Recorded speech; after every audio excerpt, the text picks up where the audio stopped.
almost any conference, the best part is the conversations. Yeah. Right. And the presentations are the meat for that conversations.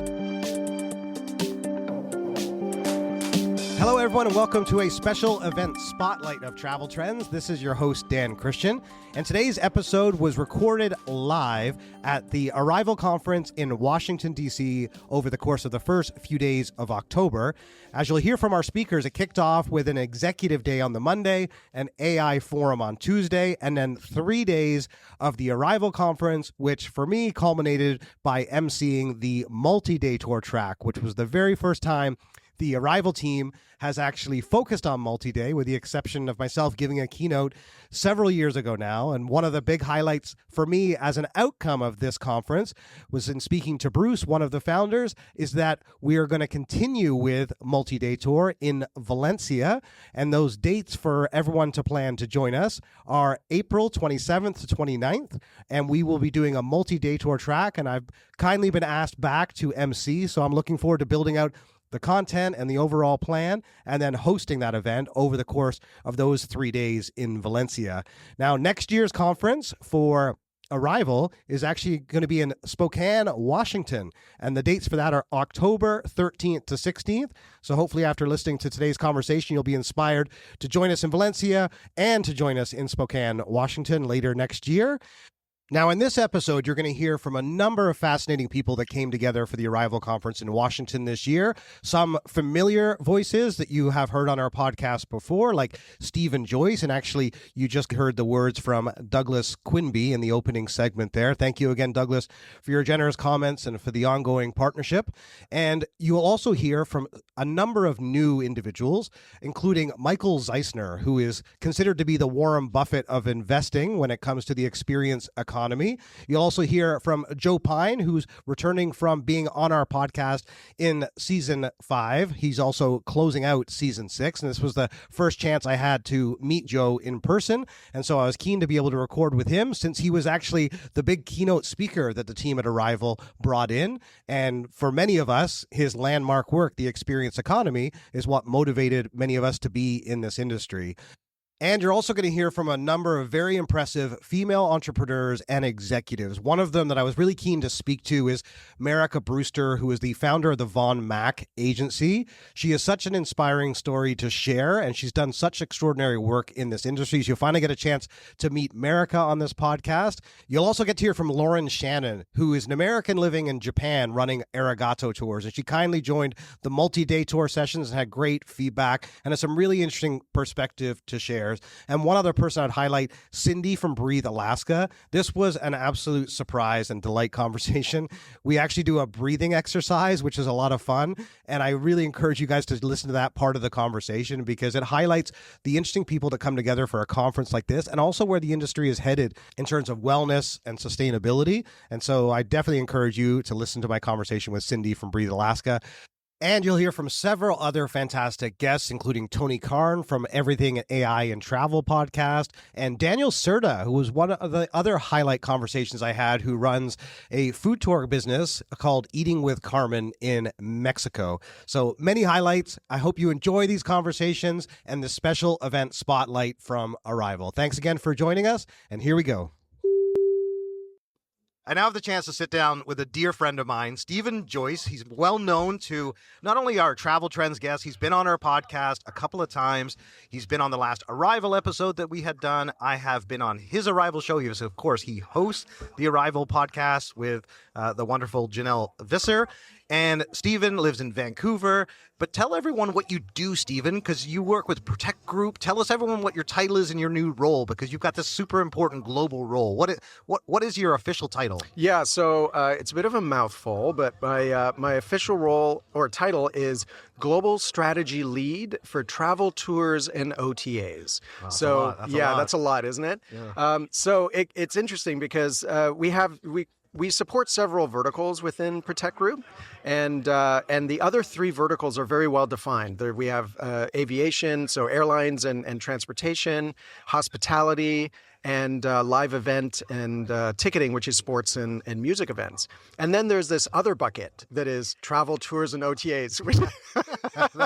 That's awesome. Which is like literally everything else in travel, and that's my bucket. So I get like everything else, which is a little less defined, but also is a lot more fun, I think, because there's so much there to work with, and just so many amazing people to like interact with in that vertical. So I love it. You're so well suited for that role. So obviously they're very lucky to have you because you've got this amazing industry knowledge, this extraordinary network, and you're just such a like lovable person. And it's like, you truly are, man. It's just like people light up when they see you, myself included. And that's just like, that's rare. That's truly rare. Well, so that's my goal in life, is to like bring the vibe.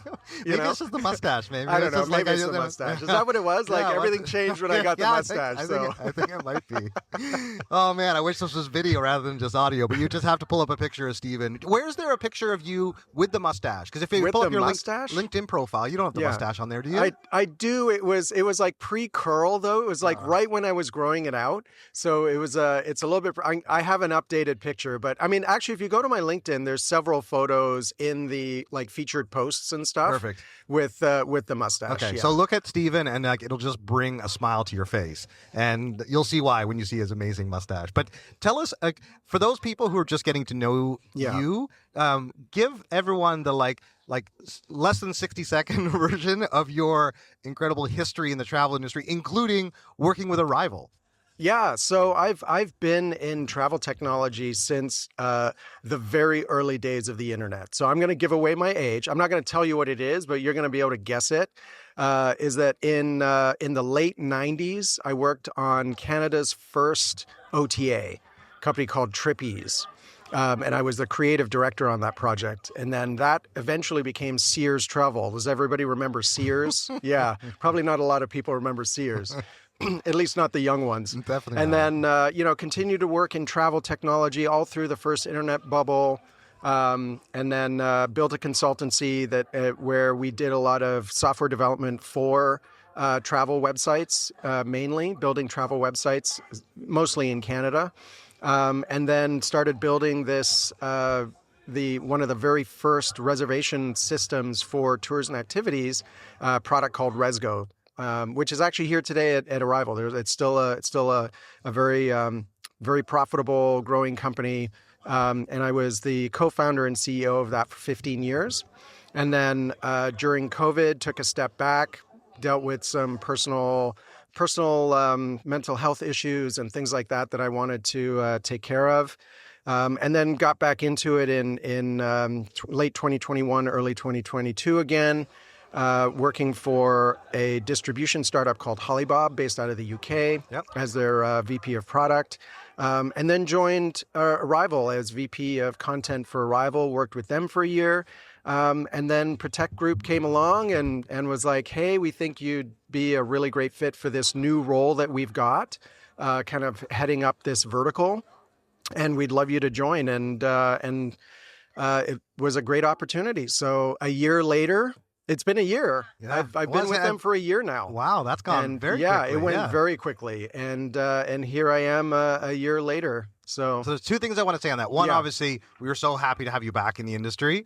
When we recorded our standalone episode, there was a moment where you got emotional, and I really kind of, it tugged at the heartstrings for me too, because one of the things you shared with me is that your identity was also so wrapped up in Resgo. Yeah. And here we are at the conference, one of your biggest partners, or one of the partners who absolutely loves Resgo, who's been on this podcast now that people would have listened to or about to hear from, depending on the way this all comes together, Craig Dodge from Phare Circus. And he loves Resgo, and he loves you. Yeah. And when we saw each other in the hallway, and he said to me, well, to us, he's just like, you are Resgo to him, and he still sees you. Then it hit me in that moment just how profound it was for you when you stepped away from that's how people saw you. Yeah. But you have just gone from strength to strength in coming back into the industry. And that's why I think you're so perfectly suited for this role and opportunity. And you're in fintech now, man. It's just I know. Who would have thought you were going to be in fintech? You're in an industry. I'm an insurance salesman. Not even in insurance. You're you're beyond insurance. You can't even regulate this stuff. It's just like cancel for any reason. Oh, you had to bring that up, didn't you? You had to bring that up. How many times can we say that in this? But let's talk about Arival. So here we are, Washington, 2025. Mm-hmm. You've been through a lot of arrivals. You've prepared for arrivals. You've spoken on stage. Yeah. What has stood out to you this year? I think what really stood out for me was the changes that they've made to the program. So number one, it's 4 days. Like if you do all of the things, which I did, because I always do all of the things, it's a including tomorrow, a 5-day event. So, I did the executive forum on the Monday, did the AI forum and Octo sessions on the Tuesday, and then Wednesday and Thursday are the main event. And I really enjoyed the executive forum. I thought that was a really nice addition to the program. It was an opportunity for the larger operators and for the senior level executive folks at the bigger brands and the OTAs to kind of come together and talk shop, because the bulk of the core of Arival is really designed for operators, right? Yeah, for sure. And so that felt that first day, the executive forum really felt like a mini Focusrite, which was really. I mean, given Douglas's and Bruce's, experience with Focusrite, I'm not surprised that they kind of built that eventually. Totally, but yeah. To be able to make that work, I think that was a risk, and it was a risk that really paid off. I think because it was really, really excellent. Yeah, everyone's been raving about it. Gilad, as soon as I arrived, he texted me what a great event it was because I was coming in that evening, and Eric Blatchford, who's been on this recording as well, was raving about it because he was involved in it. Michael Zeisser, you had. I think you expected 80 or 85, you had 100 people, so it was an excellent turnout, and clearly you need to do more of this. So that for sure is a major highlight. What else, Stephen? Because again, you are the guy that can look at this and go, these are the things that are clearly working. The multi-day tour track was something that's particularly exciting for me. Yeah. I'm really excited about that too. Well, I'm keen to see it go because we were actually having a conversation with Catalina before this from El Camino Tours, who was on the main stage, and actually Guillermo. We were talking with Guillermo from TUI. Yeah. He came over to speak to Stephen and I because he wasn't aware that the multi-day track was we've got so much to say on that. And Stephen was come to TUI is Valencia. a multi-day company. They do packages and the whole thing. Yeah. So I really feel like we've just scratched the surface or just gotten the conversation started. But what have been some of the other kind of big highlights for you in terms of some of the sessions you've attended or even some of the AI stuff that you mentioned as well? Yeah, I think so. Joe Pine's presentation on the transformation economy and the shift from experiences, the experience economy to the transformation economy, I thought was really, really good. I really enjoyed that. I think that's something that we forget quite often, and the way that he articulated it, with time, if it's a bad experience, it's time wasted, right? Yeah. At the minimum, you should be time saved, right? So a fast track ticket to the Louvre, that's not transformational. That's not necessarily time well spent. That's time saved, right? Yeah. Like that experience. The time well spent is like you go to the Colosseum and you have a really great experience there and it's memorable. Time well invested, which is the best out of the lot before transformational, is that, it's time, that's time well invested, is time that will last with. It'll last with you beyond the experience. You'll take more away from it than you put in, right? And then transformational is like you become a better person as a result of that. And that's where he talked about like coaching and these sort of wellness experiences, the much more in-depth kind of preparation, the experience, and then the reflection and the integration afterwards. And that kind of, when you think about it that way, it's like, you can then also, that's a key to differentiator for some of these operators. When you can make that leap from something that is just a cheap, fast track ticket to something that transforms somebody's life. Like they go on your tour and they are a better person for having gone on that tour. You can charge extra for that. Not to reduce everything down to base capitalism, but I mean, let's be fair. We're here to make money. Well, so I like the way I put that. And when Joe Pine said when I asked him why you're here, he's like, because I got paid. So actually, those two comments tie in quite nicely. He's here because he got paid. You guys can pay him because he shows people how to make the money. Yeah, which is points like that. The apex of the consumer experience is this, the Maslow hierarchy of needs, self-actualization, and his kind of concept of transformation it really resonated with everyone in the audience, and people a lot of us have been inspired by his earlier work, the experience economy, to get into this industry. And you and I are absolute contemporaries in terms of when we came to the industry. And that book was published in '99. Yeah, I read it when I was in university, and it's helped inspire me. So that was a cool moment. Anything on the AI side? And I'm not asking that question because it's like we need someone to tell us more about AI. I'm actually just genuinely curious, Stephen, what in the realm of AI, whether it was in the AI forum or like what you're hearing companies doing, has stood out to you as particularly interesting or compelling? I really enjoyed the debate between, because this is a big thing for everyone, is like who's going to win the OTA versus supply war online, right? Like, and what I took away from that is that, AI, these companies are not doing this out of the goodness of their heart, right? They're building these AI things in order to monetize them and make a lot of money. Yeah. And if it was open source and if it was free and if this was the pure democratization of supply in an AI world, you wouldn't need the OTAs because the AI would be so good at finding and sending you directly to the supplier that the OTA would become irrelevant. And in a perfectly democratized world, that would happen. But we know that's not the world we live in. We live in the world of capitalism, and these companies need to make money. Yeah. And so what are they going to do? They are going to go to the companies that have money, and they are going to promote those companies through ads or preferred placement or preferred partnerships or whatever it is, which means that the OTAs are going to end up being the sources for a lot of these products. Yeah. That's what I'm seeing, right? Yeah. Now, we're not there yet, so this is purely predictive, but my skeptical mind tells me I'm a tech optimist, but I am also a realist, right? Unfortunately, that's probably the way it's going to go. So who's going to win? I think it's going to be a similar balance to what we've got now.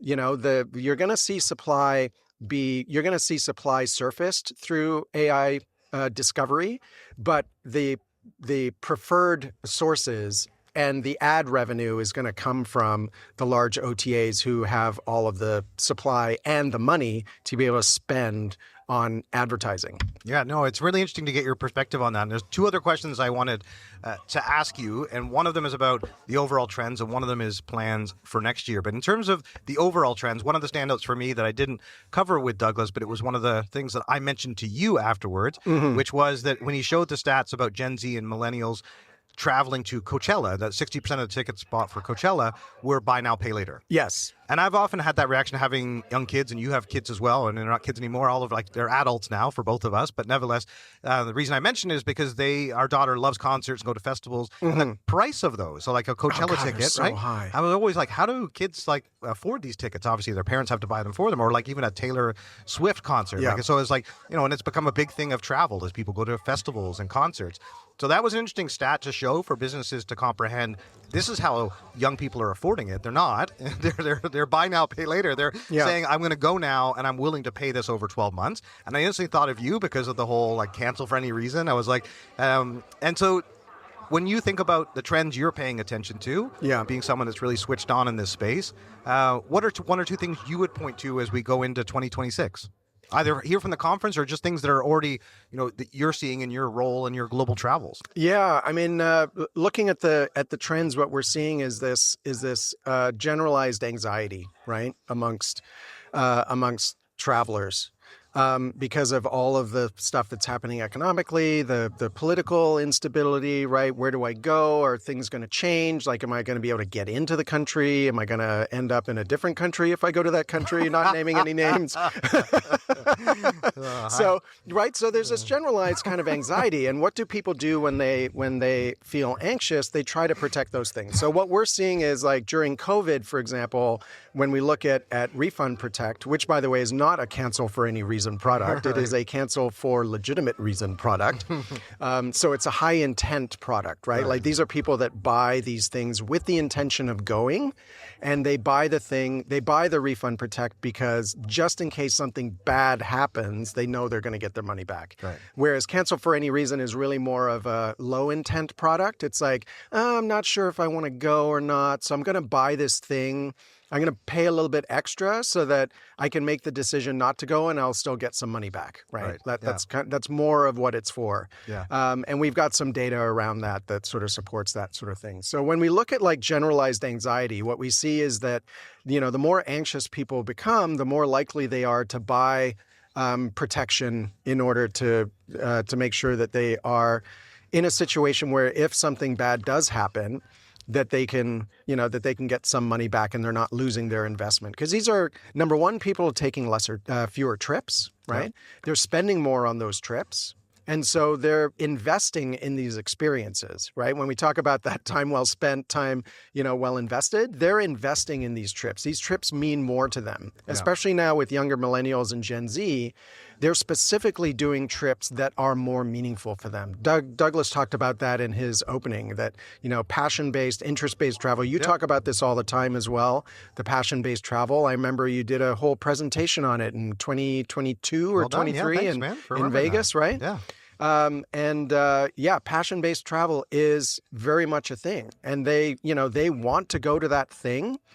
And the only reason why they don't go to that thing is because they end up breaking their leg the day before, or, on their way to the airport, they trip on the sidewalk and now they can't go. Yeah. And that's where the refund protection comes in. That's basically what we do. So that's what we're seeing. Well, what's really interesting on that point is that, you see something on the main stage and then you're having conversations at dinner. And the example I just wanted to quickly share to underline your point, it was that we were at a Tour Optima Ventrata dinner like the second night. I'm speaking to Justin Buzzy, who runs Get Up and Go Kayaking. Mm-hmm. He was trying to figure out, what am I doing here? And so he knew me. So that's a bit of an existential question, isn't it? What am I doing here? What am I doing here?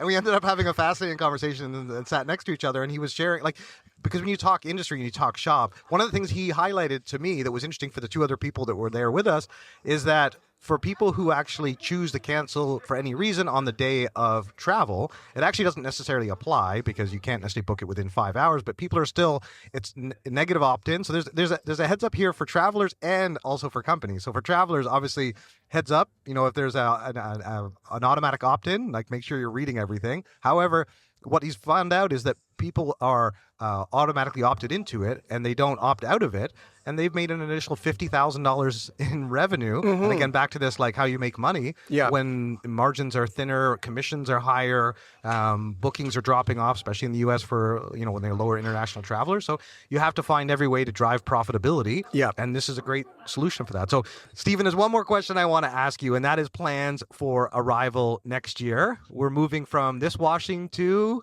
Spokane? Yeah, Spokane, Washington. Yeah, exactly. Yeah. I cannot pronounce it properly. But what would you like to see next year at Arival 360? Oh, I've actually got a good one. I would like to see a purely device-free networking session, Wow. social event at Arival Spokane that is completely device-free. So you walk in, you lock up your device in one of those magnetic bags or a zip bag or I've whatever. been to a Dave Chappelle concert, and I know that experience. Yeah, It's anxiety-inducing. Initially, but within minutes, the way that people interact with each other when they are not on their device or have access to their device, it's a completely different experience. And I think that for a lot of people would be life-changing. Yeah. I think.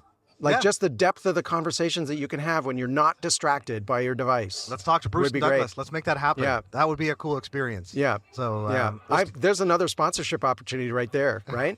Right? Branded device bags. Totally. And for the company that wants to give you the digital detox and help you. Yeah, a little digital detox social. That'd be fun. Totally.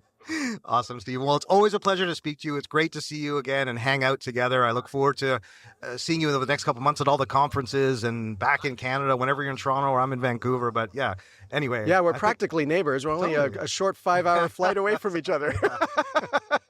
No, but I think the world of you, and I really always enjoy our time together, man. Yeah. So thank you again for joining us. Yeah, thanks, Dan. Appreciate it. I now have the chance to speak to Lauren Shannon, who is the general manager of Arigato Travel. Welcome, Lauren. Thanks for joining us on the Arival Spotlight episode. Awesome. Hi, Dan. It's great to see you, and it's been a great Arival so far. How about for you? Fantastic. I know you kindly attended the multi-day tour session yesterday, and that's one of the reasons you're here. And we'll talk about your business, how it relates to that. But what did you think about the multi-day tour track at Arival this year? I think it's amazing. I'm really glad they're moving into that space. And actually, afterwards, I talked to a few other operators that are multi-day curious, and so I think this is the great way to set that up, right? I think it's a natural progression for a lot of operators. They do great activities, but in the process of doing that, they meet lots of other activity providers and suppliers, and they get other ideas. And I think it's great to start niche like we did in the food tour business, but it's great to be able to spread your wings and start connecting the dots, putting together the connected trip that everybody's been talking about. Well, and Lauren and I were having a nice chat just as we sat down before we hit record, just about the sessions yesterday. But I want to make sure everyone knows what you do, because obviously it's a new business. But tell everyone about Arigato Travel. So Arigato started just about 10 years ago. Our 10-year anniversary is going to be in 2026. And we started originally as a niche food tour company in Japan.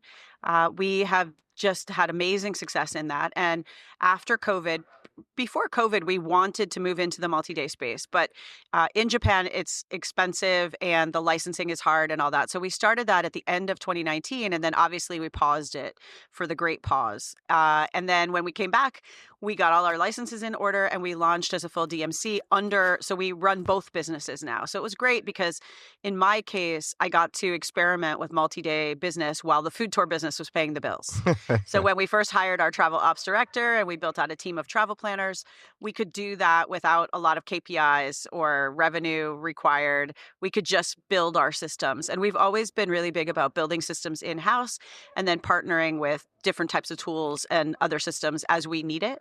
So that gave us a year to get going. And now we're like running full steam. Well, it's interesting. When I saw that you were here and knowing Arigato Travels here, also JTB, which is obviously one of the biggest Japanese tourism board. They've just bought North Star Media, and it's they have their own Bokun relationships, and they're huge. It's a massive, and obviously Douglas presented some of the stats with the U.S. being down 9% for inbound international travelers, and the incredible rise in travel to Japan, which just continues. Yeah, and you guys were well ahead of the curve being there 10 years ago. But tell me how the business started and where you're originally from and how you ended up in Japan. Yeah, so I'm originally from Pennsylvania. I have had a long, strange life, but looking backwards, it all kind of connects.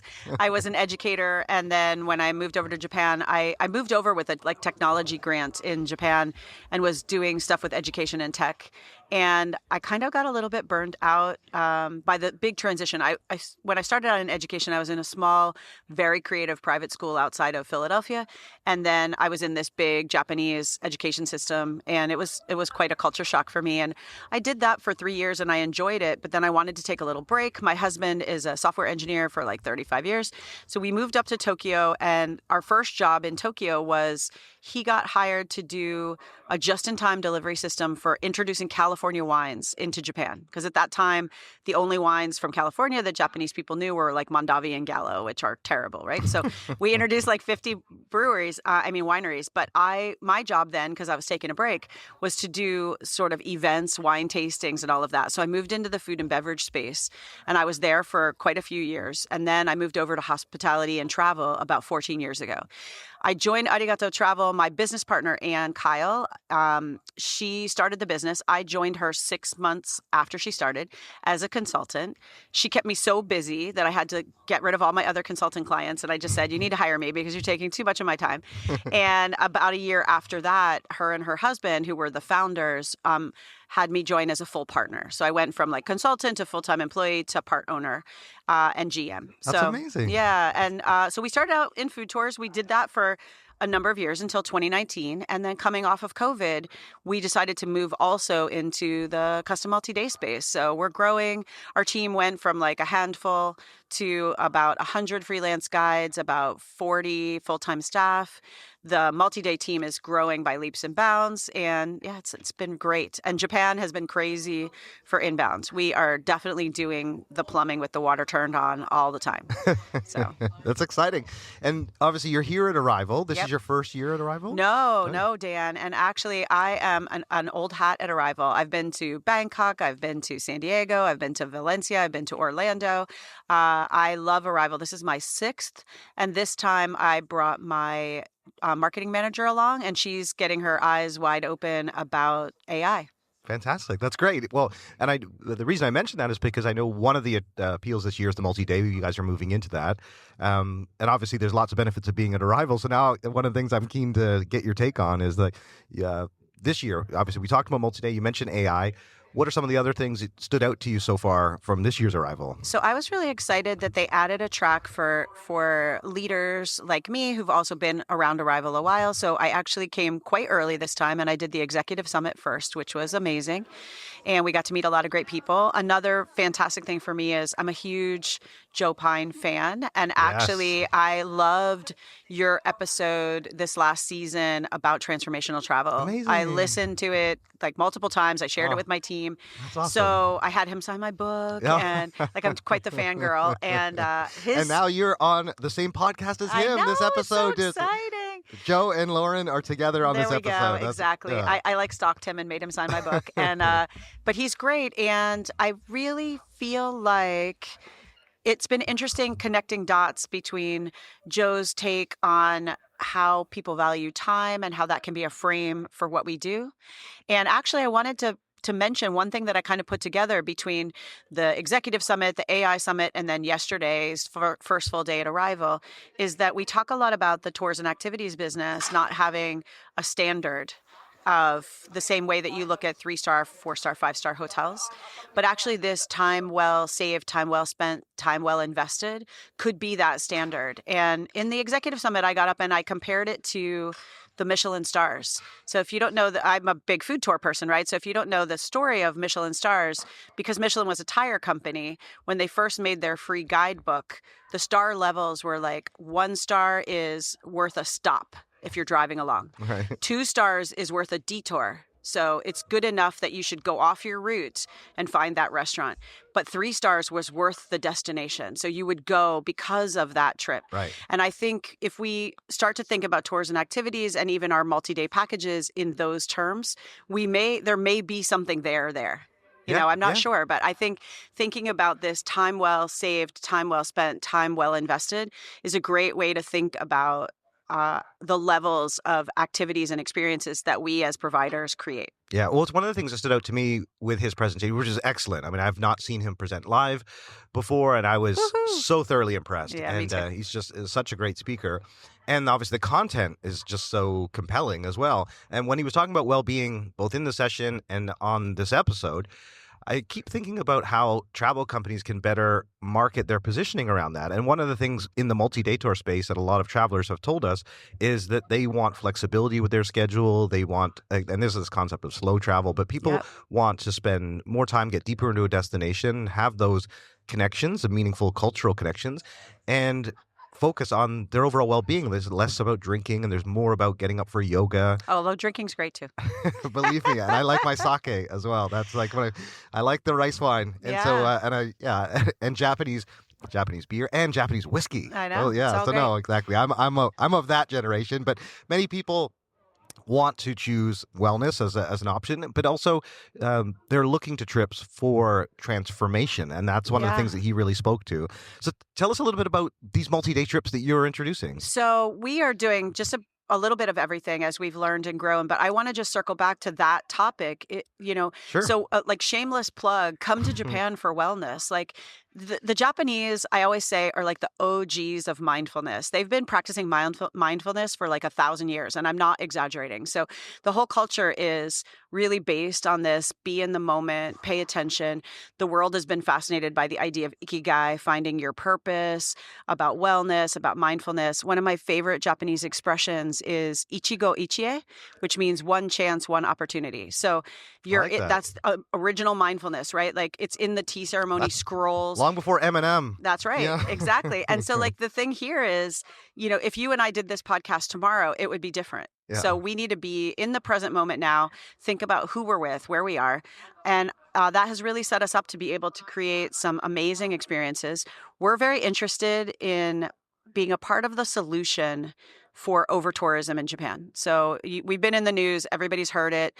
I've had a lot of people walk up to me at this session and say, oh, how are Americans perceived with all this over-tourism? Japan's interesting because it's experiencing over-tourism and under-tourism at the same time. So any story you hear about over-tourism right now is about Kyoto. Let's face it, like that's the place that's struggling. Tokyo is huge. We can embrace everybody who shows up. But Kyoto is really a small city, landlocked by mountains. It can't accept all of this. But Japan, the rural areas and the outside areas and the hidden paths of Japan are hungry for visitors. Yeah. And they're so amazing. And the thing is that's what we're trying to do in the multi-day space. We take people off that golden route, a step to the right, a step to the left, show them something new. I work with a lot of great onsen hotels. We do a lot of customized. I just got an inquiry to build a wellness retreat for next year for an American, a Phare advisor. Phare is all in the news. Yeah. Came to me, and she's got a partner who teaches yoga, and they're in Portland, Oregon, and they want to come and bring 15 ladies next year. And I'm super excited about this, right? And I think Japan has so much to offer. This intersection is going to be great. I'm also a big foodie, so we do culinary tours. I'm working with a brand new brand called Salt Caravan. They're launching one of their first destinations for group travel in Japan is with us. So they're doing Japan and Morocco, and I can't remember the third country to launch. And we're going to be one of their first destinations, and I'm their DMC. So That's amazing. yeah, food, wellness, sake, it's all there. That's fantastic. Now, the multi-day track is going to continue. I'm so excited. And there's plans to bring this back in Valencia. Yay! And then most likely in Spokane next year, which is obviously the next big Arival 360. And one of the things I'd love to ask you, Lauren, since you were a keen attendee and gave me some really valuable feedback, and I think that when the team looks at their plans, I'd love to get your take on where we should go from here. So given that we only had a chance to discuss distribution, technology, and marketing, those were kind of the three themes that we focused on in these panels. But I'd love to hear where we should go from here and even deeper into the subjects, especially technology, which we didn't have enough time for. So yes. Yeah, I think the tech space is so different for multi-day and the needs are so different. So I'd love to see a little bit of that. One of my big feedbacks always for Arival is we focus, obviously operators and owners want to focus on revenue and marketing and all of that stuff. But I think we also need to look at the back end, because a big challenge for us as new multi-day people is resource scheduling, back end support, like a lot of the building things. So that's one thing I'd love to see is a little bit of focus on how to find multi-day guides and leader guides are totally different than walking tour or, experience guides. It's a completely different thing. So I'd love to see that. I'd love to see this idea of like how to build transformational experiences. I think that would be amazing. Joyce should definitely come back.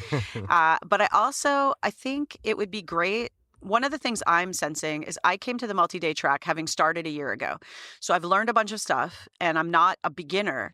But what I found interesting after your sessions yesterday, Dan, was other operators were talking to me about it over drinks and dinner last night. And they said, oh, we're thinking about doing it. That's great. Or we want to do it, or we want to start. So I think you need already maybe 2 tracks where you've got people who are doing it and need extra the level up support, but some like introductory stuff, how to set up a business, what you need to think about transitioning from an experience and activity provider to a multi-day provider, because it's a really different business. Absolutely. I'm thrilled to hear you say that. And that's an excellent idea. And this is where someone like yourself that is a practitioner that understands this space and really wants to expand, I see a huge potential for a lot of day tour companies to get into multi-day, because you have people getting into multi-day with no experience in operating travel whatsoever and creating these new businesses. I volunteer to be an operator on a panel. So the other thing I would love to say to you, Dan, is like everybody builds the panels and a lot of the workshops here with the experts. I would love to see Arival and your track next year make an effort to include an operator perspective on each one of those panels. Somebody who's in the space, who's starting out in the space, would be great as a counterpoint to ask those questions on the stage with the experts. I think there's a lot of people who would love to do that. I volunteer. Yeah, I volunteer as tribute. Take me. It's a great suggestion, because one of the things we certainly wanted is to have more operators here, and even not only on stage but at the conference. Yeah. And there was a bit of challenging there was a few complexities this year with timing for a lot of the larger operators. Yep. But going forward, they'll have a lot more time to plan ahead and knowing how meaningful and beneficial it's going to be. Yep. So yes, but one of the things you just mentioned there, Lauren, that we definitely have to do is to make sure that we have some newbies on the stage, Yeah. not just like the large operators, because you can only learn so much from them given their scale. Yep. Or experience. Like you had some smaller operators, which was great. I really was excited to connect. Big shout out to El Camino. Yeah. She's doing amazing stuff. But I think that she also has a lot of experience, right? She does, It's yeah. always hard to remember what This it is was like when Catalina? you started. Yeah. Yeah, Catalina. Yeah. It's always hard to remember when you didn't know what you didn't know when you started, right? So I think, somebody new to be even like the Q&A part would be great. Yeah, that's fantastic. Now, people are obviously going to look up Arigato Travel. I want to make sure people know how to find out more about Arigato Travel, which of course is Japanese for thank you. I think most people should know that. But, Yeah. and also connect with you too, Lauren. Great. So what would be the best ways to do that? And also tell us about some of your plans for 2026. Great. So you can find us at arigatotravel.com. You'll see 2 tracks on the site. The left-hand side of the menu bar is all about our food tour business, which is still very thriving. And then the right-hand side is if you want tailored travel and multi-day. We also do some destination consulting and things like that in Japan. I'm personally on all the socials. So is Arigato Travel. We're easy to find. And then for 2026, what are we doing? So we're going to be setting up some of these scheduled group tours with various companies, hopefully also El Camino, but I'm working with Leatherback Travel and a few other people. We're moving very deep into working with lots of Phare advisors. Shout out to Phare. They're doing some great things, disrupting sort of the set up an agency market. But also, I'm super excited to try to launch a few of our own thematic, specific time date destinations for travel next year for some join-on groups. So we're going to see. I'm going to try to do something in the summer and something in the fall. It's still early days, but we've got some great ideas. And I'm just excited to see where we go in this space and what comes next. I'm going to be going to Valencia. I'm bringing Fantastic. 4 people from my team there. So Amazing. I'll be at Arival there, and we're definitely already pretty sure we're coming to Spokane. So hopefully I'll see you a bunch of times too. And Oh, I'm that's looking forward to wonderful. the new season. Oh, I know it thank just you. started. I haven't been able to listen to September yet, but I'm excited. You Thank guys you. always have great guests, and I learned so much. That means a lot, Lauren. And actually, when you mentioned Phare, Jake Peters, the CTO, was on Travel Trends, one of my favorite episodes ever. And then whenever I see Jake, he keeps telling me the number of people that come up to him and say, I heard your episode. And this is to your point about, amazing people in our industry, giving them a voice. And so I'm so pleased that we've had a chance to meet now Yay. and get to know each other. And of course, yes, I will see you in Valencia. Hopefully I'll see you in Japan. Come have some sake. Oh my God, yes. My wife and I really want to come back to Japan. We took the Do kids it. several years ago. Come back, we just wanted- you two. Leave them home. Come have no. Bring everybody. We do They're family in travel. university now, so Oh, we're empty nesters. It's time for us to start taking those trips and do a cycling trip is what we want to do. Oh, that's Yeah. fantastic. I work with a bunch of great cycling people, and we'd love to have you. So definitely Fantastic. check us out. Thank you, Lauren. So great to meet you. Thanks for joining us for this special Spotlight episode. Yay. Thank you, Dan. Hello, everyone. I now have the privilege to sit down and speak with the incredible keynote speaker from earlier today at the Arival Conference 360. He was a special guest that was brought in, and he was a very special guest for us, as many of our listeners know, in Season 5 of our podcast. He is the author of The Experience Economy, Joe Pine, and very soon to be the author of The Transformation Economy. So welcome, Joe. Welcome back to the show. Hey, thanks, Dan. I didn't think I'd be back here so quickly, but No. this is a great, opportune moment. Absolutely. It's great to meet in person finally.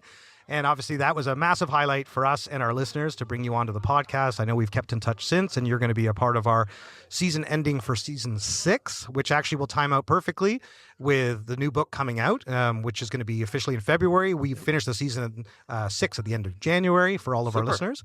But we're here together at Arival in Washington, or National Harbor more specifically. Yeah, it's actually Maryland. Yeah. Exactly. It's Maryland. This is your first Arival, is that right? Correct. Perfect. And I was thrilled that Bruce and Douglas and the team brought you in for this event. Tell everyone why you came to Arival this year, and then I want to get into the presentation you gave earlier. Well, I came to Arival because they paid me. Very important. That's right. Very Yeah. important. So, yes.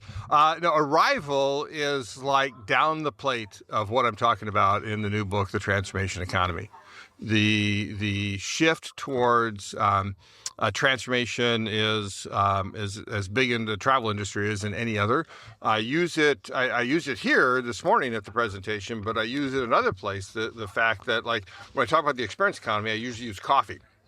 Because everybody gets, you got a bean, right? Coffee bean commodity, and then you turn it into packaged goods in the grocery store, and you make coffee from there, and then you've got the service of brewing the coffee, and then you got Starbucks experience, right? But travel perfectly exemplifies that all the way up to transformations, right? The core commodity is the land; it's the places that you go, right? And then you got all this gear, right? Backpacks, suitcases, and hats, and all those things that you bring along with you as the physical goods. And then you've got the services that you have to partake in, whether it's food services and hotel services and so forth. And then you've got the reason why people come, or go, actually, I should say, is the experiences that they undergo. And then that fifth and final step is what's known as transformational travel. And I advise, as you know, the TTC, the Transformational Travel Council. Jake Halpert and I were on earlier. We look forward to being on again at the end of your season 6. And it's really is an organization that really helps companies in the travel industry embrace this idea, and on both ends, not just consumers, but on DMOs and others, the destinations, to say let's help let's get you to get your guests to transform the destination and be a positive effect on it rather than an extractive effect. And what's really special about having Joe here at this event is that so many people have been inspired by his earlier work, The Experience Economy. And I definitely encourage everyone to go listen to that episode because there's so much I could revisit in our discussion now, but I'm not going to do that to Joe because he did such a great job of giving his background and the story, because I had said to him in that recording that, everyone knows the experience economy is like, but they didn't then. And you're absolutely right, because this is something you're working on in like the early mid-90s, published in 99, and here we are in 2025. But what I want to jump forward with is that one of the chapters in the book, you were already ahead of the curve then with identifying the transformation economy as sort of the next major wave. And that's not only what you're focused on now, but for me and many of our listeners in the travel space know that that is one of the most magical parts of the travel experience. So you've inspired a lot of people, myself included, to be in the travel industry and to better understand what it is that we offer. That's not a good or a service. It's an experience, and that's very different. So let's talk about your presentation today, because I thought it was such an engaging. I have not seen you present live before, and it was fantastic to be sitting there in the front row because you could just, the energy in the room, and it was standing room only. And you started off with the gumball. Tell everyone, because again, people are listening to this, they can't see us, but tell us the story of the gumball and how that connects to experience over the value of the goods. I did that. I originally didn't have it in the presentation. Yeah. And Bruce said he just loved the gumball. And said, okay, I'll put the gumball in Bruce. So because generally I use it when I talk about experiences often as a great little opener. It gets people laughing and find it interesting. We're introduced it by saying, at this conference already, we've been talking a lot about AI, about digital platforms, and about the singularity.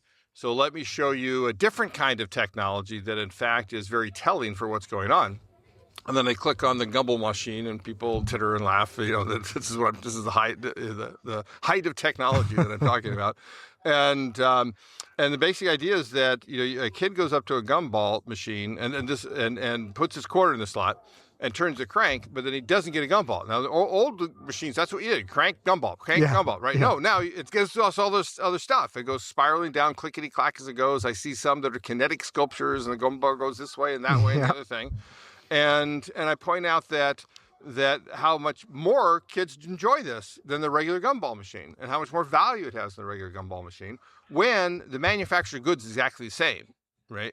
When the service is actually worse. Why? Right. It takes longer to get the gumball that you requested, and yet it has more value because of that experience. So it's just a great way of being able to see in one little device the shift from the industrial economy based on goods to the service economy into today's experience economy. Yeah, no, I love that analogy, and it serves it so well because, as you highlight, it's not about the good.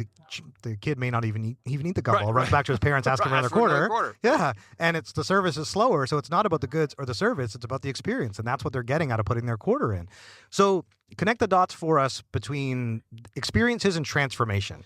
And again, I know we went into a lot of detail on that, but the reason I want to do that is I want to get into some of the real highlights from your presentation today and where you're headed with the book. So tell everyone about making that transition between the experience economy to the transformation economy that we're clearly now in. Right. So transformations are the fifth and final economic offering in this progression. And it's where you use experiences as the raw material to guide people to change, to help them achieve their aspirations. And the thing to understand is we only ever change through the experiences we have. As the old saying goes, we're all the product of our experiences. Yep. And so there's a very natural intertwining, sort of like commodities and goods are very close together, right? Being both physical, tangible, and that. These are very close together, very intertwined, because any experience is potentially transformative. Right, and you don't know when we all have those, out of the blue, life-changing experiences that happen every once in a while. And what transformations says is, well, like, what if we had those more often? What if we engineered them? What if we designed them? What if we created it as a specific offering where we design generally not one life-transforming experience, but generally a set of them that take us up and onward to who we want to become. That's what a transformation is. It's interesting. I mean, actually, there's the "Trust Me on the Sunscreen" poem that talks about the fact that, when any idle Tuesday, some tragedy can happen, and this is where, to your point about your life being transformed by external events, and this is the thing I love about your philosophy, your approach with the idea of transformation is actually, as opposed to being a product of your experiences and what happens to you, because there's that phrase, of course, that it's not what happens to you, it's how you respond to it. But this is actually more empowering and proactive to look at how you can transform your life. I think people can do that certainly with diet and exercise and certain things. But when we think about travel and the state that we live in today, and not to get too theoretical on this, but obviously Maslow's hierarchy of needs and self-actualization being at the top of that pyramid, and a lot of people in travel, they've got their shelter, they've got the basic economics of their life, but what they're really looking for at the apex is that experience they can go and have and come back feeling different. So transformation in travel, hence obviously the Travel Tourism Council and what you're involved in. I see travel, and I've experienced it myself, and I've encouraged other people. People heal through travel. They get distance and they get perspective. They see other people live. So there's so much transformative opportunities within travel. So tell us, because for you, the transformation economy is not just travel. I mean, for your transformation economy, you speak at many different conferences. Travel is one of the, I would say, for me, that's one of the big reasons I love this industry so much. But tell us more broadly, I guess, and then we'll come back to travel, how you see the transformation economy just applying to everyday society. Yeah, well, the way to think about it is with the old, Ben Franklin phrase, being healthy, wealthy, and wise. Right? Early to bed, early to rise makes a man healthy, wealthy, and wise. Healthy, wealthy, and wise are down the plate. These are transformation industries. And what I've done is I brought, and this is right in chapter 2 of the book, I broadened that to think about, it's not just about being healthy, it's about having health and well-being. Right? And health is generally, when you talk about health care in particular, it's taking something bad that happened, some of the trauma that you mentioned, and it is true that a lot of transformation comes out of trauma, right? And doing it back to whole, so to speak, so from sick to well, from injured to healed, that sort of thing. Well-being is all the other things that enhance our lives, that help us flourish in life, and generally. It's healthcare if the government or a third-party insurance company is paying for it, and it's well-being if you are paying for it yourself. Right. And that's what a lot of travel is that wellness, sort of aspect of it. And then it's not just about being wealthy; it's about it's having wealth and prosperity, right? And prosperity is the key. Like well-being is the end to which health is the means, and prosperity is the end to which wealth is the means. And prosperity is basically having a nice life. Right? How can you have a nice life and have it more abundantly? It's the end to which you use your money. And then wise is about really knowledge and wisdom. It's about learning things from experience and applying them to experience. Is basically the definition of knowledge. And wisdom is about the outcomes from that knowledge and when you know what to apply, which part. And it doesn't have to be, the province of just the learned with PhDs and that sort of thing. And we have the phrase everyday wisdom, and anybody can gain wisdom in what they're doing. And then there's one thing that Ben Franklin didn't think about. It's actually, the proverb is actually older than he is, but there's one thing he didn't think about, and that is purpose and meaning.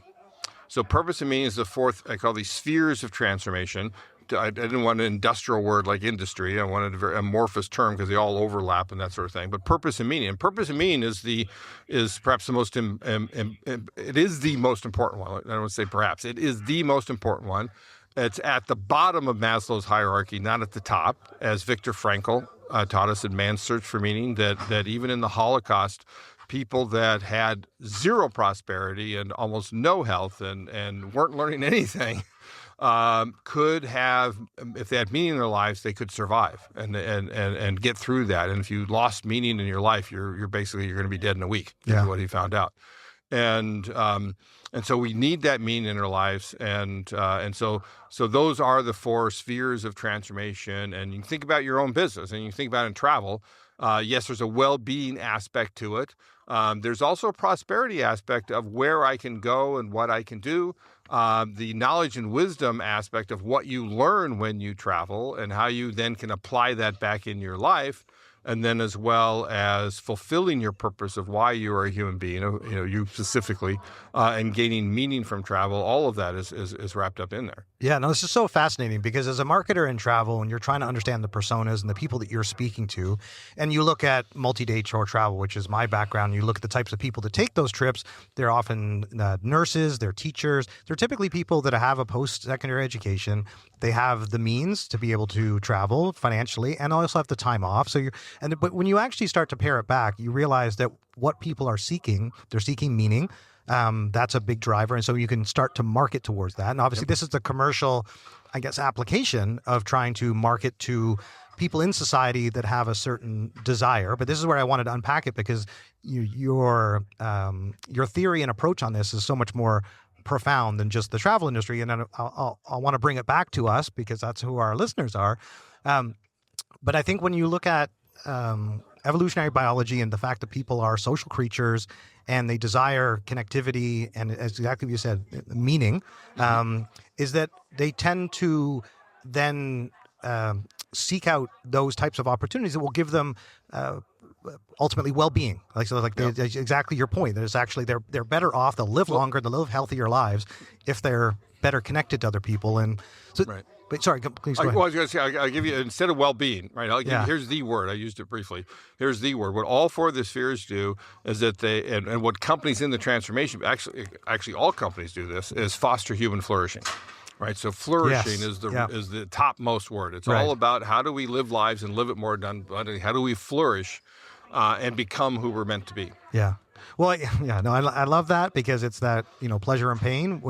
We seek out things that that will give us pleasure, but we obviously need to be careful of things we seek out that give us pleasure that could also cause us more permanent pain. So, so in terms of the travel industry and what you spoke about earlier today, I want to draw out some of the highlights because there were many. So obviously we started with the gumball analogy, but tell everyone what were kind of the big themes you wanted to get across today to the audience because you covered a lot, and but I want let's talk about the biggest highlights and takeaways.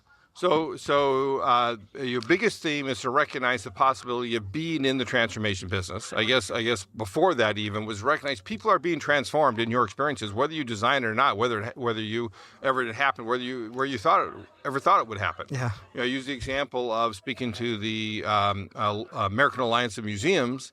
Hundreds of people in the audience, and I asked them for a show of hands of all these curators and general managers of who is in the museum business today because of some experience you had as a kid, and 40% of the hands went up. Well, that's happening in every experience that you're staging, in tour guides and attractions and everything that it will transform people, and pretty much every day if you got any size at all. So lean into it and recognize you can be in the transformation business. One of the things I love, I actually came up with this last night, so I was very proud of this. I was trying to come up with something new for every presentation, right? When I showed that progression of economic value for the transformation industry, and I got up that transformation at the top, I showed as an illustration of it. My friend Kevin Deli does all these illustrations for me, and they work out beautifully. This one he did beautifully because the person's standing on a rock, it's representing transformations, and he has a hat, he has a backpack, he has a staff, right? He's in your business, he's traveling, right? Yeah. And he's faced away, which I love, right? He's not faced at you. He's looking at the future and what he can become. And the point I made that I came up with last night was recognize that you're not in the tour guide business. you're not guides of tours, you're guides of people, right? Because guide is the economic function. It's right on the chart, right? You extract commodities, you make goods, you deliver services, you stage experiences, you guide transformations, right? You can't do it for them. They're transforming themselves. You're guiding them through that. So just that little switch to recognize I'm not guiding a tour. I'm not here for the place. The place is the context in which people may transform, and you guide them. So that was the biggest highlight for me of your presentation. And it was the aha moment in the room when I was sitting in the front row. And when you said that, it registered with me instantly. And I could see that people were nodding their heads and acknowledging what you just said. Because, and this is where, I love having these conversations with you because you're like one of those, my favorite university professors that you'd like be excited to watch their class, to be in their classroom and then to apply things. And I'll just use an example of, and this is where when I read your book when I was graduating university, and this is one of those books that was, seminal in my life, and I know for many others, and that's why it's so meaningful to have this truly meaningful. It's increasing my having this conversation with you, because when you think about things like Jeremy Bentham and utilitarianism and this idea like the maximum good for the most amount of people, that's what I think about when I was like trying to organize a guided tour, because you can't personalize it for everybody, but you're trying to, by and large, make what's best for the group experience. And so when you think about philosophy, psychology, and the human experience, and that's what I thought you did so well in that moment. And the only other person I can think of that I have similar affinity for, Yuval Noah Harari, who wrote *Sapiens*, and he was a historian. He talks about the future, and he always asked about why he talks about the future when he's a historian. He's like, but it's the study of change over time. Right. And that's what he's done looking back, and why can't you project forward? And so having you of someone that has the scope and the understanding to then actually help us understand why we exist in this travel industry, not to be focused on our roles. You're a tour guide. No, your role is to guide people. Right. And that's a very different proposition than thinking about how you're going to price and how you're going to package and how you're going to distribute. And we get lost in that at a conference like this, because reality is it's all about the people and the experience they offer. Let's keep going on this. Right. So in terms of guiding people, and like you said, you've got a group of people, and you can't customize it for all of them there. But what you can do is for every one of those is you can do things before and after that enhance the chances of transformation. And that's what I talked about. I call this encapsulation. So encapsulation is the way to turn any experience into at least a potentially transformative one. You're not guaranteeing that anybody changes. So encapsulating is putting the experience inside of these three other stages. So the first one is preparation, right? What do you do to prepare them for this journey? To think about what the possibilities might be coming up, to think about maybe things in their life that are in disorientation, as one other speaker talked about. Yeah. And that can all be done before they ever get to you. And then you have the experience, and then what you need to do, ideally immediately, but at least in the day or two after, is reflection. Is think about that experience and like, what were the highlights for you? Why were they highlights? Are they connecting to something in your life? Did you see? Does it cause you to see something differently? Does it cause you to feel differently? Does it cause you to want to do differently? And then as you contemplate on that, sort of make a commitment that, okay, this is the transformation that I had and or want to and continue and have in the future. And then finally, integration is integrating that into your life, is making it actually happen, so that feeling that doesn't and transformation doesn't dissipate over time, but that it's where you ensure the transformation takes hold. And so the TTC, for example, the Transformational Travel Council, has this transformational travel journey.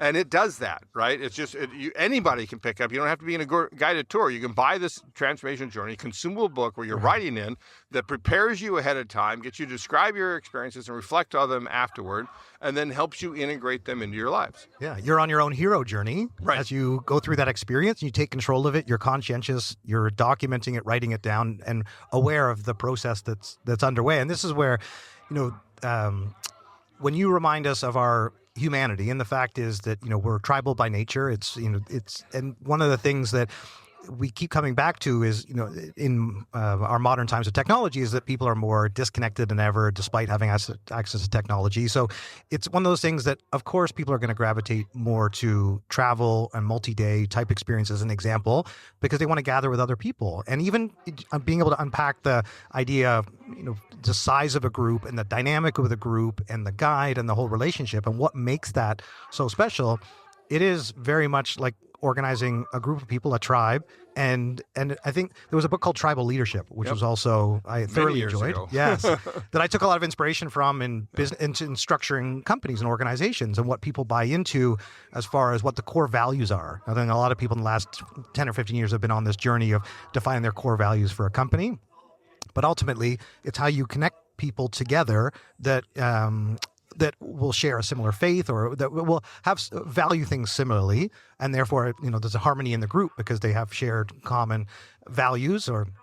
And so this is one of the things that I find that when marketers or travel companies feel like they're discovering something new, this is not new. Right. This is our species. This is how we've adapted. Exactly. This is like you're just now connecting with something that's much more profound. Everything I've been saying is going on since time immemorial. So it's well. Tell us, Joe.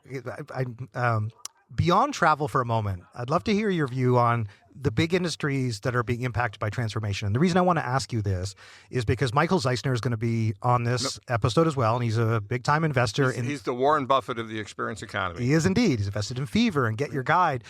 But one of the things I was speaking to him about, and people will be able to listen to, is that he's very focused on the experiential, whether it's psychedelics or even religion. And so it applies in many different areas of life. So what I wanted to ask you with your new book coming out, what are the areas beyond travel that you think can get the most from reading about the transformation economy, understanding it, and being able to apply it? Well, I'll start with healthcare as specifically as opposed to well-being, because well-being sort of like get it already. And after the experience economy came out, I probably worked more with hospitals in particular than any other industry, because research shows that the better the experience, the better the patient outcomes. And outcome is the transformation word, right? It's outcomes is what it's all about. It's helping them achieve their aspirations. And there's tremendous progress, but like ever since COVID, it's like fallen down again. Like I talk to people in the industry, and they complain about how they don't have the budget for the experience and all these things. And so I think that hopefully this like gives them the impetus again to recognize, we're in the transformation industry, and we need to act accordingly. And the reason I wanted to ask you that specifically too, Joe, is because I often look for inspiration outside of the travel industry as a marketer or a leader in this space, or when investing, to figure out what's going to impact travel next. And so let's bring it back to travel. And one of the things we did talk about on our podcast together was Airbnb experiences. They're not here at Arival. I know they may be here in future. Everyone here, though. They may be here and you don't know it. Oh, that's true. Actually, there are very good point. There's a couple people I know that are floating around from Airbnb, but they're not on the stage. They're not otherwise represented. But they're now getting back into this space, as you know, and there's so many other providers of experiences. And so I want to get your take on when we move from the experience economy to the transformation economy and being involved with companies, organizations like TTC, who do you think's getting it right? And again, I use a small example with some of the multi-day tour operators only because it's part of my background and where I've seen it applied successfully, how to message along those lines, market, and then ensure that you deliver against that experience. Then people tell other people and they keep coming back. Who do you see in the travel industry that is really ready for the transformation economy? I think it's those that are coming out of the wellness angle of it. The wellness retreats and anything with the word retreat in it is a good bet. And then also the multi-day, not in a city, countryside, wilderness sort of places. Those are the two areas that come immediately to mind that are best amenable to do this. And probably they may not articulate it in the same way, but they probably know that what they're about is some sort of outcome for the people that's under their charge for the time that they're there. Yeah, no, those are two terrific examples, like retreats and getting outdoors, and the benefit of, even a term that's come up again is wild swimming.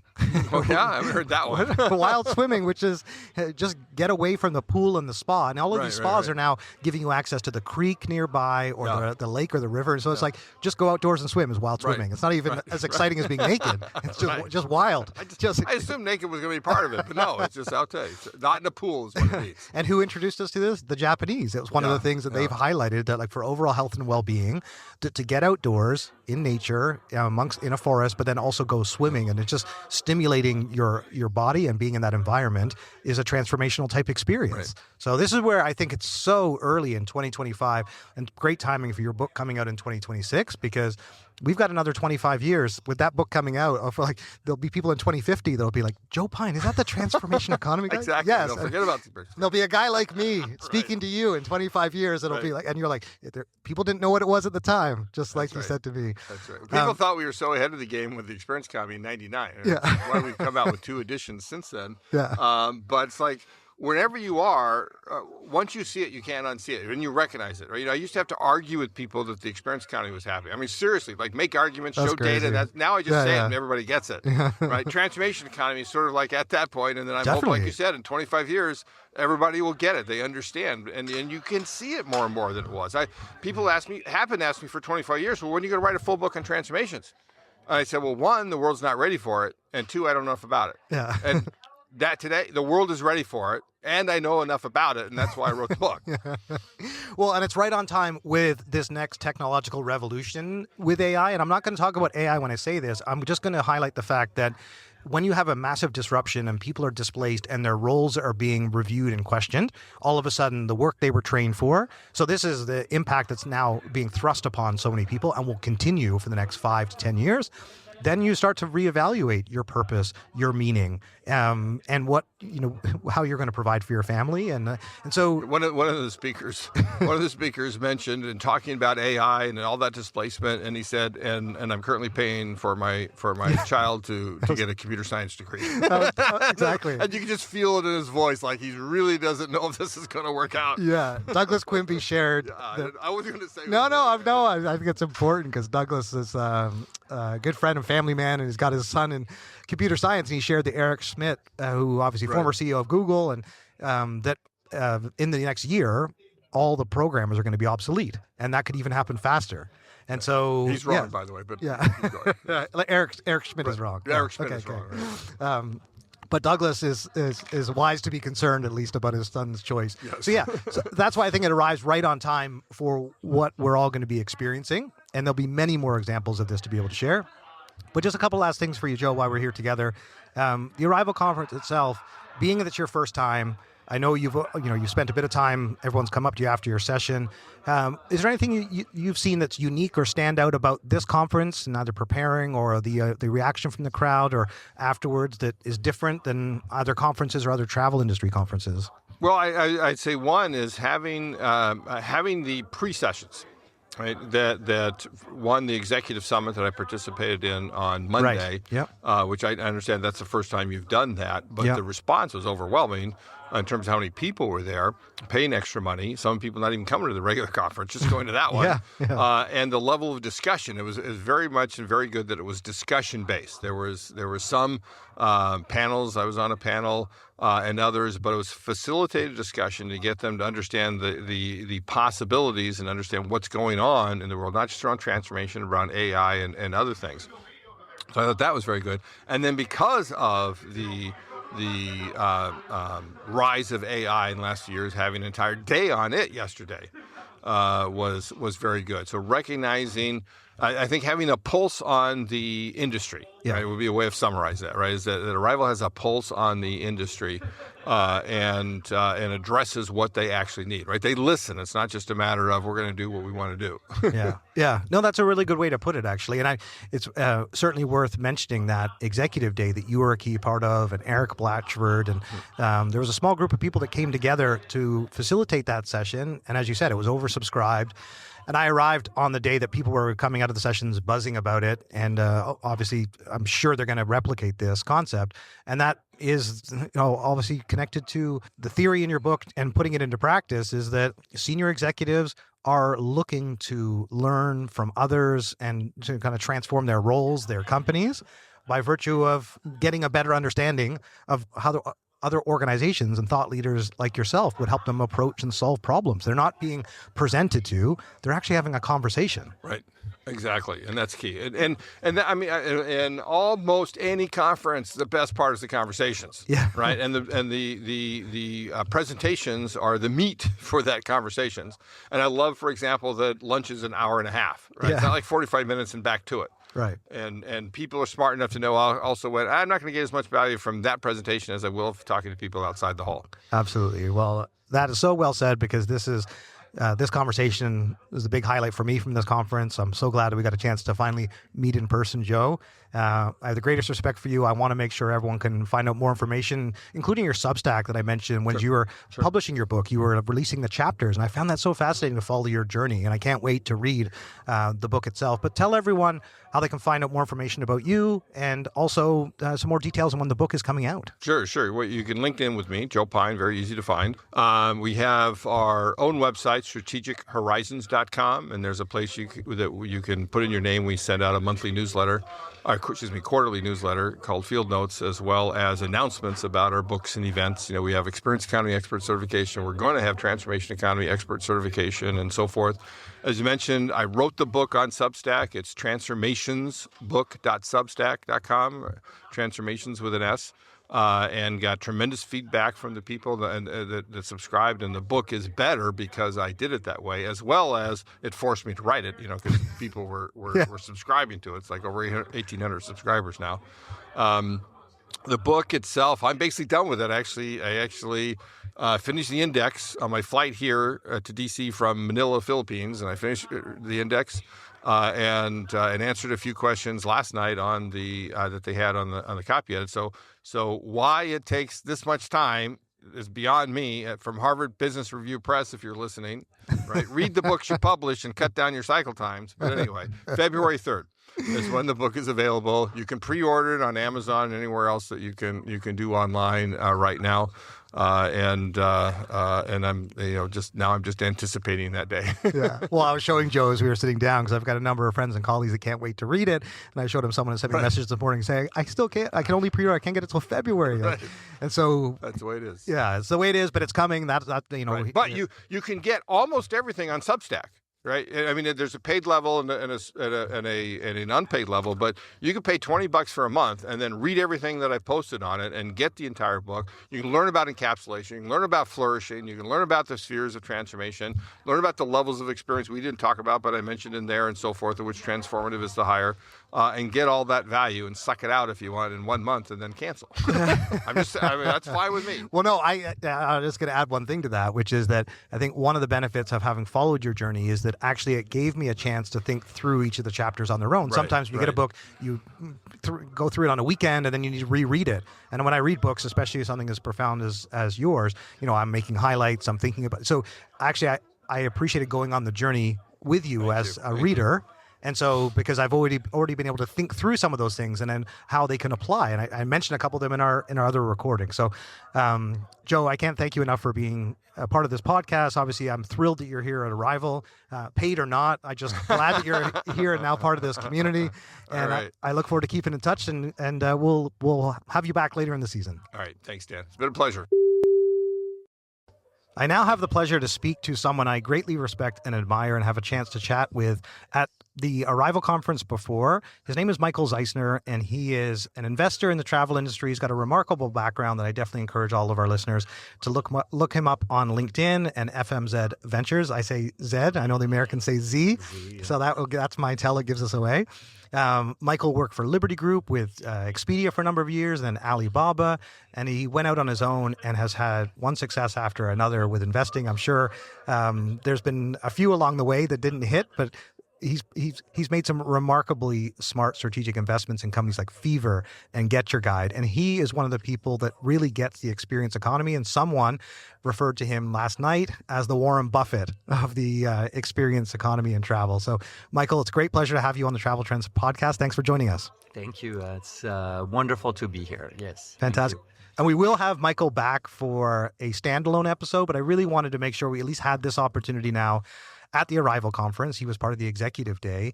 But for those people who are not familiar with you, Michael, or you walk amongst us in the crowd, and many people know who you are or what you've accomplished, and I know you're a very humble guy. Tell everyone a little bit about your background and FMZ Ventures and what you guys do. As you can hear, I think we made a joke about this yesterday. I'm French originally, but I've spent over 25 years in the US now. And I was a partner at McKinsey in New York and did a lot of work with media and travel companies in New York, and then had the great luck of working for one of the moguls of the media industry, John Malone, who still runs the investment organization called Liberty Media, and now known for owning Formula One and being a largest shareholder in Live Nation, Ticketmaster, and of course many other media companies. And then worked for over 5 years for Jack Ma at Alibaba Group. I was responsible for the international investments of Alibaba Group, and I became a investor, venture capital investor 7 years ago when I created my firm.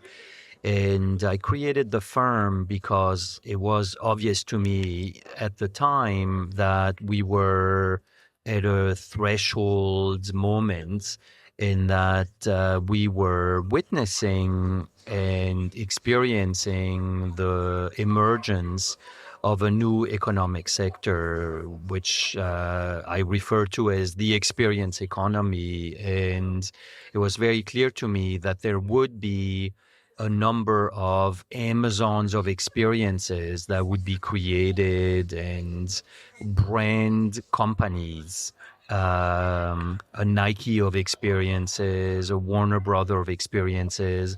And I thought that I would be able to help the founders who would want to create these companies with capital, advice, and relationships. Well, let's talk about two of those, because you are very much ahead of the curve. Most people have come to understand the experience economy. Joe Pine just recorded with us, is going to be part of this special event spotlight episode as well. And I was very keen, as I mentioned to him, to have the conversation with both of you, because him from the academic perspective with his experience economy landmark book, of course, and then this whole transition to the transformation economy. And clearly, you sit at the intersection of those things. And also this whole idea of experiential travel that you're focused on.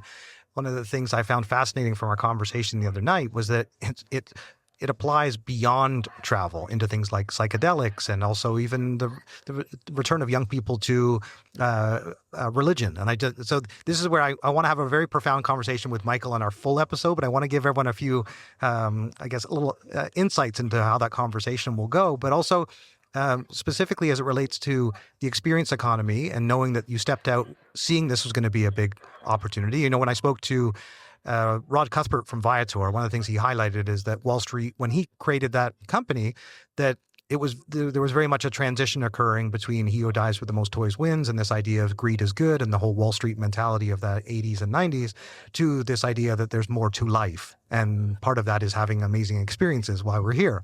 And people now shifting their priorities away from buying that boat to doing that African safari.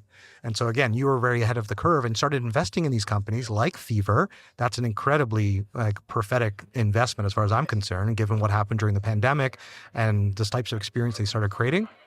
So my specific question for you, Michael, is how did you identify those opportunities with Phare and Get Your Guide? Tell us a little bit about how those came together, what your involvement is or was to get behind those businesses that people have looked back. Just like I mentioned to you that Chris Hemmeter from Phare said it was the Get Your Guide was the one that got away, but not for you, because you saw that opportunity. So tell us how you've approached this since you got out on your own. I don't want to be one of those investors who only talks about their successes. So I have made many, many mistakes, and it's inherent to what we do as particularly venture investors that will make a lot of mistakes. But you can try to do your best to find the highest quality people and the highest quality ideas. And certainly in the case of Phare and Get Your Guide, I was lucky, basically. Luck has a lot to do with success in life.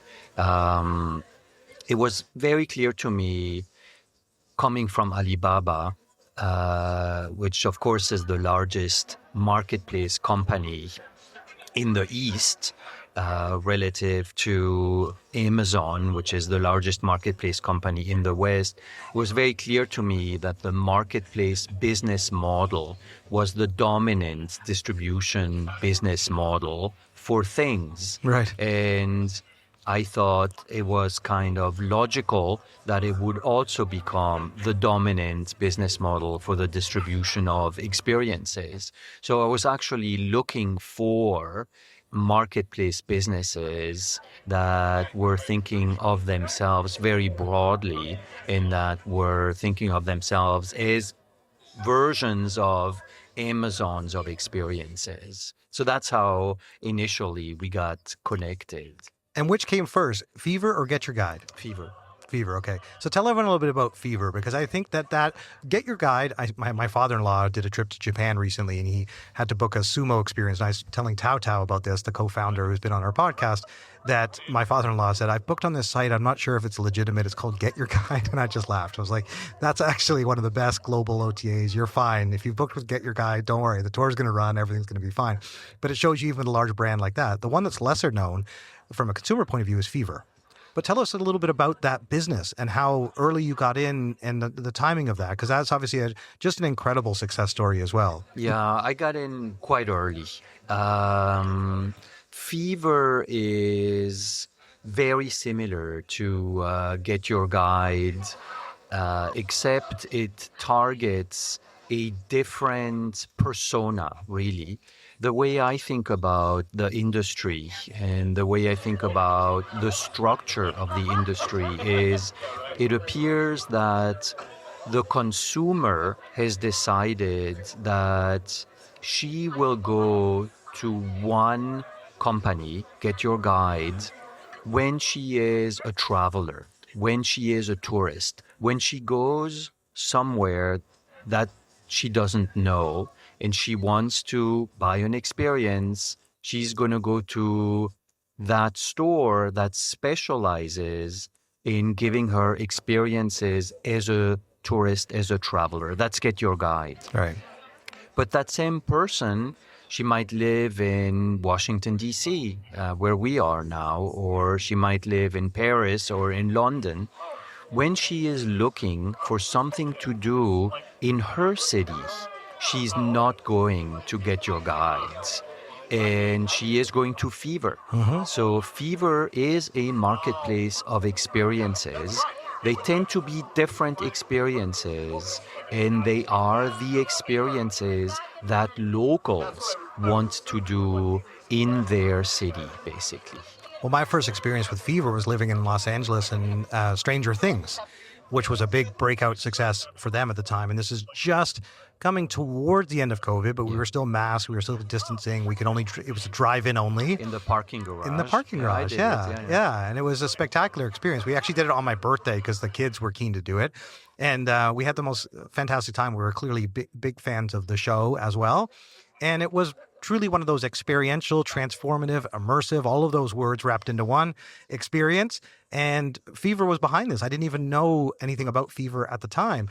But to highlight your point about in your own backyard, and that's certainly like these candlelight concerts that they do, and some of the experiences they create, and I say that word very intentionally, they create experiences that they then sell to people who live in a community. And that's I know Get Your Guide has their originals, and they've experimented with having their own branded day tours and that type of thing. But what Phare brought to the market was so unique and so, I would say, revolutionary. Is a big breakthrough. I think a few companies like Meow Wolf is an example of that as well. And I don't think there's anything else that compares to a Phare today in the marketplace in terms of how novel these creations are, and then the way they've been able to market that, because they are also very aggressive marketers. They spend a lot of money on marketing, but they do it profitably, which is something that a lot of travel companies struggle with as well. So tell us a little bit more where Phare's gotten to today, because I know they've had multiple rounds of investment. Conviviality Ventures, I know, was a fund that invested in Phare. I had the privilege to meet the founders when I was in Paris a couple of years ago, and I've kept in touch. Nacho Ignacio, one of the founders. Nacho and Alex, yes. Yeah. And Francisco, 3 founders. And the company continues to enjoy a lot of growth, a lot of success, and is really a global company now, present in hundreds of cities and leveraging its uniqueness. So in that industry, as you say, it is really by far the only scaled player, and it has a scale advantage and an information advantage that I think puts it in a very good position with, I hope, a lot of headroom. Yeah. For sure. Very repeatable business model in different markets and creating these new experiences. There just seems to be no shortage of growth opportunities for an organization like Phare. And Get Your Guide, obviously, they've gone from strength to strength as well. And that was one of the ones that, when you looked at Viator and Klook and even Veltra in Japan, them coming out of Berlin, and Cao Cao obviously was here, he was on stage earlier. That was one that you got in fairly early on as well, right? Yes. Tell us about what appealed to you about Get Your Guide and where that business has gotten to and stands today. It's always the same, Dan. It is kind of a combination of the founders and their traits, their ambitions, and the elegance of the business model. And I know this sounds probably very trite, but I very much look for quality. That is the most important thing that I look for. Quality people, quality ideas, quality execution, and obviously I'd be a fool if I compared myself to Warren Buffett, but certainly that's something I learned actually from Warren Buffett, and I think it's probably the best predictor of long-term success. Well, and clearly you're always on the lookout. You're attending conferences, and so you are surveying the industry and looking at other parallels to trying to figure out where to invest. And I think that clearly, there's those VCs that say, you don't need to find us, we'll find you. But clearly lots of startups want to reach out to people like yourself or VCs that you operate.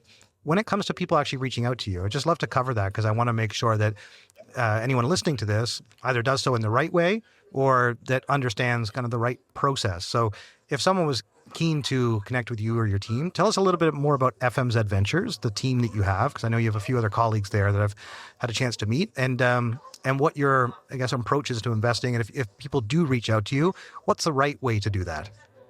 Whichever way is comfortable. We're very specialized. We do experiences. As you said earlier, we think about experiences much more broadly than the conventional definition. So for sure, it includes what we're doing here in travel, which I call kinetic, real world, atomic world experiences. But we also spend a lot of time in psychotherapeutic experiences, hence the interest that we've developed more recently, I would say, in experiential medicine. That's actually what the profession calls psychedelics, is experiential medicine. And it's fascinating to see the renewal in psychedelics that we are witnessing. And then another category is learning in skill building. Those are all experiences. virtual experiences and augmented reality experiences are very interesting to me, and particularly now that we're in a VR, AR winter, I think that's the best time to invest. It's a good way to put it. It is definitely a winter. Yeah, I like to invest in the winter. But anyone who is building a company in that, or I should say scaling up, we're not early stage investors. And I don't feel we have the experience to help early stage founders. There are many, many investors who specialize in investing in seed stage or early stage companies and have skills that we do not have to help those founders at that stage. Because of our life experience, we like to think we're more useful when companies are at the scaling stage and when they have to deal with different problems than earlier, for which we have more pattern recognition or direct exposure. So would you ever come in at Series A and beyond, or is it B, C? It's BC. Got it. Okay. Just important for our listeners, because this is where, a lot of startup entrepreneurs are trying to find their way and connect with the right people. And I did talk at length with Chris Hemmeter about this, given Phare's role. And that's why I wanted to clarify your position, so you didn't just get 100 people reaching out to you looking for seed investment. And I thought that was important to clarify. Now, when you look at the companies that are here at Arival and where the industry is at the moment, what stands out to you as you presented at the executive day, you were at the AI summit and at the AI forum rather, and then obviously, we're here at kind of day one of Arival 360. Michael, what's standing out to you? Is there any other, whether they're companies or even overall themes or trends that you're paying attention to that's standing out here? Or do you think a lot of these are now maturing and you're looking to other sectors like experiential medicine and so on? No, I think the experience economy is still in its very, very early innings. And if my read of the moment is accurate, then I think that we are at a pivotal moment, actually, a threshold moment, whereby the experience economy should, in my opinion, grow quite significantly, because AI in particular is going to bring about a lot of efficiency in services, manufacturing, with robotics and so forth. And that has good implications and it has bad implications. But one of the, I think, consequences of where we are in the really economic evolution of our system is there will be a lot more demand for experiences of all kinds. And so I think I'm very optimistic. I'm excited about where we are. Well, it's interesting. That's where I really wanted to get your perspective on this, not only because you were early in those investments, but the question still becomes, I've got a friend, Jordan Jacobs, that runs a company called Radical Ventures. They don't invest in travel. They invest in AI exclusively, and he invested in a company called Phare, and it was at a $2 billion valuation. He was adamant it's going to be a $200 billion company. It's now a $6 billion valuation. So he was very bullish in every round, and as I was keen to kind of get a sense of, when you look at the valuations of some of these companies, like a Get Your Guide or a Klook, when you have SoftBank that comes in later and increases the valuations of some of these businesses, where are we in the investment cycle and the overall growth? What you're saying to me, it seems, is that we're still early. Like a lot of these companies still have great potential for growth, regardless of their valuations or some of their fundraising. So I don't want to get into the exact specifics, but it's more when you look broadly across this industry, there's a huge opportunity for growth. And that I think was one of the most inspiring takeaways from our discussion that I think listeners will resonate with, because there's a lot of people that are coming to Arival for the first time that are, they're new businesses. They're like, the first night, there was a company I was speaking to, a startup that'll be on our event spotlight, and they've only been around for 4 months. And some of those will come and go. You've seen that over the years. But the fact is that there is energy and smart people coming in with interesting ideas and trying to disrupt or do something novel or solve new problems. So that's inspiring to hear. What other takeaways have you had so far, Michael, from being here this year, given that you've been to many arrivals before? Is anything else? AI, obviously, you mentioned. Any other particular standouts from the sessions or the speakers that... AI is obviously transformative for all industries, and it's good to see the robust discussion that we've been having the past 2 days here about the impact of AI on our industry. That's very positive, too. Yeah. And one of the things we were talking about a bit before is this multi-day tour concept. And obviously, this is the first year they've done the multi-day tour track. I had the privilege to moderate 2 of what will be 3 sessions, one more tomorrow. And Michael was kind enough to attend that session, and we were just chatting about it as we sat down. And that's another industry unto itself that is still not well understood. And there is some really exciting startups, and there's very few marketplaces, with the exception of Tourseta, who are on that stage, that are really doing this well. But my understanding is Get Your Guide is getting into the space. You don't have to speak about that because you probably have more information than most of us. But I'm just keen to get your take on that from what you've gleaned so far about multi-day. I know it's kind of piqued your interest. What does it take then for you to really investigate further and start to identify opportunities? What does that look like, and what's your process? I like to think of it as a map or drawing a landscape and understanding the terrain, so to speak. Yeah. Who are the participants in the landscape, and who are the players, who are the companies. And I believe that life is long, and these relationships between investors and founders are very long-term relationships. At least that's my experience. Yeah. And so you want mutually to get to know the people that you might choose to invest with and to associate with, because you will be together for long periods of time. And so to me, it's a process where I get to know the founders and they get to know us, and sometimes it feels so compelling to join forces or to join journeys that we basically make that choice.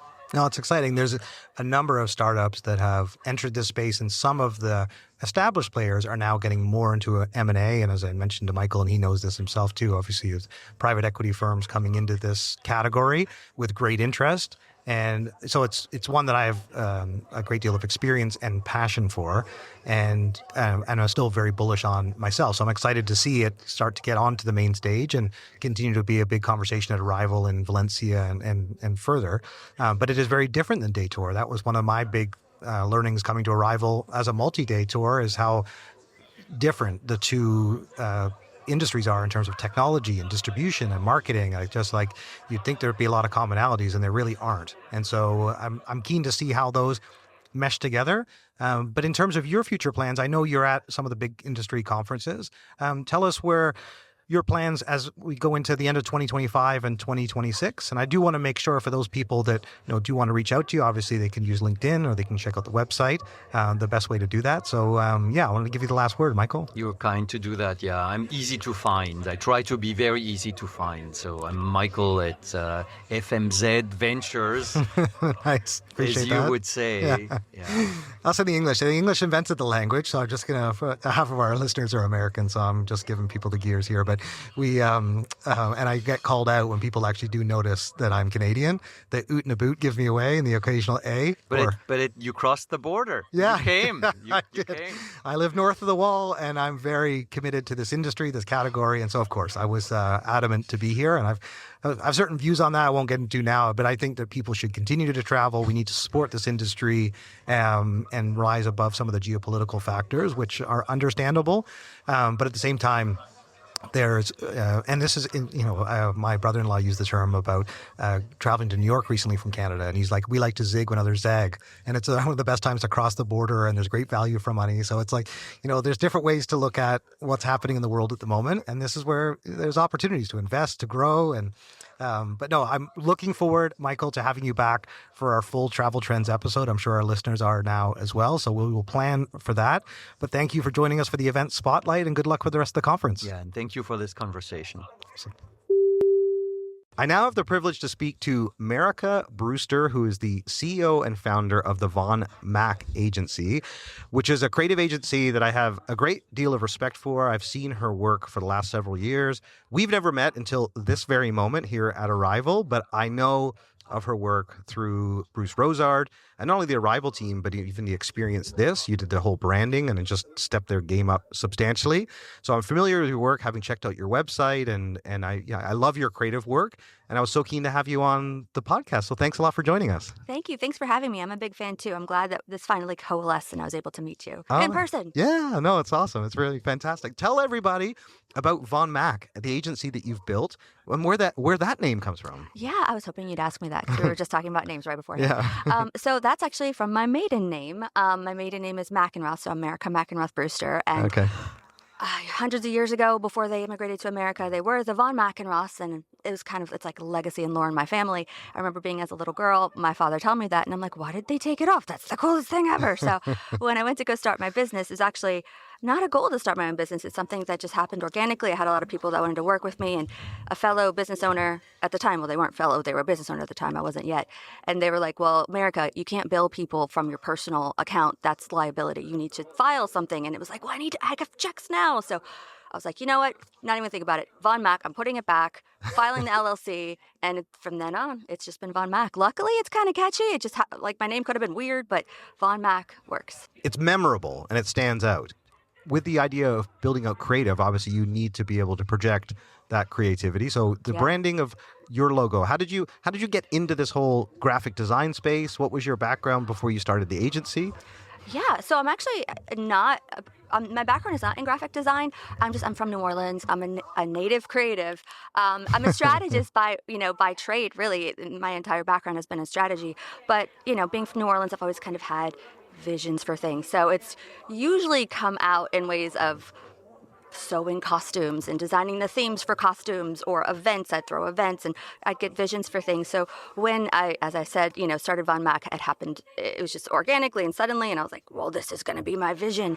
I just happened, you surround yourself intentionally with people who are just wonderful and, are growing in their own ways. And it's also a reflection of the things that you're interested in, right? So I have creative friends, and one of them is a tattoo artist. And I was like, well, it's going to be Von Mack. I want something with kind of a 90s feel. If I can do this and this is me, it's going to look how I want it. It doesn't even matter, what it's supposed to be to the world. I didn't want to be something. I wanted it to be more of just what I could always want to do. So I like birds, which is a weird thing to say in terms of relation to travel. One of my themes and costumes was birds. I got a bird tattoo. And so I was like, I reached out to my friend. He's a very prolific tattoo artist in New Orleans. And I was like, I want an icon for Von Mack, but I want the V and the M to be a bird. And so that's why when you look at my initial branding, the V and the M for the actual spelling of the Von Mack the V looks like a bird as well. And over a while, it kind of morphed into something we've been elevating. It's been almost 8 years since, we've been around. It'll be 8 years this month. That we were like, okay, well, we're growing and we're evolving. We're becoming more and more developed. Let's take it and go to our next iteration. So we did that last summer, and we went a little bit more. It still has a 90s feel. It's a little bit more urban in terms of street art and graffiti, which is just something that we're drawn to being from New Orleans as well. But it's still, in the icon, you can see the bird that has the V and the M in it, and that's an homage.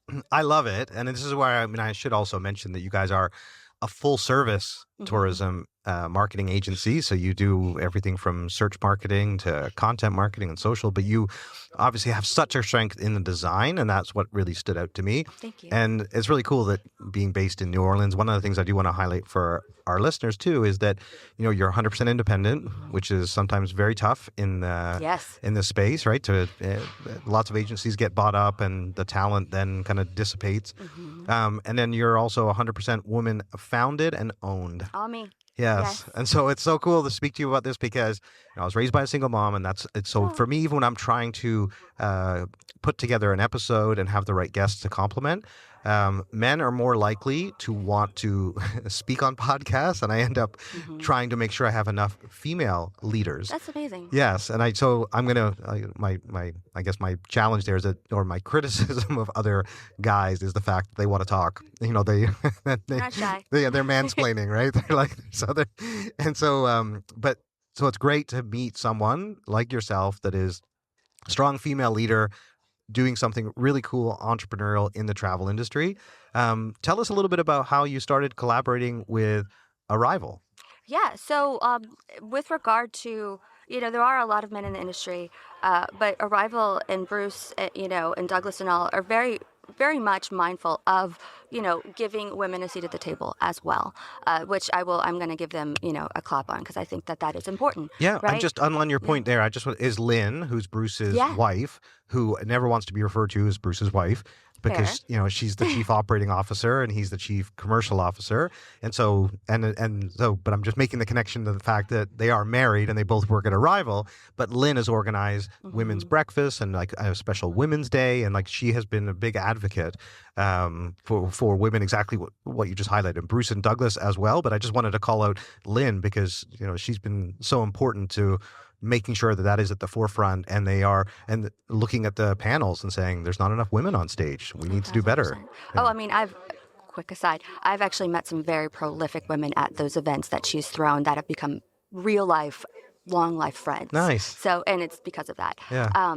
But yeah, with regard to Bruce's podcast, I believe that was the question, or how. Oh, just how you started working with Arival. Oh, I started working with Arival. Oh, this is a good one. Okay, so. I was actually speaking of, other people, helping others in this industry and, have the spotlight. I found that this industry, especially in destination experiences, were really, really profound in bringing other people into the light like you're doing, because there's so much more under the surface, in my opinion, that is going on, and just having advocates pluck people up, right? So what happened years ago was I was on a panel for the Port Conference with water sports with Greg Fisher. It might have even been a Wayveres one. Yeah. Okay. So it was a long time ago. Yeah. It was pre-COVID, and I was speaking, and Douglas was the presenter there, and so this was years ago, and it was right when Arival first started, and he heard me speak, and he came up to me afterwards and was like, we need women speakers.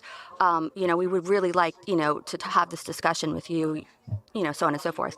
And then following that, COVID happened very quickly after, and everything shut down, and my business was very much like people were pausing, and it was crazy. So I started the Tourism Strong movement. So the whole Facebook profile, like postpone trips, don't cancel, the website bringing in people. So it's funny because Bruce happened to find me independently at that same time through that. And so I got an email from Bruce and was like, who is this? Who are you? What's going on? And I was like, well, I was actually just talking to Douglas. Yeah. So it just kind of coalesced following I did some speaking with them through their online events.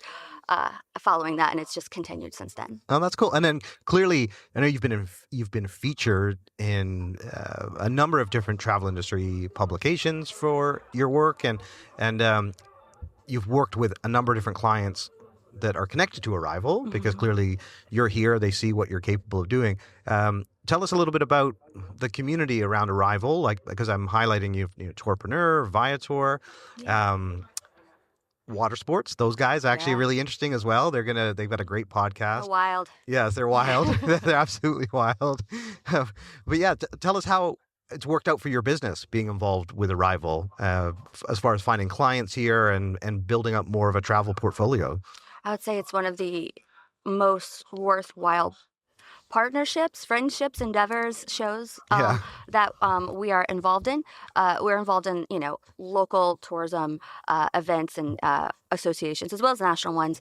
But this is the only one that speaks to the broadness, the breadth of in-destination, because it is so varied. Like I said, there's so much under the surface. This is just the pinpoint of it, and it's been growing. But it brings everyone together in a way that we can speak specifically being at the forefront of the tourism market. So some of the other ones are just so huge, where you have hotels and you have DMOs and all of that is relative. And we have clients in that those segments as well.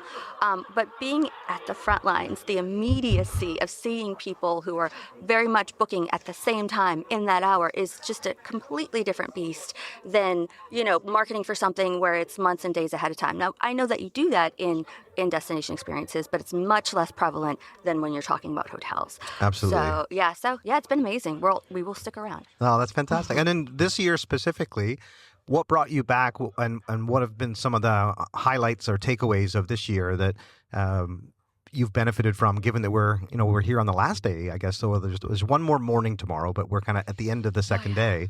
What have been some of the benefits of being here this year? Hands down, the executive summit. Oh, you were here right from the beginning. Oh my God! Yes. Oh, cool. Yes, it was. I'm so happy they added that. I'm actually, believe it or not, I am an introvert by nature. I make myself extrovert. So when you see me walking around, I am forcefully extroverting. And thank you for doing the podcast, because I'm sure it doesn't come naturally. There was people are always so nervous and intimidated. So yes, good for you for breaking out of your shell. Thanks for having me. Yes, and thank you for noting that. I appreciate that as well. But so with the executive summit, not only was I able to get into conversations and hear things and validate a lot of my views, which made me feel great, because in the space we're all kind of spread out and we don't really get to share our thoughts and what's happening with each other so often. I was able to sit at the round tables with people who were experiencing a lot of the same things as a business owner or at a top level, viewpoint, that it really brought those conversations together. And I didn't have to really worry about someone thinking I was trying to sell to them or something because I'm a vendor, because that's not the case. So it really opened it up and it broke down those barriers for me personally. And I was able to have those real discussions that really do matter to myself as a business owner and my clients. So it was awesome. Oh, that's fantastic. That's great. I'm glad to hear that, because the feedback has been overwhelmingly positive from the executive day. And that's the day I arrived, and then I was part of the AI forum the next day. Did you attend that as well? I was recovering. Okay, you're recovering from the executive day? Okay. I was just curious to know if there was some takeaways from that. But then, obviously, we've had 2 days now of the conference. Yeah. Has there been any standout sessions for you this year, or other speakers that you've particularly enjoyed? I've actually been following the women's things. Yeah. There's actually one that's coming up at 2:45 that I have marked off on my calendar. It's a panel. There's been a lot of things that I've kind of popped in and checked out. And again, a lot of it's just kind of supporting people who have learned from and grown with in this space. Yeah. And also kind of validating, like, okay, you're seeing the same thing over here that I'm seeing over here. So I would say I don't have anything very specific. I apologize, because it's all so broad and I've just been kind of soaking it in. Yeah, that's all good. It's interesting when people attend some of these sessions. One of the things that's more common that I've heard, even with a main stage speaker like Joe Pine, it validates what they're seeing. So they have an inkling that this is a trend or something they should be paying attention to, like this transformation economy and people interested in retreats. And it's like, actually, this is the business we're in, or we're going to expanding into. So I'd love to just get your take on the industry too, given that you do work across this space. Mm-hmm. From either a design or a marketing point of view, what are some of the trends that you're seeing that clients are asking you in the work that you're doing?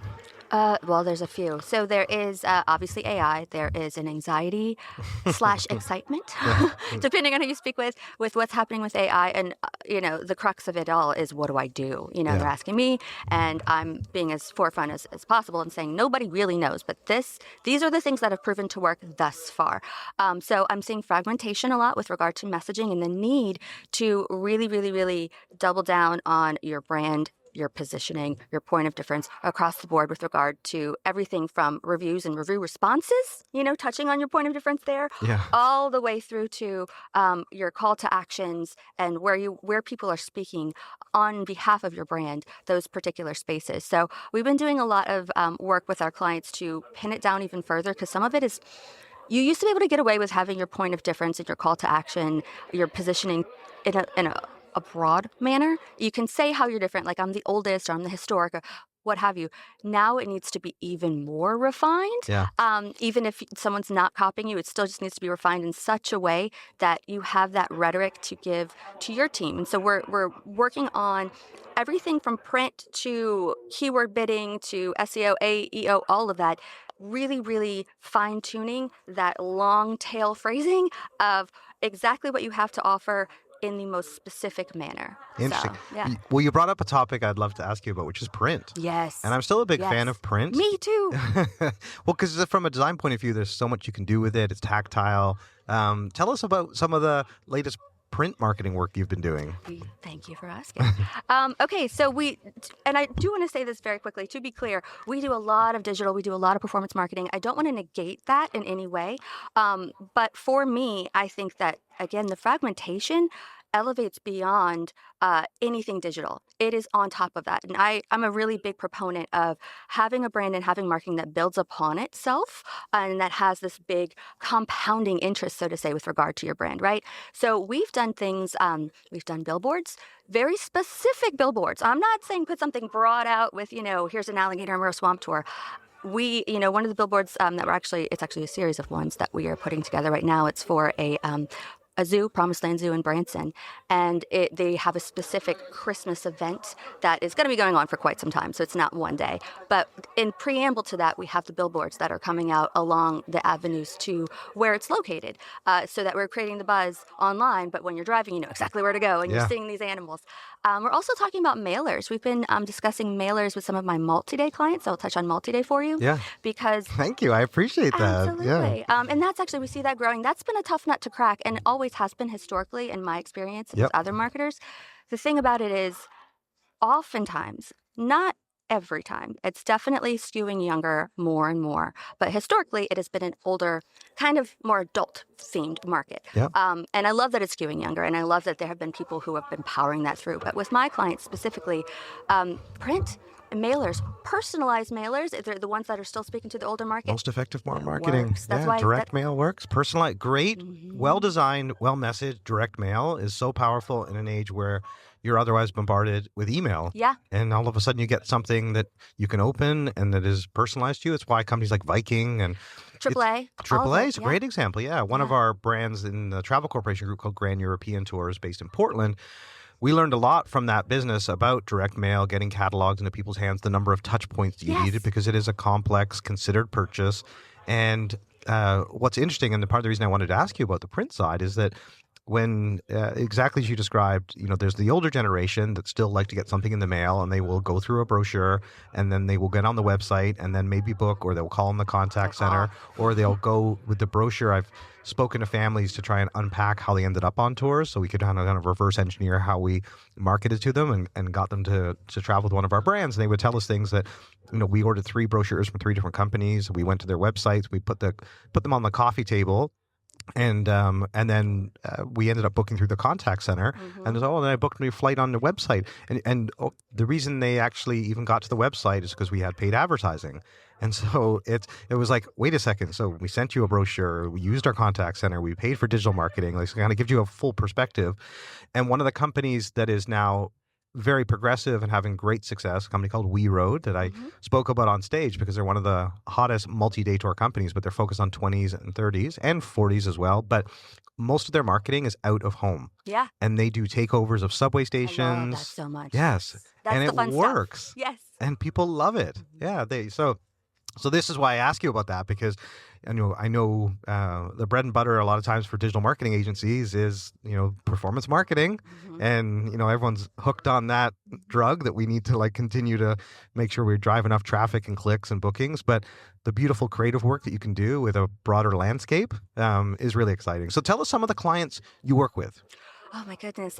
So we're very fortunate to have some pretty prolific clients in the market. And I like to say we sell the fun. Clearly, I positioned ourselves in tourism so that we could do the fun stuff. So, the ones that are here specifically, we have Brittany, who's been a long-time client. She's with Airboat Adventures in New Orleans. SwampTours.com was a fun project we got to work with her on. Cool. We have Mary. She's actually someone I met at the women's event a year or 2 ago that Lynn threw. Nice. She is with Phare Horizons, which is multi-day archaeological based tours, which is super cool because you're going down the river in Egypt, and there's mummies, and it's Indiana Jones stuff. I love it. She also has Blue Fern, and she's here in DC, so she actually kind of took me around DC, which was awesome. So she's here as well. I have John Peel. He's with the Hawaiian Council. I spoke with him earlier this week. So we were talking about leading with your brand and authenticity versus big box tourism. I can go on. I'll stop. But yes. Well, but it's interesting because one of the things that stood out to me there is I need to connect you to Zach, who's both the producer of our show, but he also runs Dinosaur Trips. Oh my gosh! And it's an amazing product, and his business is growing, and so they're doing more tours. And he's done everything. Like, he's a great marketer, to his full credit, but he's been building out the website and the branding. And I know it could use the Von Mack touch to take it to the next level. So. Yeah. I'll put you in touch with Zach, and he's going to be listening to this as he records this, but as he edits this. But and hopefully a number of other people will reach out to you after this as well. So I want to make sure that I haven't mentioned the website yet, so I can give you the chance to do that. But please tell everyone how they can find out more about Von Mack, and also reach out to you two directly, Marica. Absolutely. So we are everywhere as Von Mack Agency on all of the socials. It's VONMACK Agency. So Instagram, Facebook, all of that. Our website is vonmackagency.com. So you can reach out there. My email, my name is spelled weird, y'all. So you can either just write hello@vonmackagency, that works, or you could do Marica@vonmackagency.com and reach us that way. We do not have a special phone number yet, so I don't know our phone number, but I will say very quickly that we did realize that Von Mack actually is the right amount of digits, so we're going to try to get that one in the future with our phone number. I think most people should be able to spell out Marica. And I was saying to Marica, I loved her name when we sat down to record, and that's what she was referring to when we started recording, because I mentioned about Von Mack, but I was specifically loved her last name, Brewster. It's her married name, and I was like, where does it come from? I was like, because I grew up an 80s kid, Punky Brewster, and I've never met a Brewster before, and so no, Marica Brewster, it's been a real pleasure to finally meet you. Yes, you too. Thank you for having me. Of course, and I look forward to keeping in touch with you. Absolutely. I am thrilled to introduce our next guest to our listeners, especially because many people would have heard his solo episode that was so incredibly entertaining, emotional. It was all the things. And I'm talking, of course, of Craig Dodge, who works for the Phare Circus way over in Cambodia in Siem Reap. We had an amazing conversation after he had presented at the Arival Bangkok conference. Bruce told me about his session. I watched it. I was so inspired. I reached out to Craig, and we recorded a fantastic episode together. And here we are at Arival in Washington in 2025. We finally got to meet in person. And I get to welcome him back to the podcast. So, Craig, it's so great to meet you. Thanks again for joining us. Oh, thank you, Dan, for asking me. And if your listeners could see us, my face is red, blushing from... Thank you for your kind words. Of course. I so thoroughly enjoyed our conversation, and you've got such a compelling story to share. And I want to just start there for the people that haven't listened to that episode. Obviously, I'm going to encourage everyone after this event spotlight to go back and find the episode of Craig and the entire story of the Phare Circus. I had actually been to the Phare Circus when I was in Cambodia, and it was one of the big highlights of our time in Siem Reap. And but obviously I didn't know Craig at the time and his whole connection to it. But I would love, Craig, I know you've given a presentation here, and I know we can't do it all justice in the short time we have, because there's lots of other things I want to talk to you about. But would you mind just giving a bit of an overview of the Phare Circus and what your role was there? Sure. Well, the Phare Circus is a social enterprise. It's offshoot of a nonprofit school, and our mission is to generate revenue through business activities to fund the school and also provide jobs to the graduates of the school. And we do that through tourism, international visitors to Cambodia. We have nightly shows in Siem Reap. We also do offsite performances, but and international tours, and we have graphic design and animation, and all of that's really been critical to funding the school and giving jobs. And the presentation this morning, thanks for mentioning that. And it just I hope it reminds people why tourism exists, why we're here. And it's really all about the people and changing lives. Yeah. Well, and I'll just add one thing, because exactly what you said, changing lives is what you do. Primarily for the people that actually work at or have the opportunity to perform and be a part of the Phare Circus. And many of our listeners are probably familiar with the tragedies that occurred, the genocide in Cambodia and what transpired there. However, this is one of those stories that highlights how important tourism can be in giving people opportunities, and then also giving an opportunity for travelers to do something good with their tourism dollars, to be able to go to a venue like this and continue that journey of making sure that more opportunities are created. And Craig, tell us just everyone about your role there. And I know you're now officially retired. Semi-retired, so that's okay. Yeah, you're an American. You've lived over there now for how long? Almost 14 years. Oh, okay. And it's still home there. You've built a house in Siem Reap. I think it's tell everyone a little bit about your role. So I came across them because I moved to Cambodia working originally for a bicycle tour. And I went there and I saw the circus. I used to pass the venue all the time and just had the stereotypical American image of what a circus was. The red nose, fuzzy hair, animals. And I just was not interested until they came to my office and did invited me and my team to the show. And after seeing it, I had such a powerful reaction of, wow, I didn't expect that, because it's none of those things. It's the artists who have written, created, and performed stories based on history, recent folklore, and their lives. So when you attend it, you've just experienced something unique. And like you just said, tourism, I think, sometimes gets a bad rap. People talk a lot about over-tourism and irresponsible tourism, but this is really just exactly the opposite, where people can enjoy a unique, authentic, powerful, emotional experience and know that they made a difference in somebody else's life. For sure. And that's where I encourage everyone, if you belong to Arival, obviously you can see the video of Craig. If you didn't have a chance to attend his session, I know a number of people had commented to me how powerful it was, and we're keen to see you present again. I mean, the fact you're here at the main Arival 360 on stage speaks volumes for the fact that, you were such an impressive speaker in Bangkok and have such an important story to tell. So obviously I'm thrilled that you're here, but tell us, beyond speaking at the event, what else brought you back to the States and to be here at Arival? Well, yeah, those are two sort of big questions. I still keep, on a personal note, I keep my healthcare here. I have family and friends here still, obviously, so I come back every year for personal reasons. Arival, I really felt that I learned so much from their website, from their research during COVID, and was able to adapt it to our circumstances and make an incredible difference, especially post-COVID.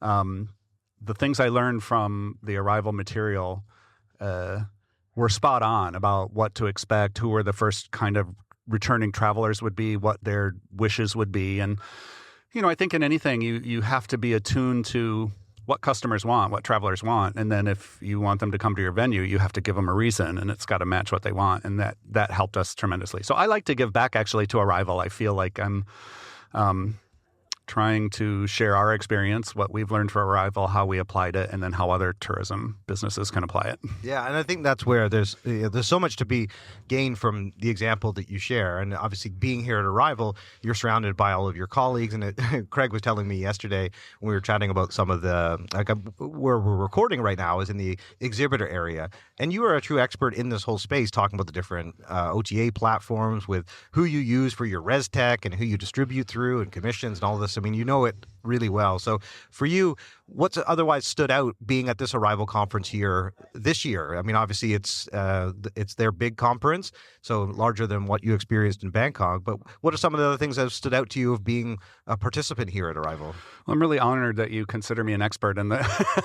And Phare is a pioneer, at least in Cambodia, for adopting ResTech and successfully. Well, and that's why you can't retire, because you're still running the e-commerce. Well, that's why I've only semi-retired, and and I still help them with that. And I look at Arival research, and they have their guides on how to choose ResTech for the best to fit you. And for us in Cambodia, the choice was pretty simple, because in Cambodia, payment gateways didn't exist until Resgo came in and said, we'll write a payment gateway. And so we used Resgo, and they integrate directly with a Cambodian bank, and that was critical for us. So, seeing and talking to the different ResTech here, it's really interesting. But I'll be really honest, from our perspective, it's about the personal relationships with those companies. I think we can't overlook how important that is. And, we're all talking about technology, AI, and OTAs and all of that. But at the end of the day, it's about people.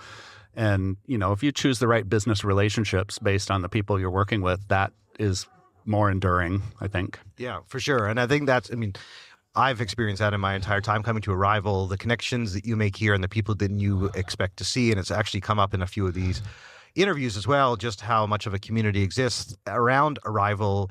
And this community doesn't often go to other conferences. This is their big annual conference, or they go to the other additional regional conferences. And I'm actually hearing more of that this year. People saying, "Oh, I'll see you in Valencia," or like that I go to all the regional ones and the global ones. And now this week there's been the Executive Day, there was the AI Forum, and I know you arrived for Arival 360 itself. That was the main event for you coming across.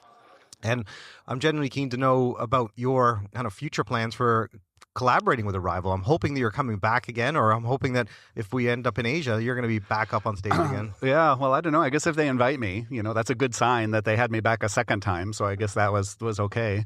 I'd like to help. I want to.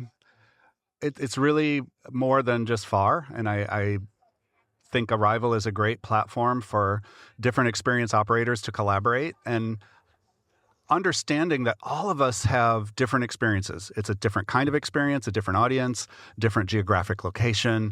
But at the end of the day, we can be inspired by what some of our peers are doing in other places. And if I can share our experience and if it's meaningful to somebody else, that's makes me feel good. Yeah, I can imagine. You just have that way about you, Craig, that you're a very likable person, and you're obviously you strike me from the interactions we've had as someone that's just always willing to lend a hand. It's just that you're the first to put your hand up if someone needs some support, help, or guidance.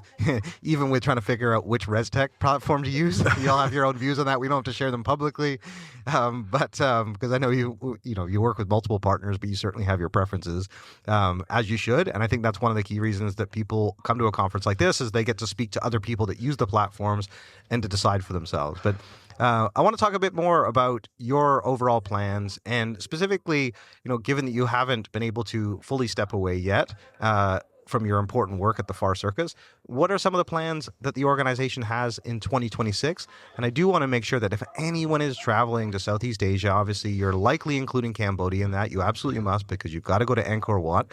That's one of the reasons why this incredible circus is in Siem Reap, because there was already an incredible amount of travelers coming there, and the infrastructure is just taken off. I mean, from the couple of times I've been to Cambodia on my most recent trip, now there's Starbucks and there's 5-star hotels, and it's just like that was not the Siem Reap I remember, but nevertheless, there's something there for everyone now in terms of the types of accommodation, however you want to approach Angkor Wat. But what I'm trying to say is that you have to experience the Phare Circus. So there's just nothing like it. So tell us what's ahead for you guys in 2026. Yeah, that's a good question. And I think, especially since COVID, probably everybody was at a crossroads in one way or another. And Phare certainly experienced that. And I can share that, there was interest from a more international entertainment organization to buy us out. And finally, I can reassure people that no, we're still independent, and we are always going to remain. Thanks. Yeah. It's a social enterprise that the revenue generated goes to the social cause. It goes to fund the school. It doesn't go to somebody driving a Lexus or other. But for the future, I think now we have to really make sure that we're standing strong on our own 2 feet, and we do have some minority shareholders, so we've got to generate revenue to buy them out.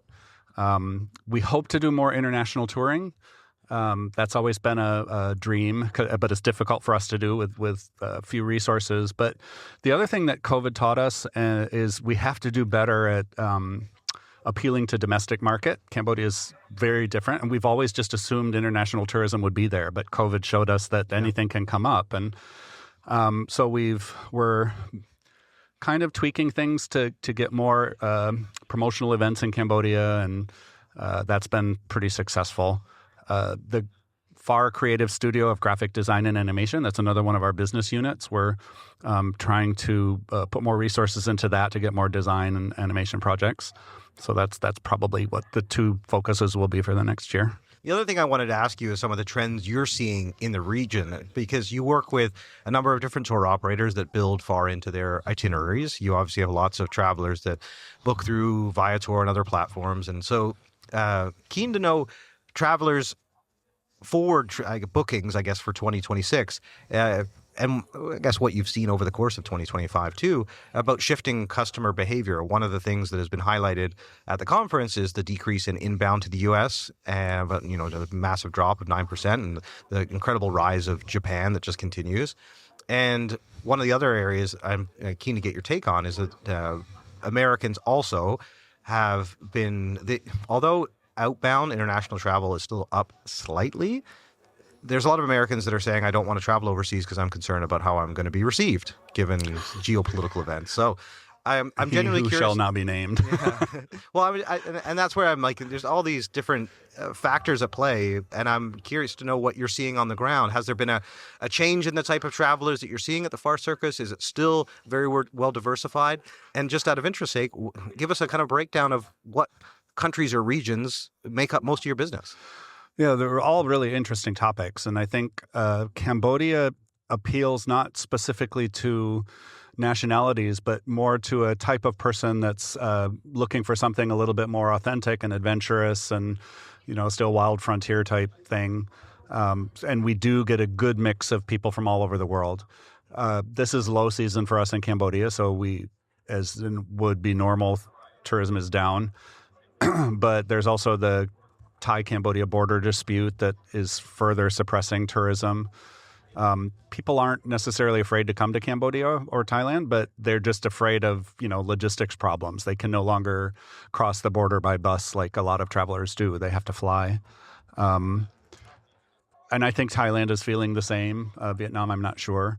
But for Cambodia, and I think and I can speak for Phare specifically, but we have a good mix of people from North America still, and Americans are still looked at very favorably there. Cambodians overall are probably some of the most friendly, caring, welcoming people that I've ever worked with. So you can feel very welcome there. As an American, nobody's going to give you any grief. Yeah, that is.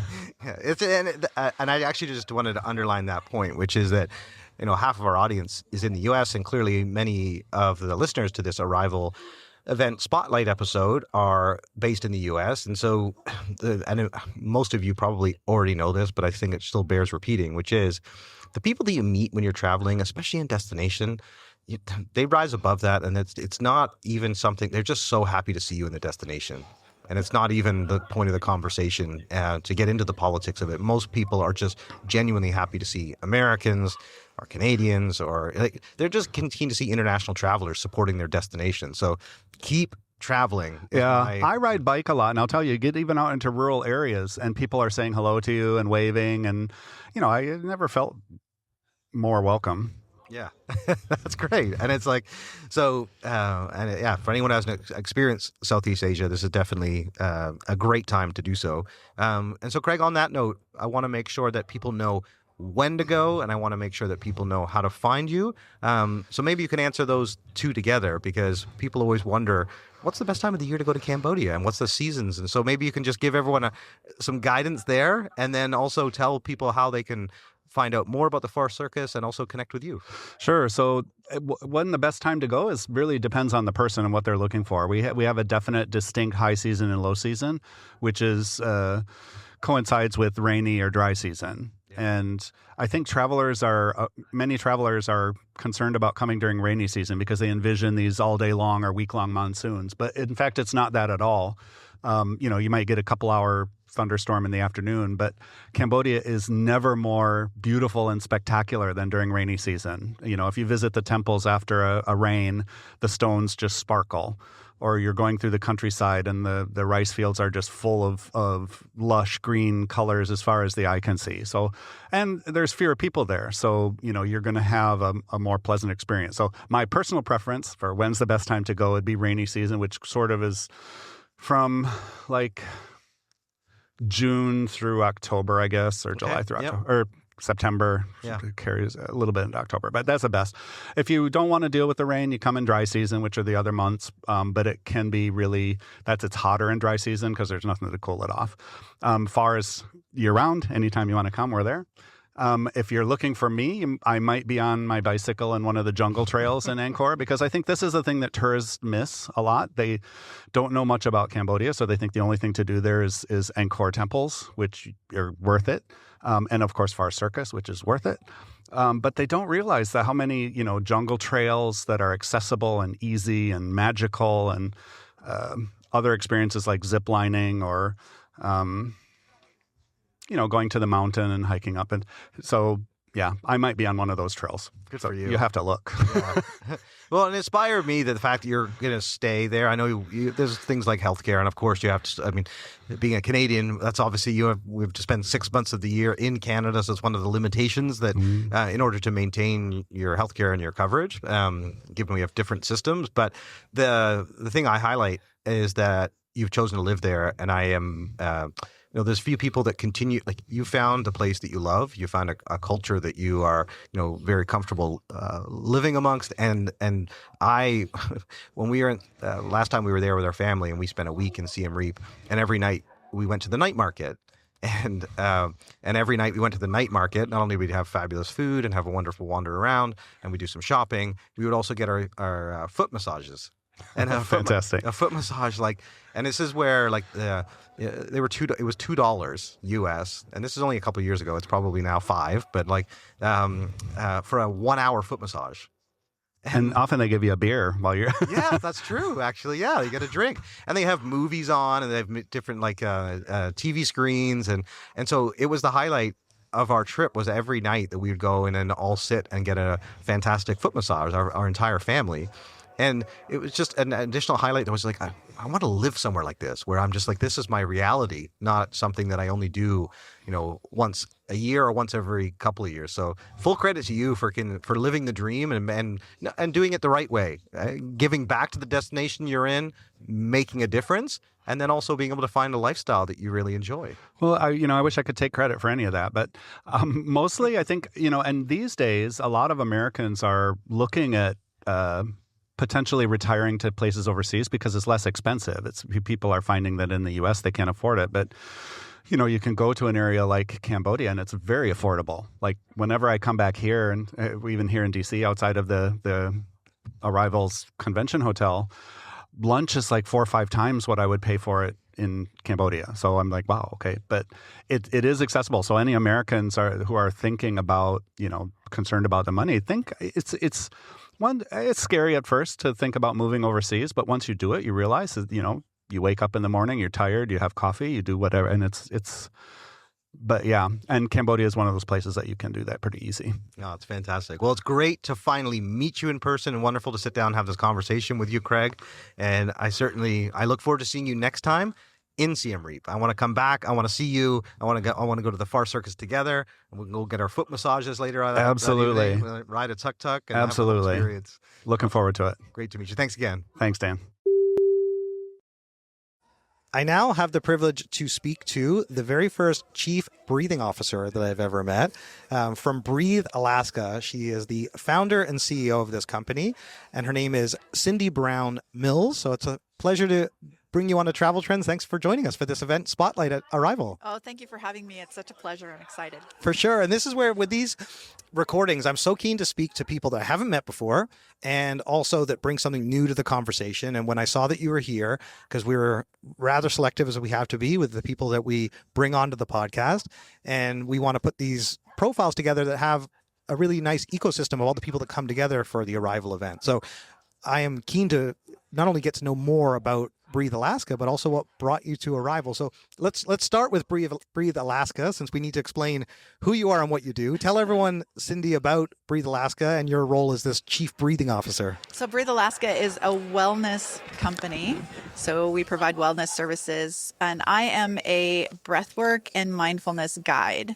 So that is what we do. It's all about breathwork and mindfulness, and we bring Alaska into that, the nature, right? We in Juneau, which is where I'm from, we're situated in the middle of the largest national forest in the country. I think it's in the world, but don't quote me on that. And so bringing that into the mindfulness and And just I want to make sure that for those of you at home that are like, because some people multitask, it's Breathe-Alaska if you're quickly trying to find the website. I know so many people ask me to call that out because they're like, this is really fascinating, but I really want to know where I can multitask as I'm listening to it. And so as you people are now on your website as well, and I'm Canadian, of course, and Yukon is one of the places I'm so keen to get to. I have not been to Alaska yet. I am probably most of our listeners have done an Alaskan cruise or they have some understanding of Alaska. But tell us, did you grow up there? Is this home for you, or did you move there at some point? I grew up in Salt Lake City and came to Alaska for graduate school, to Anchorage, and then came down to Juneau for a job. And I tell people, met a boy, fell in love, had babies. Been there for about 25 years. Awesome. So it's very much home. Yes. And has been now for the majority of your life, which is amazing. So good for you. That's an incredible place to call home. I know some people moved there during the pandemic. I know I have one colleague that moved to Alaska and absolutely loves it and was like, they took the opportunity once he could work remotely to move to Alaska. It was a place he always wanted to travel to and decide I'm going to live there and absolutely loves it. So I can't wait to visit. But tell everyone a bit more about the experience that they'll actually have with obviously you have a unique expertise, but tell everyone about the types of experiences you offer and these mindful kind of wilderness experiences that you bring people on. So I have an experience called Mindfulness in the Wilderness, and we bring people out into the forest and we talk about the benefits of the forest, the benefits that the trees give us. It has such a profound effect on our bodies, that the chemicals that the trees give off. And we talk about the medicinal and edible plants of the forest. The beautiful thing about summer in Juneau is that there's lots of berries.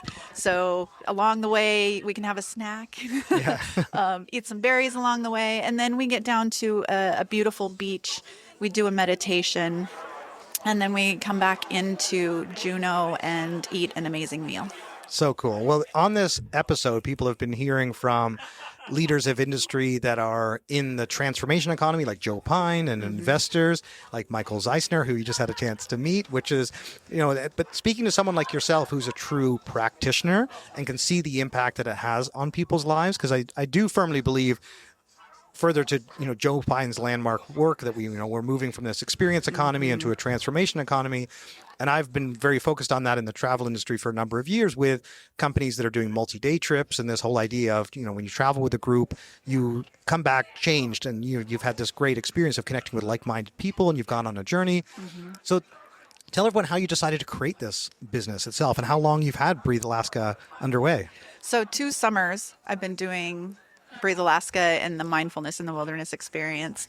And, what Joe Pine talked about in his session really resonated with me because that's what I do. Of course, I can imagine. Absolutely. You're sitting there in the audience thinking, this is, I know. This is I'm already living this. What I do. Yeah.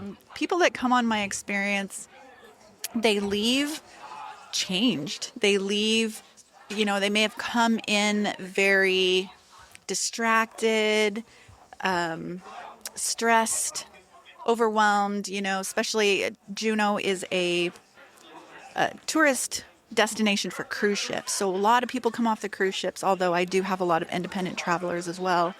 And they come in with all that they carry in with them. And sometimes I think it's really easy for me because the forest has that impact on people. Our trees give off this amazing chemical that has this profound effect on our bodies too. So they're doing as much work as I am to help folks. So as we walk down the trail, I know I leave feeling amazing too. It has never felt like work to me, honestly. Well, it's the parallel for me is there's a lady named Sahara Rose DeVore. I'm not sure if you have met Sahara before, but she runs the Travel Coach Network, and the whole. I've now joined as an advisor. I'm a huge fan of what she does, but it's very similar in the sense that essentially the Travel Coach Network is designed to help people who are overcoming trauma or anxiety and using travel as a means to not only manage but also overcome some of these challenges. And I know, looking at your website, that's some of the things that you speak to if you're struggling with overwhelming emotions such as anxiety, stress, grief, trauma. And we all are. Yes. It's a reality, right? Yes. It's just like, whether it's just how willing you are to go there and to admit it and to work through it. And so tell us a little bit about the types of people that are drawn to Alaska and specifically that are reaching out to you? Because clearly it's resonating. Right. And but tell us a little bit about the type of people that you are right now running tours for, and how you see that growing and changing as far as like the ages, the demographics, some of the profile of the customer. So it tends to be people that are a little bit older. Usually, like 40 and above, although I have had some younger people too. And people who this resonate with, people who are looking for a calm in the storm, to go out into the quiet instead of the high activity events and experiences that you have in Juneau. Helicopters are great, but not when you need quiet and serene. I have had people on my experience who have had health issues and really are looking for that meditative state. So yeah, doctors that have come on and said, I practice medicine all the time. I'm really overwhelmed. I'm really stressed. I need this, not just for me, but to take back to my patients. So lots and lots of different, people from all walks of life. Yeah. Well, I want to do an exercise in the breath work with you, because Sure. I'm sure our audience will absolutely love this, so they get an idea of what's going to happen on a Breathe Alaska trip. And I just wanted to give a little bit of context too for our listeners, just from my experience. I mean, I started this podcast because my dad was dying of cancer. I took time out to take care of him, and I said I was going to start a podcast. And it was partially kind of a joke because my dad had a great sense of humor, as if that was going to be my new life. And actually it's turned out to almost be exactly that. But it was almost therapeutic for me to go on this journey and to be able to share that experience with others. And during that time of grieving, there was certain books I had read and even podcasts I listened to, and I discovered Andrew Huberman during that time. And obviously he's a very well-known podcaster, and everyone knows, a lot of people know who Andrew Huberman is. But some of the episodes, even Dr. Peter Attia, to mention your point about doctors, that talk about the health span and the things we need to do so that we don't end up in the emergency room experiencing one of these like 5 horsemen of death, as he refers to it. There's all of these factors that led up to that moment. And so he described it as, he used to have these nightmares of someone throwing eggs off the top of a roof and trying to catch them. And it was like, actually what you need to do is stop them throwing the eggs, not just try and catch them. Right. And that's what he felt like at the hospital. And so I want to give everyone some of your wisdom and advice here. But Andrew Huberman has taught me the breathing technique to help with settling your mind when you feel stressed, which, we all naturally sigh. And that's one way for us to like we actually are relieving ourselves from stress and anxiety by sighing, whether we realize it or not. But the technique that he taught, where you breathe in as deeply as you can, and then you breathe in again. Further, and then you exhale very slowly. Yes. And then you do that multiple times. And I have found that even before I try and do some recordings, it really settles my mind and overall body to be able to just be focused. So I'd love to learn from you, and I'm sure our listeners would as well. So take us through one of your breathing techniques. So I will tell you that sigh of relief, or that physiological sigh, that is my number one favorite, because that is something we all do. It is our body's natural way to reset. But another one that I love is box breathing. And we've all heard of box breathing. But the reason that is such a powerful breathing technique is it brings our body back into balance. But not only that, it gives us clarity. So you've probably heard that first responders, Navy SEALs, they use box breathing.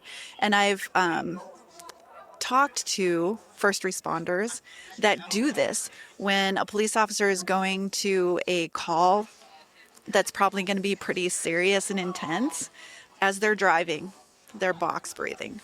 Right? Because it calms the nervous system and also brings that clarity and focus that they need going into a high intense situation like that. I am not familiar with this at all. Maybe some of our listeners are, but I am fully intrigued. Okay. So walk us through how someone does box breathing. Okay. So it's just like a box. 4 equal sides and for a count of whatever. So let's do it together. We're going to do it to a count of 4. All right. So we're going to breathe in for 4. We're going to hold for 4. Okay. breathe out for 4, hold for 4. Okay, let's do that together. That's 16 seconds. Okay, I'm gonna time. I'm gonna time this as well to make sure I do this properly, so I get the right experience. Okay. Okay. So breathe in, hold, out, hold.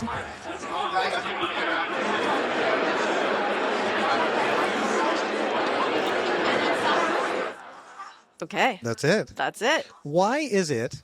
And then is there a certain repetition? You mentioned ambulance drivers continuing to do this, like the 4, 4, 4, 4, like that 16 the box. That you continue to do that for 5 or 10 minutes, like you. It really depends on what you need in your nervous system, right? But if you are driving to that intense situation and you only have 2 minutes, do 2 minutes. Right. If you only have the time to do 2 breaths, to do 2 cycles, do 2 cycles. Right. It's whatever you need, and you know your body better than anybody else. Well, I know there's also a similar technique for helping you get to sleep, which is similar as just settling your nervous system and your hypothalamus that clearly otherwise is like sends you into this like fight or flight mode, and you're like, so how do you settle your mind? Tell us about why it's so important physiologically to slow the exhale. That's one of the parts that I found fascinating, of like breathe in and then breathe in really firmly again, and then slowly exhale. So the point that you are highlighting there is this, taking 4 seconds to slowly breathe in and then taking the 4 seconds to breathe out, and then, but actually having those pauses as well, so that we're not just right, like in and out, which is obviously like more of an agitated state. Right. So there's a couple things there that you were touching on. The first is the way we breathe physiologically in our body. So, if you put a hand on your chest and another hand on your belly. Okay, I can't do that. I'm holding a microphone at the moment. Good thing we're not on camera, but yes. You breathe in and just observe which hand rises first. Oh. For most of us, that's going to be the one on our chest. Right, yeah. And what that is flight, or freeze, right? That is we're getting ready to battle something. And unfortunately, so in the past, that would only happen once in a while when you needed that focus, when you needed to be able to have that narrow focus, high adrenaline, more energy, because you had to fight. Yeah. Right? You had to save your life. Yeah. And when you were done with that, you were done. And now you started breathing down into your diaphragm, into your belly, which is rest and digest. And that's where we as human beings were designed to be all the time. And just rarely we go into our chest, we fight off whatever we need to do, and then we go back to this relaxed state. Unfortunately, now that fight, flight, or freeze is our email inbox. That phone call we have to make, that person we have to talk to. Looking at our smartphone in the middle of the night when that screen all of a sudden, and the impact that has on you psychologically and physiologically. Yeah. So that exhale, that extended exhale, that brings us back into that rest and digest. It brings us back into our diaphragm. So if you breathe through your diaphragm and you do shorter inhales, longer exhales, that brings your nervous system back into balance and reduces your stress level. Fantastic. Well, I want to take this to Alaska, and one of the things just to connect those two, Eric Blatchford, who was on this a Spotlight episode as well, a big time investor, but also someone that went to camp when he was a kid and has invested. He's bought the camp that he went to as a kid because he's very focused on giving other young kids the opportunity to have a screen-free, technology-free existence for the summer and be outdoor in nature. So the part I wanted to bring it back to was this idea of going out and being in nature. And Joe Pine, when I asked him on this podcast as well, what are the two things as it relates to travel and transformation, he highlighted retreats and then also the outdoors. And I'm sure you're familiar with, I joked with him about wild swimming and this idea that came out of Japan of like being in the forest and, being a bit better connected to nature. So when you combine breathing with being in a natural environment, especially one that is still as pristine and pure as Alaska, with the trees. And so tell us a little bit how much more transformative that is than doing these breathing exercises in a big city like we are now or in a big conference area what is the magnifier effect of being able to do that in a place like Alaska? So yeah, not only do you have the breathing that reduces that stress level, but we have all of those feel-good chemicals that our trees give off. Especially in Alaska, we have a lot of pine trees. They give off a lot more. So trees have a chemical that they give off called phytoncides. And those it's like their immune system, because they can't just shake off bugs and fungus and things like that. So they have to give this chemical. So that chemical also has a profound effect on us. That's the magnifier, is the work that they're doing to provide the more oxygen and these chemicals in the air that we don't even see them. And that's why we feel so good when we go out in nature. Just without any of the breath work, we feel so much better when we go for a walk. Yeah, and well, even that as a walk or walking meetings are some of the things you can do.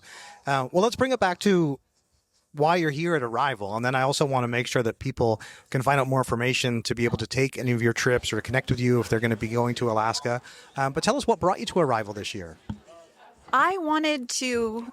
Wellness is an industry that is or wellness travel is an emerging market.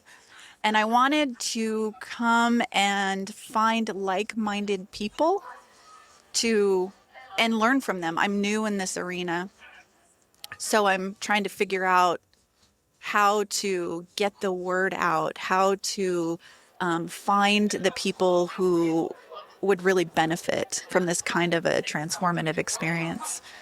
Fantastic. And this is your first Arival? It is. Okay, cool. And so what has been, I know we're having this conversation on the, latter part of the first full day of the conference, so there's still lots more for you to experience, explore, but what has been some of the initial takeaways or the initial highlights of being here? It has been that session with Joe Pine and the transformative, talking about transformative experiences, because as I sat there, it was validation, right? That's exactly what I do, as we mentioned before, and keep doing more of the same, and here's how you can do it even better. So I was very excited about that. Oh, that's good. And then what are you helping to get out? I'm thrilled to hear that because it's Joe Pine's first time being here. I know the team put a lot of effort into bringing Joe here, and I think it was absolutely, it was a terrific beginning. I love Douglas Quimby's opening. I always do, because he provides such great context. And I just genuinely like his style and approach on stage. I've seen him for many years present, and I always get a front row seat to listen to Douglas share some of the stats on the industry, and then to have Joe. So for me, and then Tao from Get Your Guide. So it was a great opening session. Clearly, there's lots more ahead of us still. What are some of the other benefits you're hoping to get out of being here at Arival? Connections. Yeah. 100% is connections. To give me advice about what are the things that I should focus on? How do I get the word out? Who do I talk to? All of those things. So as I mentioned, connections. All right. So let's make sure that people can connect with you, because you all obviously have a chance to connect with people here, but we have thousands of listeners globally, and hopefully many of them will all of a sudden say, wait a second, I had no idea that this existed, or how important this is. So Cindee, tell us a little bit more. I know I mentioned the website, breathe-alaska.com. What are some of the other ways that people can follow up with you? And also please mention some of the services that you offer. I want to make sure we highlight it as well, because we didn't have a lot of chance to get into the detail of some of the actual experiences that people could book or engage you for. So I'm on Instagram and Facebook as well. Would love to have you follow our page. There's a lot of beautiful Alaska scenery that you'll see there, and we talk a lot about nature and breathwork outdoors. The website, as you mentioned, send me an email, call me, send a carrier pigeon. I welcome the contact, I welcome feedback, and just let's chat. The other services that I provide are I do corporate breathwork sessions or education in breathwork. Yeah. I can do that virtually or in person. And I have a newsletter that goes out every month. And in those newsletters, it has a 10, 15-minute breath work or meditation or something that goes with it every month. And pretty soon I'll have memberships. I also do online or virtual classes that are an hour long. That's great. Yeah, I noticed on the website you had retreats and workshops, and clearly, Joe Pine talked about retreats. That's actually that's the first thing we're seeing with this whole transformation economy that you're definitely ahead of the curve on. So, I have a retreat. I think that this is really unique, and that is for triathletes. So it's breath work specifically for triathletes in the different disciplines of a triathlon. And we talk about it as breath is the fourth element. So just a little plug for that. Oh, that's awesome. No, it's great to see everything you have going on. And I'm convinced that this is, the early stages of what you'll be a great example of someone that's kind of led the way in transformation economy and be back to speak on stage at Arival in the future. And I hope so. Yeah. Well, Cindee, it's been lovely to meet you. I wish you every success, and let's definitely keep in touch. All right. Thank you. I appreciate it.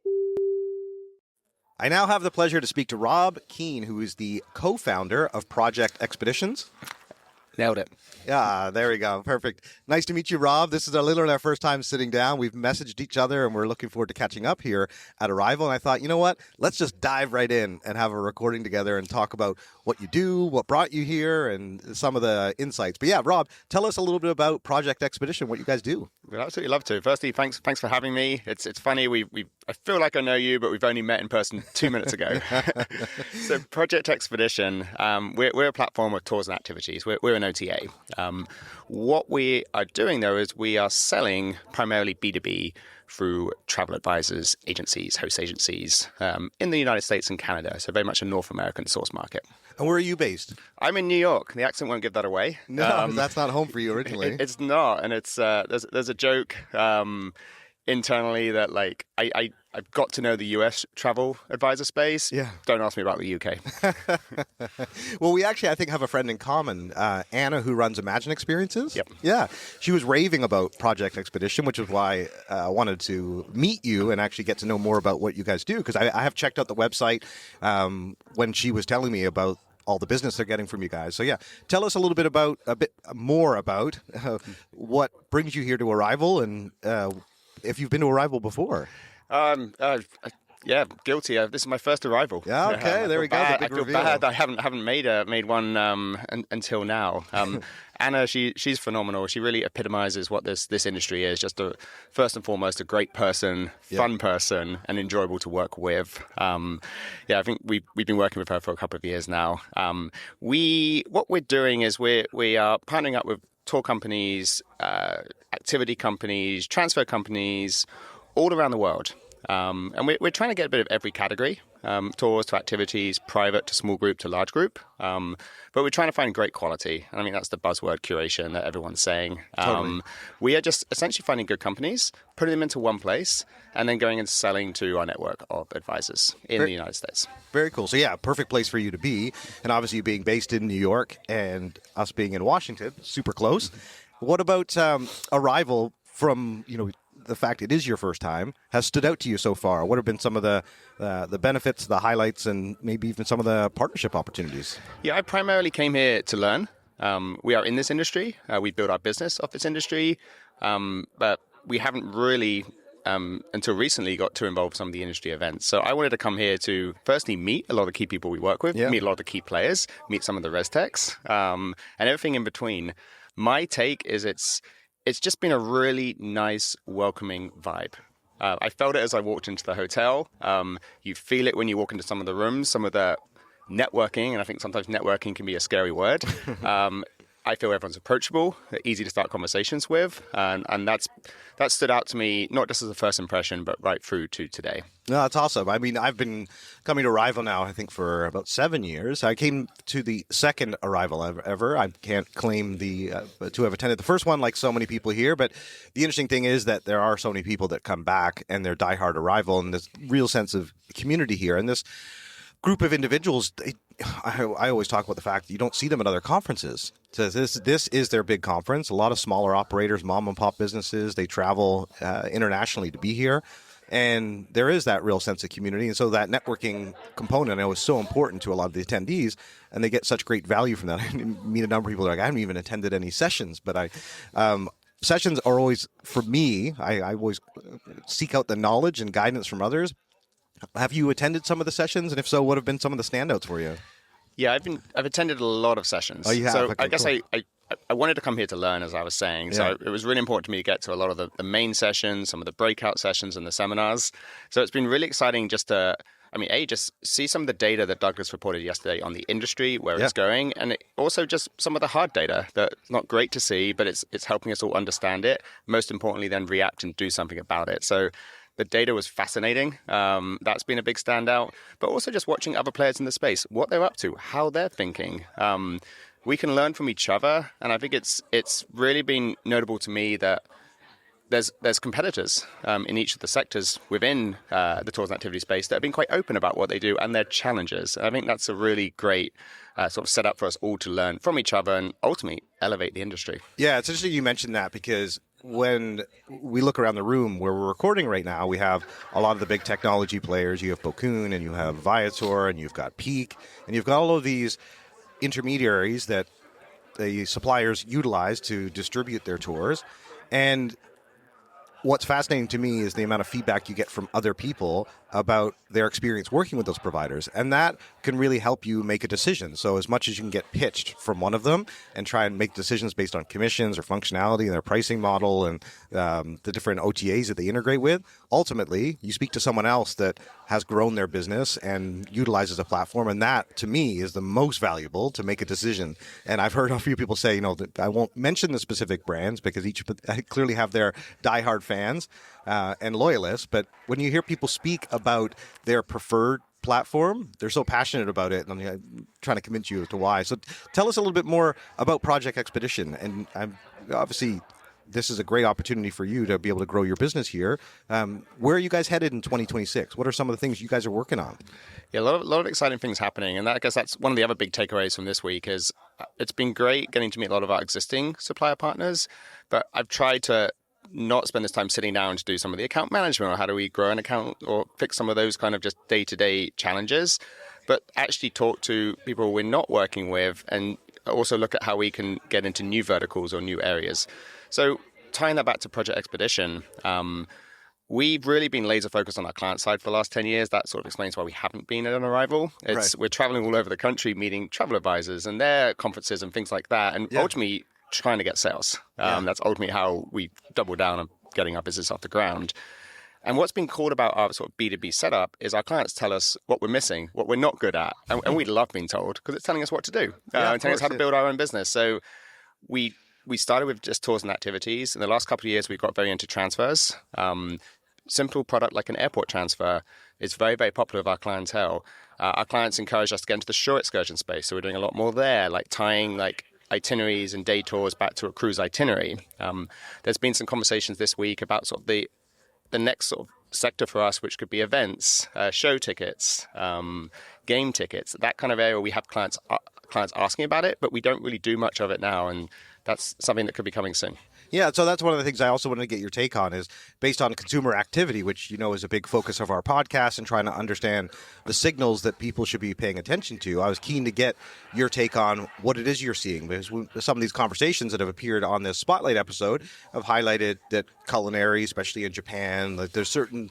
And that was obviously what Douglas mentioned on stage as well. So I pick up on Douglas's excellent research and the stats, like the U.S. being down 9%, but then Japan being up. And it's like there's always winners and losers in travel, as I've been highlighting on some of these conversations. So tell us a little bit more about some of those trends you're seeing. Obviously, you're making key decisions about your business based on consumer feedback. So what are some of the overall trends and themes that you're seeing that maybe even coming here, you were like, yes, we've already been seeing that. And then Douglas pointed it out, but it was already obvious to you.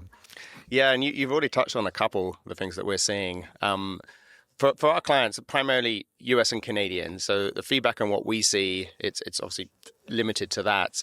Overall, it's positive. Every metric is up.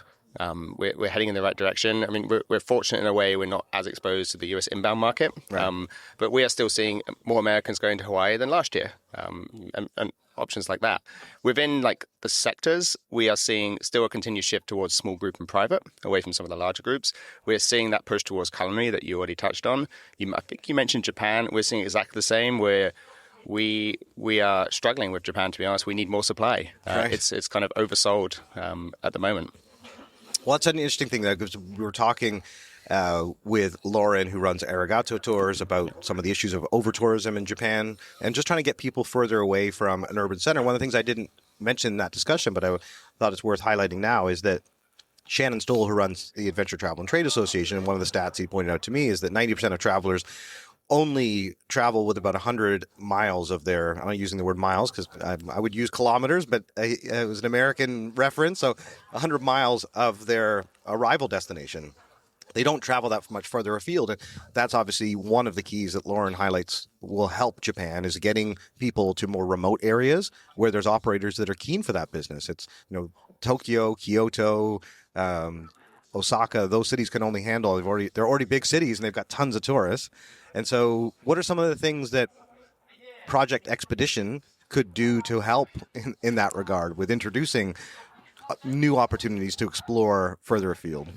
That's a great question, and you've actually touched on a number of my takeaways from this week. To date, we've been very client-led, which is super important. If a client's saying they want something somewhere, we're going to go and source, work with a supplier to hopefully be able to sell that. In terms of what we can do to influence, it's really, at this point, we have a pretty large network of advisors. We're preferred with a lot of the major consortia in the United States. We can help push certain products, certain destinations. And some of the conversations this week have been, well, if a supplier or an operator is coming to us and saying, could you get something that's further away or not mainstream? We can use our network to push that. And for us to actually dictate, well, here's a great experience. We really haven't done much of that. It's been quite reactive to clients. One of my takeaways is we can be proactive in partnership with our supplier partners, who are frankly the experts. Right. Yeah, that's a good way to put it. And I think that's where educating consumers as well, or travelers, to be aware of some of the challenges and the fact they're likely going to have a better experience if they choose not only more far-flung destinations, but also shoulder seasons. That's one of the things that we've certainly seen as well. As someone has commented that May is the new July. I've heard the same on October. Yeah, exactly. And it's so people are very aware that certain destinations are particularly overcrowded at peak travel times.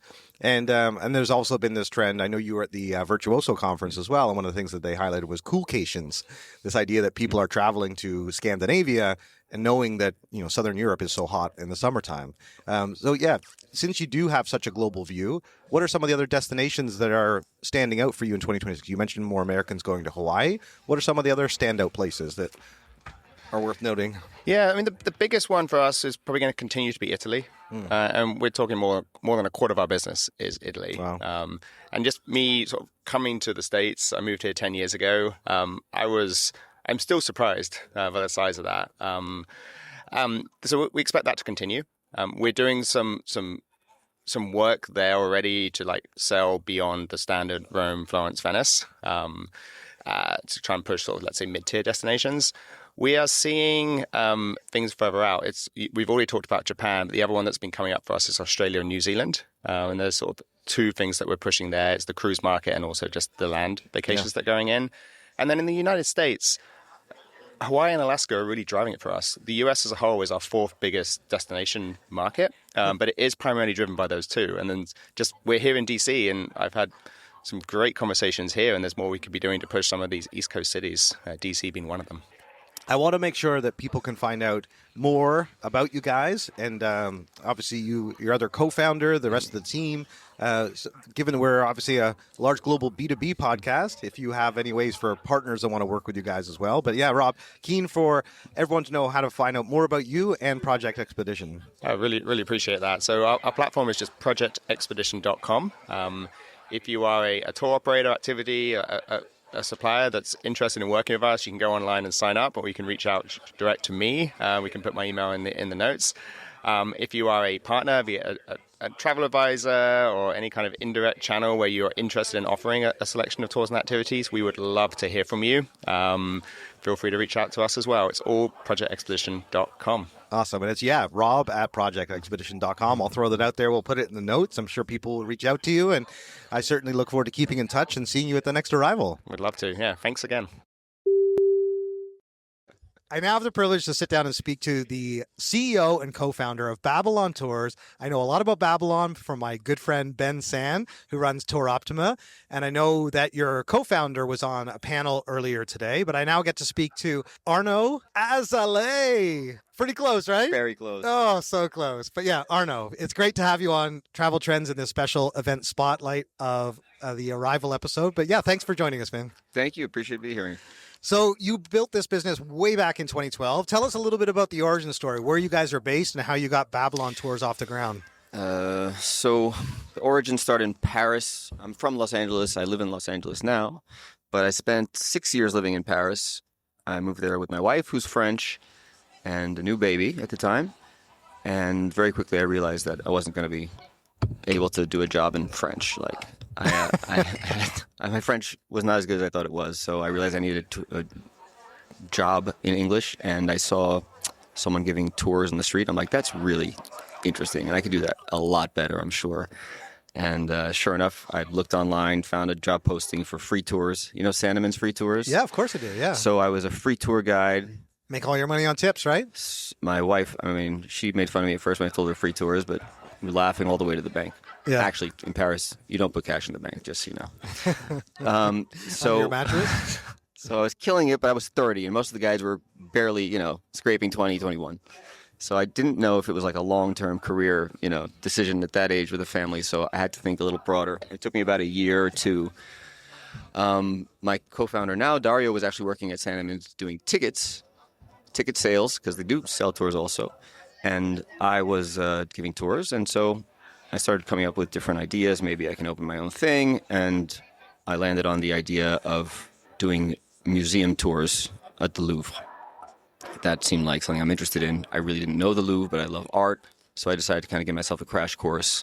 It became my temple. Every night I would go in and just basically learned it by the back of my hand, so every time I could create a tour that was a crash course, in my opinion. And then I started doing them for free.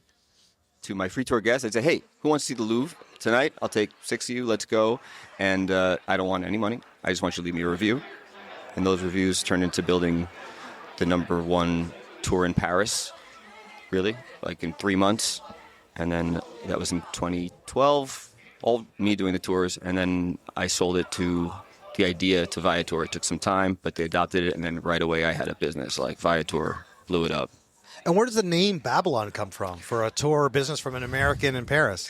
So the initial iteration of my co-founder and me starting a business was not Louvre museums. We went through many plans that didn't pan out. The first one was that we realized Sandeman's, they only did tours in Spanish and English. I think they still do.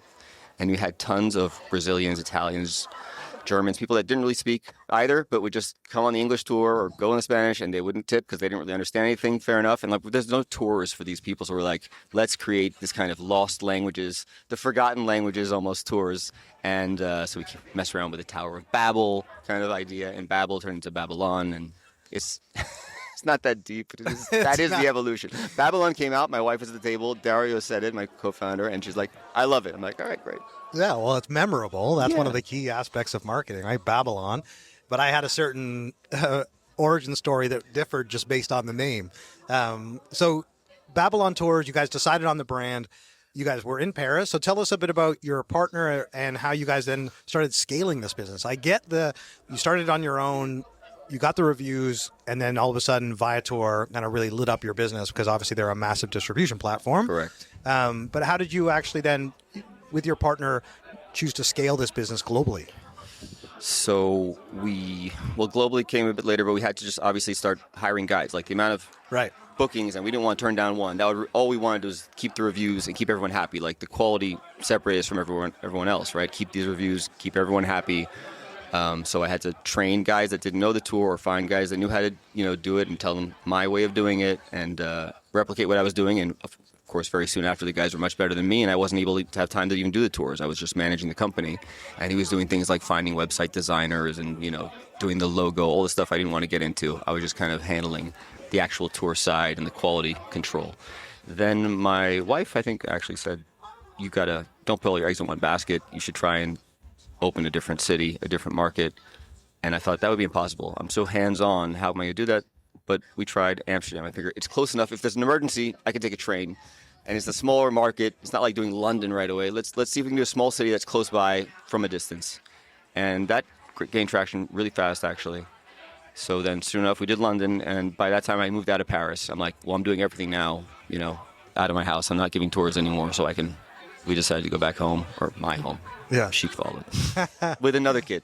Right. Good. That's great. So you actually managed to start a family on this journey of entrepreneurship. Oh, yeah, absolutely. And so did my partner, a little bit later than me. My co-founder did too. But he's in Paris, so we do have, both time zones covered, and now we have a lot of help, but that took a lot of time to get there. I think before COVID, we were really doing everything just the two of us. I answered every call, 24/7, customer service, that was me. Every booking, every reply, every refund, it all went through us. You know the hustle, right? Yeah, but it felt good. COVID didn't feel good in any way, really, but it felt nice not have to fire or furlough or deal with any, that. It was just the guides that were my main concern. Of course, trying to keep them busy and keeping them with us so when we got back, we can come back strong. And we were able to do that. And, sadly, so many weren't able to come out of that as well as we did. Yeah, no doubt. Well, I do want to touch on that, but I also just want to give everyone a better understanding of, from those people listening to this and trying to understand how you were successful in scaling this company, but also what's unique and the real differentiator with Babylon. So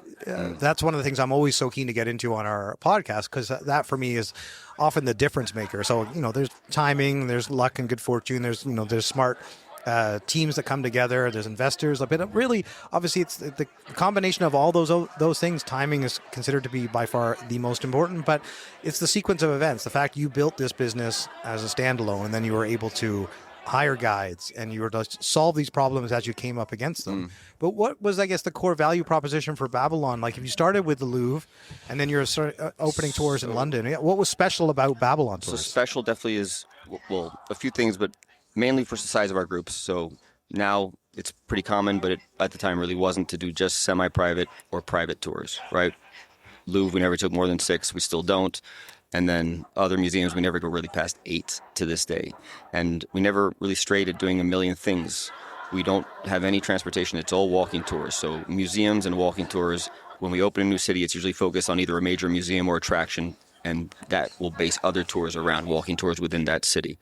And it's a formula that's really worked, and you don't have to have a lot of overhead to open it. You just need great guides. That's the hard part. The quality is what sets it apart from the rest. Others care about numbers. We care about reviews. If I get a 4-star, I will, lose sleep at night. It means we've done something wrong, the guide's wrong, or maybe it was a mistake. It can't be. So it's dedication to the quality and the small group size, which again was less popular. Now it's a crowded market. I think every time I came to Arival, they were showing this trend, especially after COVID. You look at Douglas's charts and stuff. Like, well, people want smaller groups. They want more intimate. They want more personalized. Like, yeah, we know this, and now everyone knows. So every city you'll have the copycats. But that's great. I think it's quality prevails, and there's monsters that do the same kind of general tours as us, but we're not really competing. It's a total different price point. Again, a lot of people are complaining this year about the year they had, but in our area, it wasn't as, we did quite well. And I think, if anything, we might have lost in some markets because of more competition, not because of less tourism and the higher priced items. You mentioned 2012 is when you started. Arival's now been around for about 8 years, I guess. Mm-hmm. And when did you start coming to Arival? I've been to every one except for the one in Bangkok. And, there's the one in UK I didn't go to as well. Berlin, COVID, when they all got stuck there, I luckily missed the flight. Not missed the flight, but it got canceled before. So I wasn't at that one. Yeah. All the other ones I've been to. And I heard the people that got there, because people had turned up and they still got together. And they had a great, I'm kind of sad I missed it, but Cool. So you've been there on their journey. So let's talk about 2025 Arival and the fact we're here in Washington/National Harbor together. What were some of the things that you are looking forward to this year? I know you attended the Executive Day. There was the AI Forum. Keen to get your take, since you know this conference so well and have been in this industry so long. I'm sure there's reasons that you come back every year. Keen to hear what those are, but also what was unique about this year that on the agenda that stood out to you? A few things. I really did enjoy the initial conference, the executive conference. I don't know how many people it was. I'm not good at gauging that, but I think I knew half of them, which is rare. Usually you just kind of get lost in the crowd. I did know a lot of people, and interesting to see, ideas they're bouncing off and troubles they're having, successes, and where their plans are. And obviously a lot of smarter people than me in the room. That's always nice to hear good input. There were investors and venture capitalists and all kinds of fun input. So I enjoyed that a lot. The AI conference, people say blew their mind, but it honestly hurt my head. So I just, they're going around in circles, debating if there's God. I'm like, okay, well, they just know God exists, but whose God it is, and I don't know. So it was a little much for me, but obviously we can't ignore it, but I feel like everyone just very clearly doesn't know what they're talking about. There's an idea there, but we're not quite there yet. So I keep an eye on it. I'm here also. I have tech that I built for my company that I needed as a necessity, but I know it's going to be very helpful for tour operators and tour guides. So I'm starting those conversations and getting people excited about that coming out, tour operators and booking softwares and things they can test out in some demos there. So that's really new for me. And then tonight it's Yom Kippur, so everyone's going to be partying and doing their conference tomorrow, and I'll be fasting alone in my room. Super timing on this conference. Well, I know Arno and I were talking about this because Gilad, our friend, has already flown out to get back to his family. You are here because you actually need to be here afterwards, so you can't actually get home in time. That's right. But let's talk about some of the aspects of Arival that you benefit most. So like putting the executive day, I guess, was about 100 people. I think they wanted 85. Okay. They got 100, so it actually turned out to be great.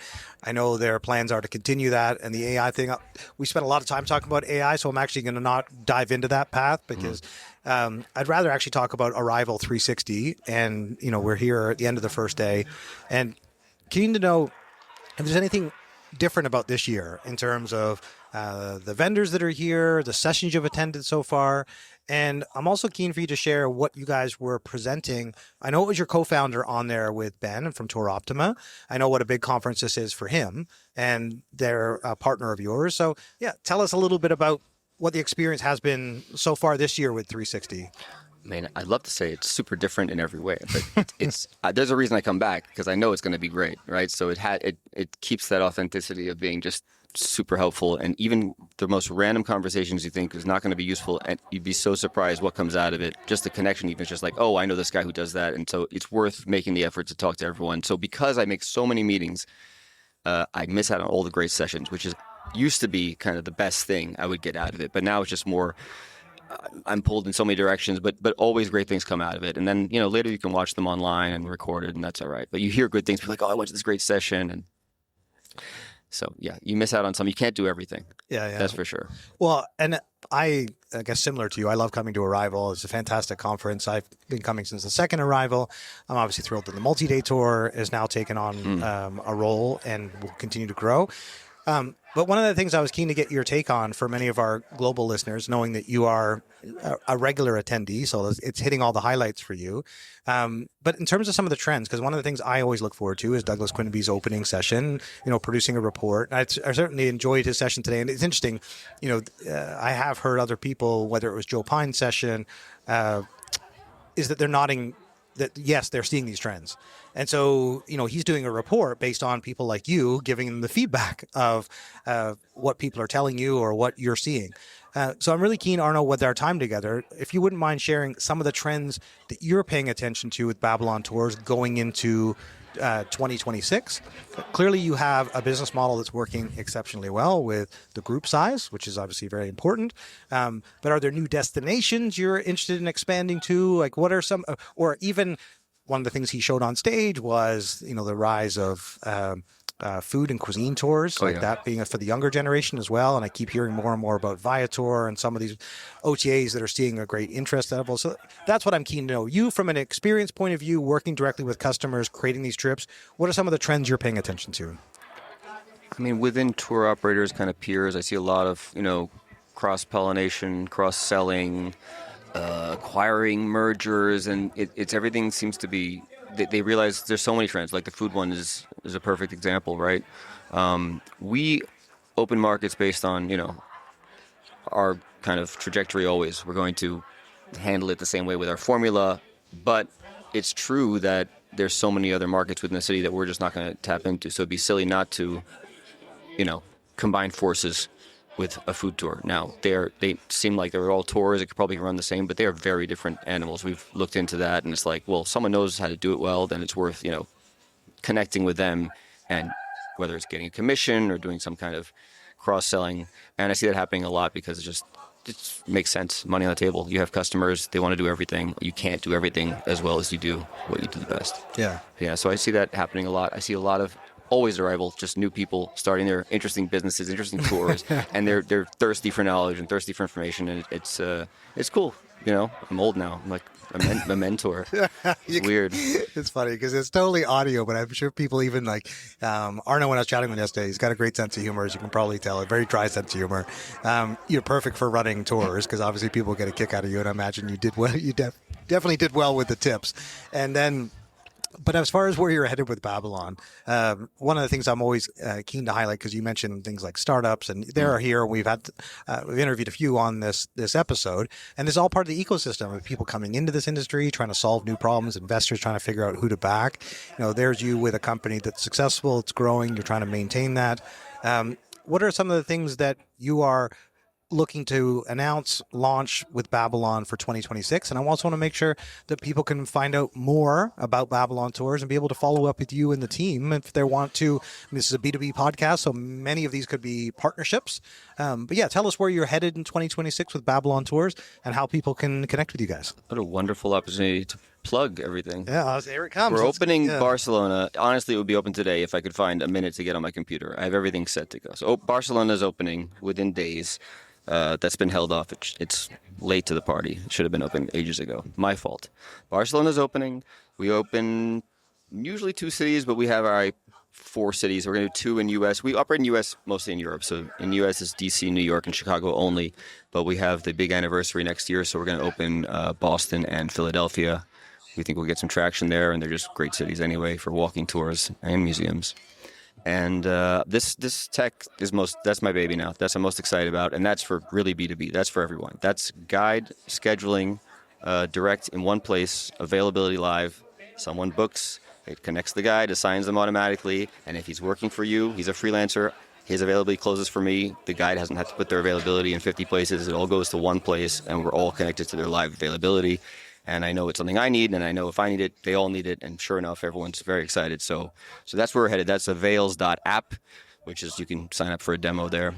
But yeah, new for us and doing all the testing, but getting it ready for hopefully have a booth at Arival next time, Valencia. That's cool. So you got the Babylon Tours, you've got the tech side of the business now, and that's obviously the big growth and focus areas, like keep the core business running, continue to expand, but now leverage the technology that you've built because you have a core competency and understanding in what's needed, and now you've got the solution to be able to sell to other partners.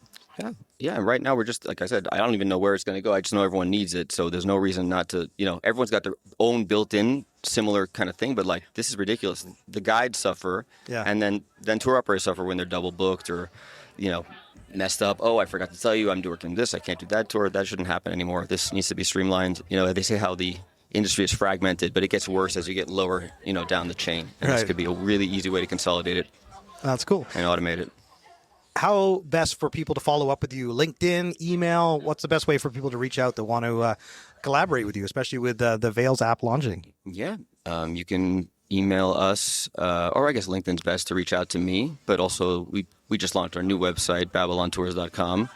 Nothing crazy special, but it needed a 7-year update, so that's done. I'm really excited because that was a long process. So they can, email through the website, reach out through LinkedIn. Not too hard. Awesome. It's great to meet you here. I've thoroughly enjoyed getting to know you over the last couple of days, and I look forward to keeping in touch with you, and I wish you much success in the year ahead, buddy. Likewise, Dan. Thank you. It was awesome.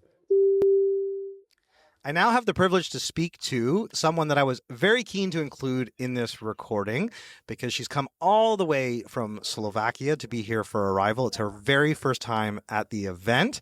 And obviously, I'm always keen to make sure we have great, strong female leaders represented because we certainly have a lot of men that reach out to be on the podcast. And Gabriela came over with a keenness to be on the podcast. And when I learned more about her story and her background, I was like, we absolutely have to record together. So we're doing this at the last minute to make sure she gets into this series. And I want to introduce her to you now. She runs a company called GabiGo, and she is one of the reasons she's here is to promote Slovakia as a destination. So Gabriela, welcome to the Travel Trends podcast. Thanks for joining us. Thank you very much. Hello, everybody. Oh, it's great to have you here. So tell us, I guess, first of all, about your company, your business, your background in the travel industry. So my name is Gabriela Radimáková. I'm from Slovakia, from a capital city, Bratislava. I'm originally a marketer and project manager, but I always like to travel. And more I traveled, more I realized how Slovakia is still undiscovered country for tourists. And later I came with idea to do the tours to Slovakia, firstly like one-day tours. And I want to do it more because I think it's a great destination that people don't know about. Honestly, Slovakia doesn't do really good marketing. So I would like to promote it more to the tourists because I know most of my tourists are from America and they are really interested in Slovakia because not a lot of people know, but Slovakia has the most castle per capita in the world. Well, see, that's one of the things that stood out to me when you mentioned about Slovakia not doing great marketing. And I was mentioning to Gabriela, Albania. I do some work in the region. I'm not an expert by any means, but I'm familiar with some of these companies that are in Croatia, and Albania I was using as the example because they've invested very heavily in tourism marketing, and they were the undiscovered destination for Europeans, and now they're starting to get on the radar with Americans, but really Americans are in Croatia and all the Europeans are in Albania, but very few travelers really know about Slovakia. So there's not a great strong presence from the tourism board. So this is where it relies on you to come to a conference like this and to get on a podcast like this as well. And this is why I was so keen to have you on it. So, well, first of all, tell everyone a little bit about Slovakia. So, and why people should travel there. Okay, so Slovakia is a country located in the really central of the Europe. So not a lot of people know, but it's just 1 hour drive from Vienna. So people discovered about Bratislava when they are in Vienna already. We used to be Czechoslovakia. That's how probably some people know about us. But we divided in 1993. So we are kind of young country. That doesn't help to our marketing. So now we are not Czechoslovakia. We are Slovakia and Czechia separated. So what to tell about Slovakia? It's an amazing country, small. We have like 5.5 million inhabitants, but we have the most castles per capita in the world. We have a beautiful nature, mountains, caves, lakes, natural beauty, and amazing culture and food. Well, and one of the things I wanted to highlight too, because this is where when you discover a hidden gem and there's a certain time when the rest of the world doesn't know about this destination. This is that there's great value for money, and there's obviously not the same issues in other destinations with overcrowding and over-tourism. And that's one of the reasons I was keen to have you on and shine a light on Slovakia. So tell us, you mentioned 1 hour drive from Vienna. So tell us about the opportunities for someone that is in the region to either add Slovakia in, because obviously that's one way to get people to travel to Slovakia, and another one is to travel to Slovakia for their next holiday, which it was, again, one of the things I was so surprised about a destination like Albania, the number of people that are actually fully holidaying in Albania. So I'd love for you to cover both. So if someone's going to do a short trip, what would be your recommendations for them? And if someone's going to try and plan to come for a week or 10 days, what would be your suggestions there? I understand for tourists who come to this region, they want to see more countries. And it's really easy because Hungary, Czech Republic, and Slovakia and Austria are really close to each other. So definitely recommend it for one-day trip to Bratislava if they are in Vienna. It's like must to do. But I try to motivate people to spend more days in Slovakia. So it's really a lot to do, even for like a week or 2 weeks. It depends on the time. So if I have a tourist for like more days, we cover, of course, the capital, the mountains, some of the beautiful castles, according to their taste. We have, for example, the castle where first Dracula movie was filmed. Not a lot of people know, but it's a really amazing castle. And thermal springs as well. So a combination of nature and history and relax and everything we can do in a few days. Yeah. That's cool. Well, I'm keen to eventually travel there, but tell us a little bit about the company you run and then ultimately what brought you here to Arival? So I started the company recently, just a few months ago, because I wanted to do the more days tours in Slovakia. So I'm now an official travel agency in Slovakia. And I'm running it by myself and my small team for now, but we are raising all our local people who love Slovakia, who lives in Slovakia, and who are full of the passion. And that's what I want to keep, to be still personalized, to be still like authentic. And so you're running multi-day tours? Is it so it's part of the offering different itineraries? Is it for small groups or private groups or independent travelers? Mm-hmm. So I'm doing both one-day tours because that's what they ask for now a lot, one-day tour from Vienna because that's what their time allowed them. And also like multi-day tours, and it's for private tours. So I am focused on private groups. There are small groups of like families, so not like open big buses tours. So really small group where I have a chance to tailor the experience to their needs.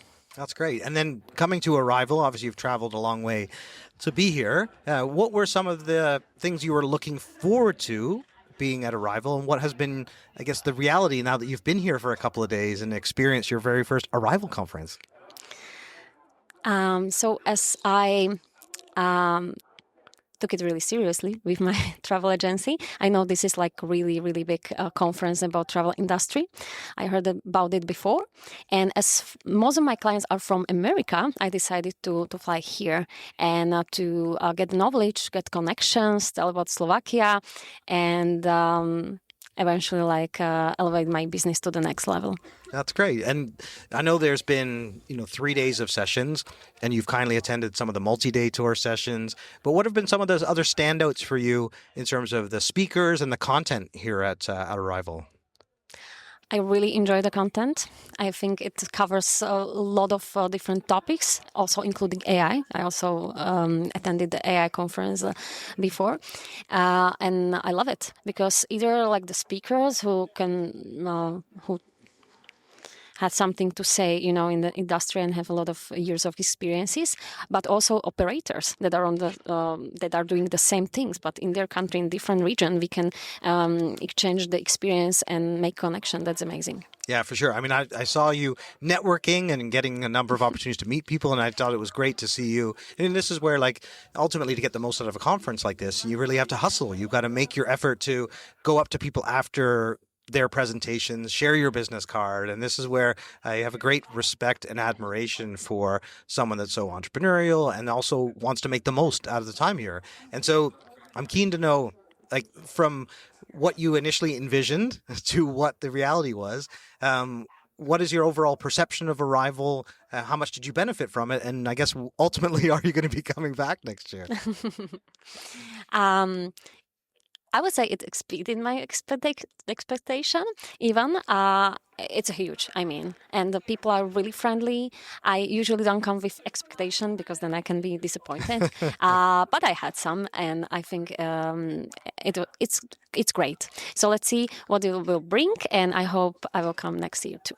No, that's great. And one of the reasons that when I spoke to Douglas and I asked him the question about, when we finished our conversation, as people will hear at the end of this highlight episode, is that the ultimate gift that I can give back to the team at Arival is the collection of conversations that I've been able to capture here. And obviously yourself, Gabriela, being a key part of that, because you may not have met Bruce or Douglas or some of the owners at Arival. And there's obviously many more people that are going to be listening to this that even if they were here at the conference, they didn't get a chance to meet you. And that's one of the challenges when you've got nearly 1,000 people.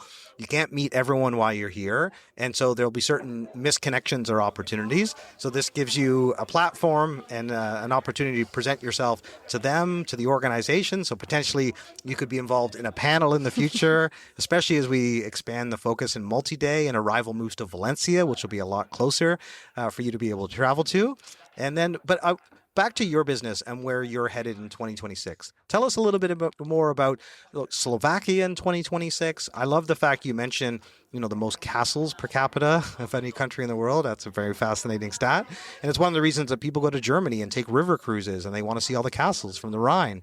And so these are the things you need to draw out, and you know that, but I'm saying as a marketer, you need to draw out about a destination to give people all the reasons why you should travel there. So what are some of the things that, despite the tourism board themselves not leading the charge for Slovakia, what are some of the other things that would be interesting for our audience to know about Slovakia, especially going into 2026 as people are looking at transformational travel or wellness travel? What are some of the other trends you're paying attention to that Slovakia offers up?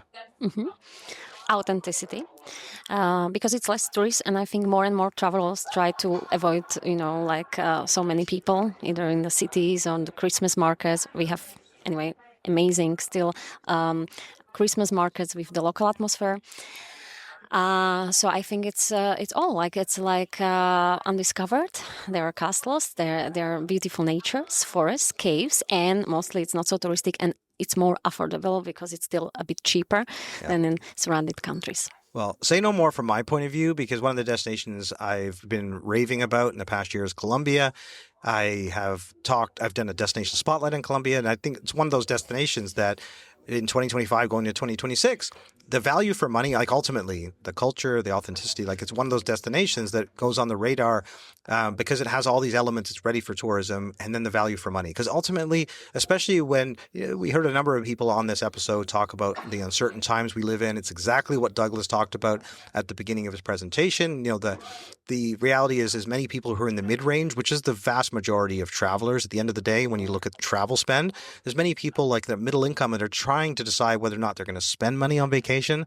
And the most incredible thing as a traveler is finding value for money. Oh. When your dollar can go much further, and you can go out for dinners, and you can really treat yourself, and you can, and certain destinations present that at certain times. And it sounds like to me, Slovakia is one of those destinations. Yes, definitely.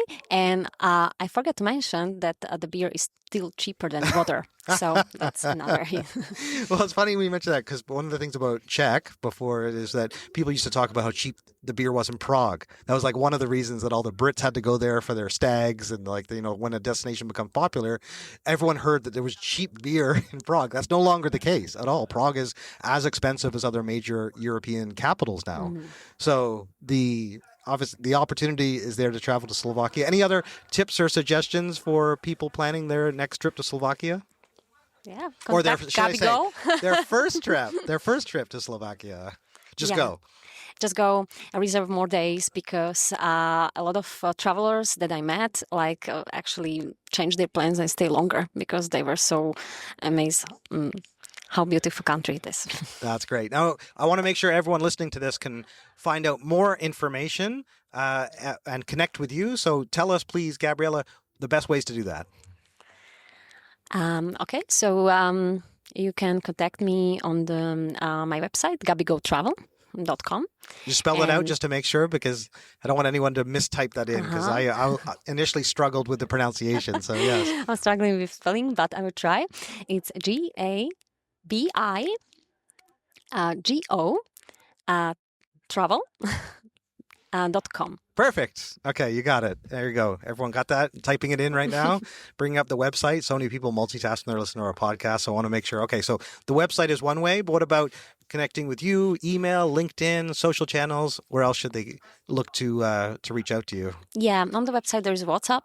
So a lot of people searching for the tailored experience, so we can design the tours according to your needs, whatever you're interested about, like castles or more like rest, or what are your walkable capabilities. So we can tailor tours according to your needs. So contact me on the WhatsApp or email. All works. That's awesome, Gabriela. Well, thank you for being here at Arival this year. It's so great to see fresh talent coming into the conference and people with a new perspective. Thank you for being persistent about connecting with me, because one of the things, Gabriela, the time zones, we had a scheduled recording. She wasn't able to make it because it was showing differently in her calendar. We met at the end of the day. I was like, let's sit down and record now, because if we don't do this now, it may not happen, and I want to make sure you're included. So thank you for following up and making sure that we recorded this together. And I'm certainly looking forward to see you again when you come back to Arival, and maybe potentially traveling to Slovakia one day. Thank you very much, too. I now have the privilege to sit down and speak to a startup CEO that I actually mentioned earlier on the podcast because I met him on the first night, and they've only been around for 4 weeks. The company is called DayOf, and the CEO is Marc Eder. Welcome, Marc. Great to have you join us. Thank you, Dan. Appreciate it. Of course, buddy. So let's talk about what brought you here to Arival, but let's first, I guess, tell everyone what DayOf actually is. Yep. So DayOf, we are a 4-week-old startup. That's true. We connect conference attendees to things to do in the host city. Okay, perfect. That was like awesome, like 8-second elevator pitch. It was just like, so you connect conference attendees to what they can do in a host city. So it makes total sense why you'd be at a conference. Yeah. Yes, especially one for experience providers. So our primary focus is helping folks who are attending conferences basically more seamlessly book activities in their downtime or free time before, after, in the evenings around a conference schedule. So talking about Arival, Arival obviously is ahead of the curve with this idea because it's for experience providers, the experience industry. But if you open the Arival app, you'll see local experiences, and you'll see some Arival partners have offered their tours in there. So imagine that, but now take that to every possible conference, and also to group bookings and corporate groups attending conferences, exhibitors, sponsors, client-facing teams, and that's where we see DayOf providing that distribution channel for for suppliers. So the brand name then, I guess, is connected to DayOf Conference, like that. Tell us how the branding came about. Yeah, so we're a little lucky in the sense that DayOf has a lot of stuff that works with it. The branding actually came from our original goal, which was we wanted to solve travel logistics. And I'll spare you the backstory, like incredibly detailed, ill-fated trip planning business, no business model, pivot. What we realized was that logistics matter the most to travelers when they're in a destination, when they're looking for something to do day of. And so we have this whole bit about basically how the logistics of your plan pigeonhole what you can do. And so the value of that really accrues to suppliers. And so DayOf was originally this idea of helping travel experience providers find literally the only people on earth who could feasibly buy their perishable inventory. And as we looked for a distribution channel, we came across conferences, and it still works for conferences. What are you going to do day of? What are you doing day of the conference? Yeah, I like the branding as DayOf Travel, DayOf.travel, just for all of our listeners that want to learn more information. But the co-founder you're here with, Misha, tell us about your roles and where you guys are based. Yep. So Misha and I are in Durham, North Carolina. Obviously a huge travel hub. The Mecca. Mecca of tech as well. But yeah, so we're friends from grad school. We did our PhDs together. We both have PhDs in computer science. We've been doing AI since like 2013. So we're big on the technical side. And I had this interest in travel. I approached Misha. I was like, hey, let's work together. So my job is I've done a lot of product in my previous role. So I'm our CEO. Misha is our CTO. He stayed much more technical. There's a few questions I want to hit you with, but at the same time, I realize you guys are fresh and new. And like, if you were on stage pitching for this, obviously people would start asking you questions like, why wouldn't someone use Get Your Guide, and how do you differentiate yourself? And I'm not going to take that approach with our conversation today, because I would rather spend our time together talking about your vision for what you're about to build, given your background and the fact it is so new. So tell us, I guess, where you are today. I know you're only 4 weeks into this business concept. Tell us what the vision is for DayOf.travel, and especially given the fact that you just mentioned that you've been in AI, and that's been a big topic. There was an AI day. So what is the AI play, if you will, of DayOf Travel? And tell us about what your overall vision is for this company. You would think that would be a question I'd have a very quick answer to at the moment. I would say it's evolved considerably. And one of the things that, this is probably every early stage entrepreneur's journey, especially if you're getting into a space that isn't something you've worked in before. Prior to this, I spent the last 5 years building virtual property inspection technology for large residential property insurance carriers.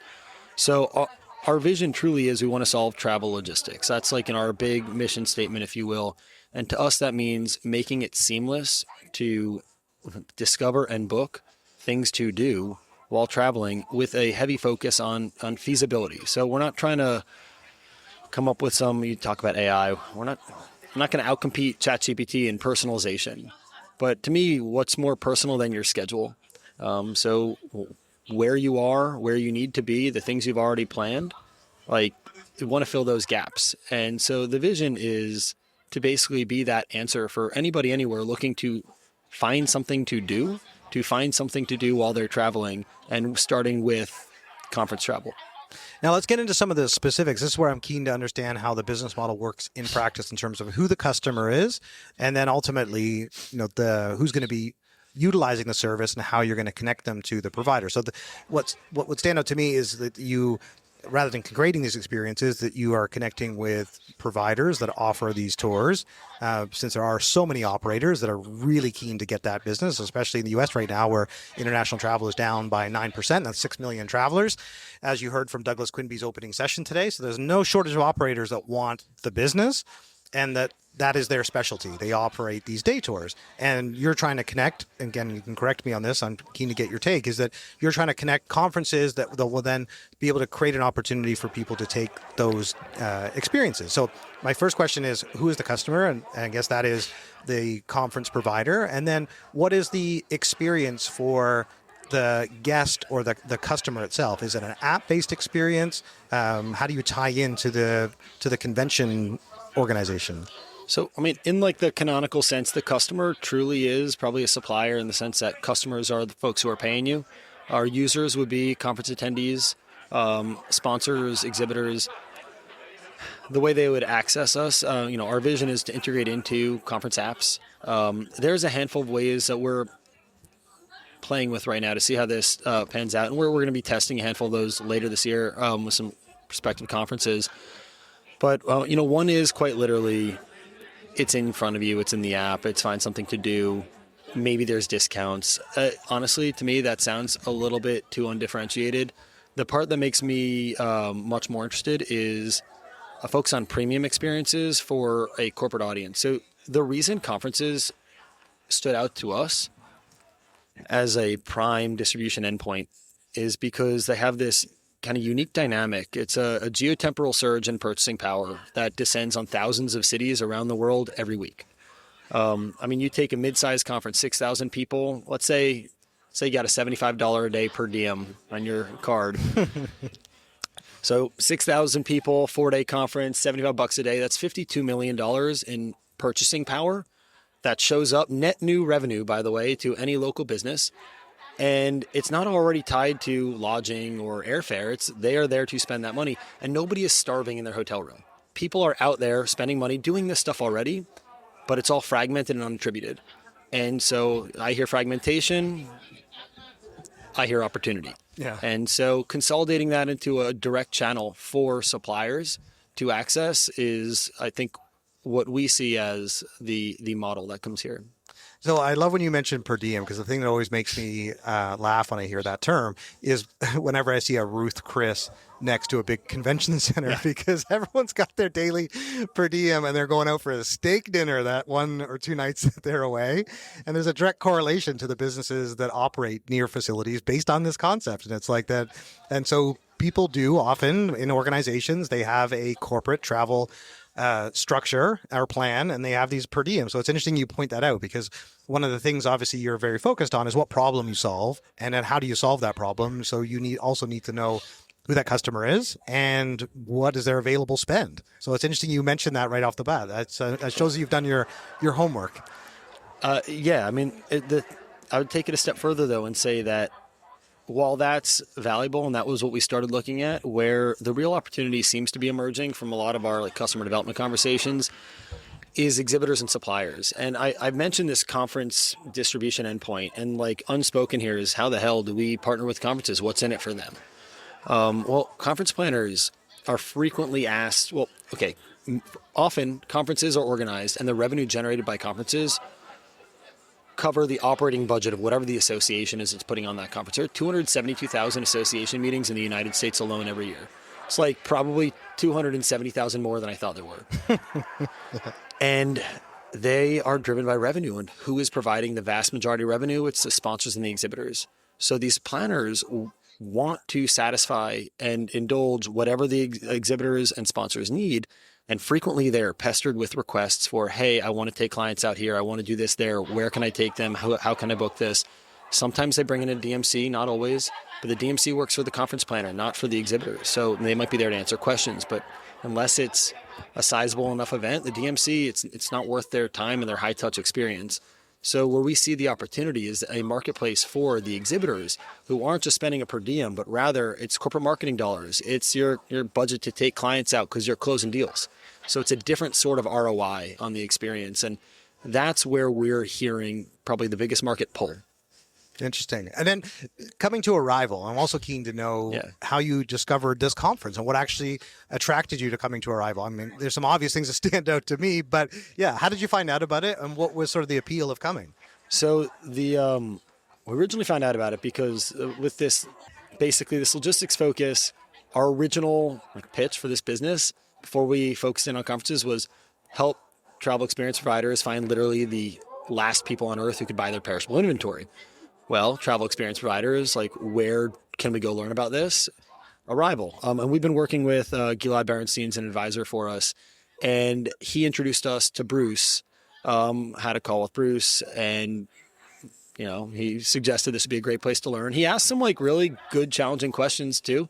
One of my more enjoyable conversations I've had so far to, really, poke at this idea and see what there is. Bruce and Douglas can both do that very well. So it's Gilad, as you know, is a good friend of mine, and I've known him for about a decade, I guess, and he's been on our podcast multiple times. And when I met you guys on the first night, and you mentioned that, I was like, but tell everyone how you got connected with Gilad in the first place. Yeah, so I went to Focusrite last year with this ill-advised trip planning business. Again, so this idea, I stand by it. It's a good problem to solve. It's a bad business. But basically, the hardest thing to do in travel planning isn't finding something to do. It's figuring out how to do all the things you want to do. So we took basically operations research algorithms. We're technical people. You don't need AI. This isn't a ChatGPT problem. This is like how airlines make sure their pilots and planes and crews are all in the right place at the right time and adaptive to weather. And basically, we wanted to solve this problem of helping people. You've got 100 recommendations from friends, ChatGPT, internet, click a button, see a feasible plan, iterate with it, land on something. From that, we were referred to Gilad because of UTrip. And so we struck up a conversation in advance of Focusrite. We ended up meeting there. We chatted, hit it off. And after a couple months of talking to him and getting his advice on things, we decided to ask if he could formalize this relationship with us. So That's he's great. now part of the company. That's fantastic. That's a great origin story, and obviously relationships are incredibly important, and also I like the word ill-advised, which, I mean, so many travel planners, I mean, Rod Cuthbert just cuts through them so well when he's moderating any of these startup panels, and people are always terrified when Rod Cuthbert turns his ire against them, and especially with a travel planner, he eats those for lunch. So I can imagine how that would have gone, but nevertheless, DayOf is the business today.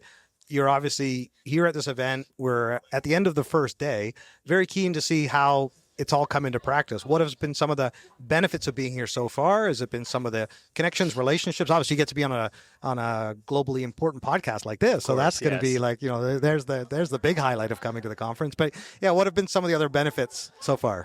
We found what we believe to be a great business opportunity in a space that we have been exploring for a while, but don't know a ton of depth about, and especially on the experience side. So some of the most valuable conversations we've had have been with operators who know the space, and it's been incredible how just friendly everybody is and willing to share and stand and no, this is how the process works. One of the big things I've learned today is the mechanics of integrating with your Phare Harbors, Bokuns, and I thought everybody was a res tech with a distribution channel. I talked to Prio Ticket today, and no, they're a true channel manager. The other ones are just the res techs. I'm probably saying something wrong, but this is as my understanding evolves. It's been one of the most valuable things, and also just the business model and the challenges of merchant of record, but the opportunities that come with that as well. And for us, this is all supply side. We're going next week to a demand side for us conference in Las Vegas, IMEX America's conference, which is meeting planners and conference planners and CVBs and DMOs. And we have just as much to learn on that side. there I have a little bit of a leg up. My sister's a meeting planner, so that was kind of our entry to the space. We've had a lot more conversations on the demand side. Obviously, I think in this industry, I think it's pretty well understood that supply is going to follow demand pretty hard.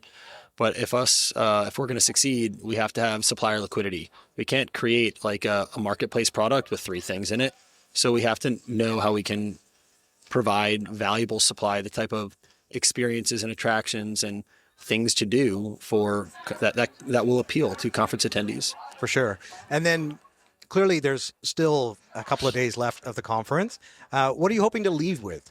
What are what will be success for you having attended Arival and wanting to come back and also participate in future travel industry conferences? Yeah, I think because we are early and this is our first Arival, the network is a big thing. I think more practically, probably a path to integrations with some of these res techs and distribution channels, channel managers. We've talked to a handful of them. It sounds like we're moving forward on some of those conversations, which is great. Misha and I are both technical. The building's the easy part for us. So understanding the space, mapping it out, the sales and marketing side. We actually made one really great connection. He's shouted out, I guess, here. Secret Food Tours. Is it Oliver? It's Oliver, yeah. Yeah, great guy. He came up to us, was like, this is a great idea. I had this idea 5 years ago. Here's how you need to go do it. But it was one of the, it was an intense conversation, but it was a really, really valuable conversation. He's helping us out next week. He's like, hey, I have a food tour in Las Vegas. Look, it'll be like $1,000. I'm going to give it to you for free. Take people out, show them the value of what this could be like at a conference. That's how you're going to get your customers. I'm like, that's a great idea. Thank you.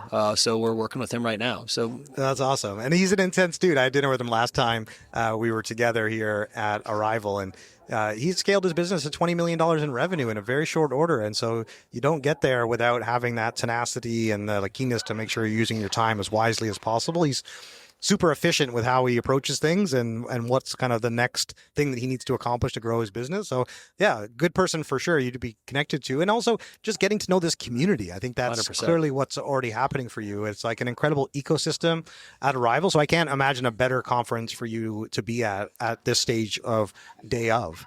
So Marc, obviously it's great to meet you and know that there are startups like yours that are coming to Arival for the first time, because one of the things that I had highlighted in speaking to Joe Pine and to Michael Zeisser and even Eric Blatchford and some of these real captains of industry that are here at an event like this is how important it is to have smart young people. The fact you guys are both PhDs in computer science, the fact that you have chosen to invest your time to solve something in the travel industry. There's clearly lots of other verticals. You could work in other categories like finance or healthcare and probably make even more money. However, hopefully you're going to be able to make enough money to be happy and enjoy running this business. But I think it's really important to bring fresh blood into our industry. It's kind of one of the reasons we started this podcast, is to make sure that people were connected to the information that they could apply or have benefit from, or have an opportunity to present themselves to a global audience. So I'm keen to make sure that people can find out more about you guys. Obviously, I've mentioned the website, but you guys are probably both on LinkedIn. Yeah, and that's my social network. So tell everyone where they can follow up with you, connect with you for opportunities to collaborate. Yeah, definitely dayof.travel, DAYOF.travel, cheaper than .com. Yep, I'm on LinkedIn. Marc, Eder, my co-founder, Misha, Mikhailo Shvets, Ukrainian. Might be hard to spell, but you'll find him. And you can shoot me an email at marc@dayof.travel. So MARC, the correct way to spell it. And and it's Eder is EDER if you're trying to type it into LinkedIn. Yes, MARCEDER. Not to be confused with Eder, which is a great website as well if you want to find out where to eat in a local destination. Yes, it was also a great thing to have a last name that rhymes with that when you're like a chubby 9-year-old kid. So, well, you're super fit now, so obviously it worked out for you. But no, Marc, it's a real pleasure to meet you. I wish you guys every success at the conference, and I certainly look forward to keeping in touch. Perfect. Hey, thanks, Dan. I appreciate it. My next guest requires no introduction, but I'll give one anyway because he's an old friend of mine from the multi-day tour industry. He was at Intrepid for many years running urban adventures. He's known to many of you. If this was like a Smartless intro, I'm trying to figure out what the other hosts would say as I start to reveal more and more about who this is going to be.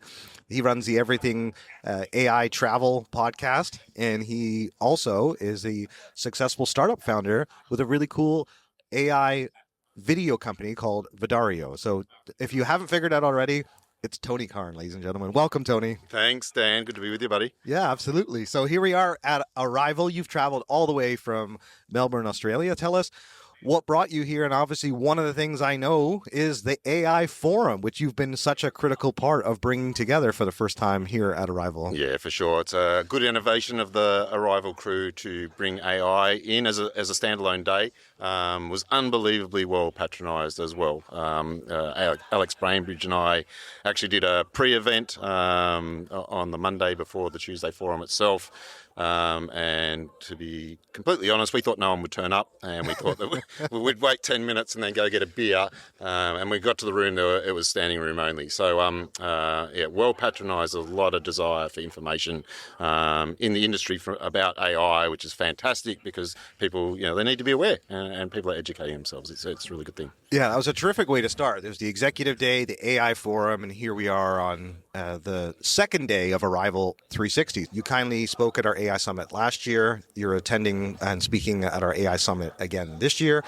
Your colleague from Videreo, your co-founder, is going to be presenting and doing a demo. So if you're listening to this after it's recorded, check out our YouTube channel to find both Tony's talk and his co-founder's demo, because Tony is a great practitioner in this space, and you're a great example of someone that has quickly been able to upskill yourself and then be able to provide valuable guidance to the community. And most of our listeners know I've referenced you, more than a dozen times when I'm speaking at events, but I always get asked the question, where should we go for more information? And your podcast newsletter is my answer every time. And so anyway, credit to you for what you've built. And I love that we can also share the stage and be at events like this, and people come up to both of us and want to collaborate with us both. And I think that's the beauty of it. I do think the last thing I'll say is that we now have a privileged position, both you and I, that we have built something that is meaningful and that people want to be a part of. And therefore, those other people that are now doing the, would you like to be on my podcast, are going to be less successful. So there was a window of opportunity, like anything, and thankfully both of us are now in the position by virtue of the fact we started doing this a couple of years ago. Yeah. Timing is everything, Dan. Indeed, yeah. So I'm a huge fan of yours, personally, professionally. I always look forward to seeing you and keeping in touch. And obviously, I'm excited to do the AI Summit together. But I want to finish off and make sure everyone knows how to connect with you, how to stay in touch with you. And I just want to say thank you again for our friendship and collaboration. No, I appreciate all those comments, Dan. I'm a very open person, right? So people should not be afraid to reach out and connect with me. I live on LinkedIn. You do indeed. So you'll always find me there. Connect with me on LinkedIn. You can message me on LinkedIn. You're probably going to get a quicker answer from me there than emailing me. So just Tony Carne on LinkedIn. You can subscribe to the newsletter straight from my profile on LinkedIn. I'm trying to make things easy for people, and that will that'll get you that kind of roundup once a week of what you need to know to stay in touch of this huge change that we're all about to go through. And I was asked at the end of the AI Forum, each of the people that kind of helped facilitate the day were asked ask one question of one of the other participants. And my question to Travis Pittman from Tourseta was, if I work for a company and my boss, the CEO, is not on board with AI and our company's not on board with AI, what should I do? And I think Travis answered that question exactly how I would have. I'd be starting to look elsewhere, right? Because, as you said, this is going to be a huge disruption. You need to take some own personal accountability for yourself and start learning if your company's not going to put in the effort to train you. But it's going to be a skill that every employer is going to look for in the future. So, this is not head in the sand time for people. Really, if I could implore them to really look into this, take some action. And the simplest action is just to hit subscribe on that newsletter as your first step, and I'll guide you through it from there. But please don't just ignore this. Right? For sure. No, you're spot on. Susan DeBottis, who works at Easel now, she's with ResD for a long time. She was in a career transition last year. She joined the AI Summit. She joined every session. She actually won for the most interaction and engagement. So she won a prize.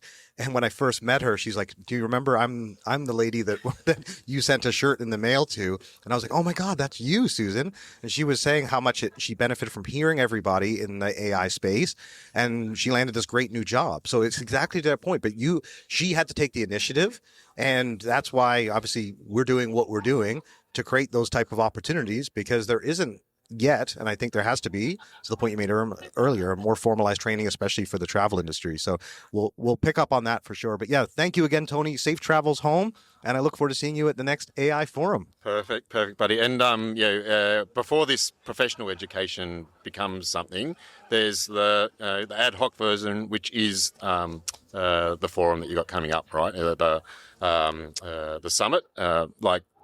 Follow Susan's lead. Right, just jump into every session that you can make to educate yourself. Just take one day, to get yourself up to speed, and it's going to be a big benefit for everyone. That's awesome. Thank you again, Tony. Cheers, mate.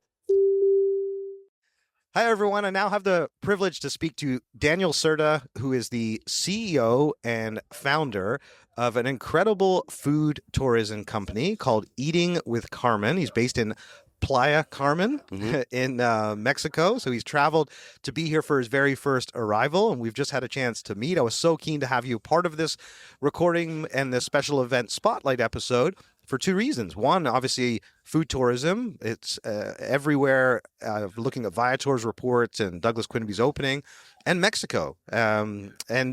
You've traveled internationally to be here, and Mexico is a place that I want to explore more and learn more about, and I'm sure our listeners do too. So, Daniel, welcome to Travel Trends.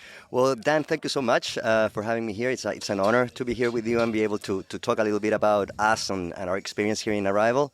As you probably said, my name is Daniel Cerda. I'm originally from Chile, but I've been living in Mexico for the last 15 years. Since I left Chile, basically, I've been working in the tourism industry. I used to be a lawyer back home. Of course, I don't do that anymore. Well, AI's taken that away anyway. Oh, so yeah, for sure. Yeah. So it was a good change at that time, right? Yeah. I used to work for tourism. I was a scuba diving instructor for a few years when I arrived to Mexico. Then I pivoted to tour guiding. I was working with a very big company over there called Ocean Tours. I was actually here as well. Oh, cool. And then from then, I said, okay, I need to do something else. Yeah. Right? I don't want to just stay where I was. So I decided to build something that it was kind of like I was looking for a passion related thing to do, something that I was really going to enjoy doing it, and I've always been a foodie, I've always been a traveler as well. So what I did every time that I travel, or what I do every time that I travel, is to try to go and, try authentic food, right? Because I think that you get to know the place better by food, right? Yeah, absolutely. Especially the local food, the more local, the best, right? So I had that idea. It's not a new idea, right? But at the time in Mexico... it's all about the execution, the branding and the execution. Exactly. Yeah. At the time in Mexico, in Playa del Carmen, in that region, there were a couple of food tours. But I said, probably we can do this a little bit different.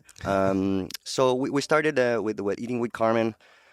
In Playa del Carmen, that's why the name, right? Carmen goes to Playa del Carmen. Now we are a little bit small with the name because we have been expanding to 8 different cities in Mexico, and also now internationally. We're going to open soon in Chile as well, in Santiago. Yeah, nice. So our base is in Playa del Carmen. We have tours also in Cancun, in Puerto Morelos, in Tulum, Mérida, Mexico City, and Cabo San Lucas and San Jose del Cabo. So we're everywhere. That's amazing. Congratulations. Well, thank you so much. Such a cool story. I didn't realize you're originally from Chile. I'm actually headed there next week. Oh, that's amazing. For the it's a beautiful place, huh? Beautiful country. Yeah, I've had the privilege to be there once before. I can't wait to get back.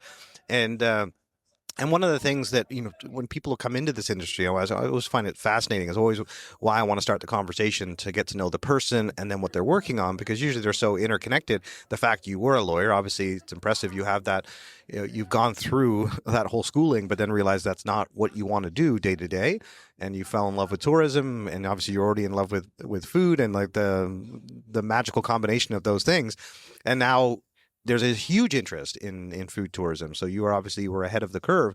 Tell us a little bit about what you're seeing as far as these trends. Where are these customers coming from? Like, what platforms are you getting a lot of these bookings from, especially as we sit here at Arival? I'm just genuinely keen to know what you're seeing coming into this conference. And I'm going to ask you, obviously, some of the benefits of being here and what some of your insights are. But yeah, coming into this, what has been your experience and where are you seeing success and growth?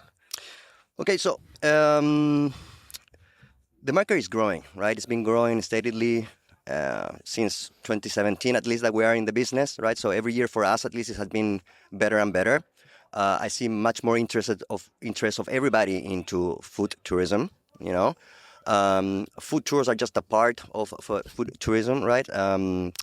And we do a great work working with OTAs, right? So we have a lot of people that comes to us through Viator, through Get Your Guide. We are also working with Civitatis. We used to do good and great with Airbnb experiences, but now that they changed the platform, that changed dramatically for us, unfortunately. And also, I think, the benefits of being here is exactly that, to connect with all these people that you are always working with, but you haven't seen their faces before, or you haven't actually introduced yourself formally to, It also helps you to find some other peers that are in the same industry so you can share some insights, right? Totally, yeah. And to make new business and find new applications on all this AI stuff that is going on, that you need to be on top of it. If not, you're going to be left behind, right? So I think that it's been an amazing experience, very busy. There's always somebody to talk to. There's somebody, sure. Always somebody to have a meeting with. But that's what we're here for. So tell us a little bit about the types of food experiences you offer. And I'm also keen to know, from an operations point of view, how do you make your food tours stand out and unique from just anybody that can start doing a food tour? Sure. So we have we focus on Mexican food for sure. Depending on the city, we have different kinds of tours, right, related to Mexican food. So, for example, in Playa del Carmen, that is our base, our main, market. We have the authentic local experience, which is authentic Mexican food. Street vendors and small family-owned restaurants outside of the tourist path. So the idea is to take the tourists away from all the main tourist places in the city, right? So basically, to places that you wouldn't be able to go by yourself.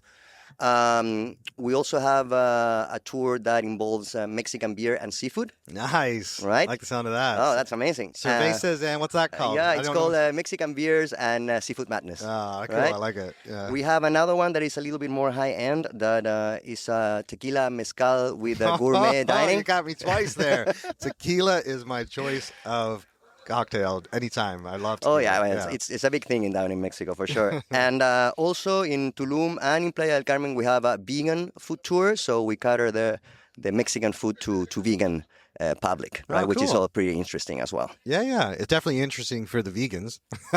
Yeah, exactly. Exactly. Well, that was the whole idea, right? To get to all of that market, right?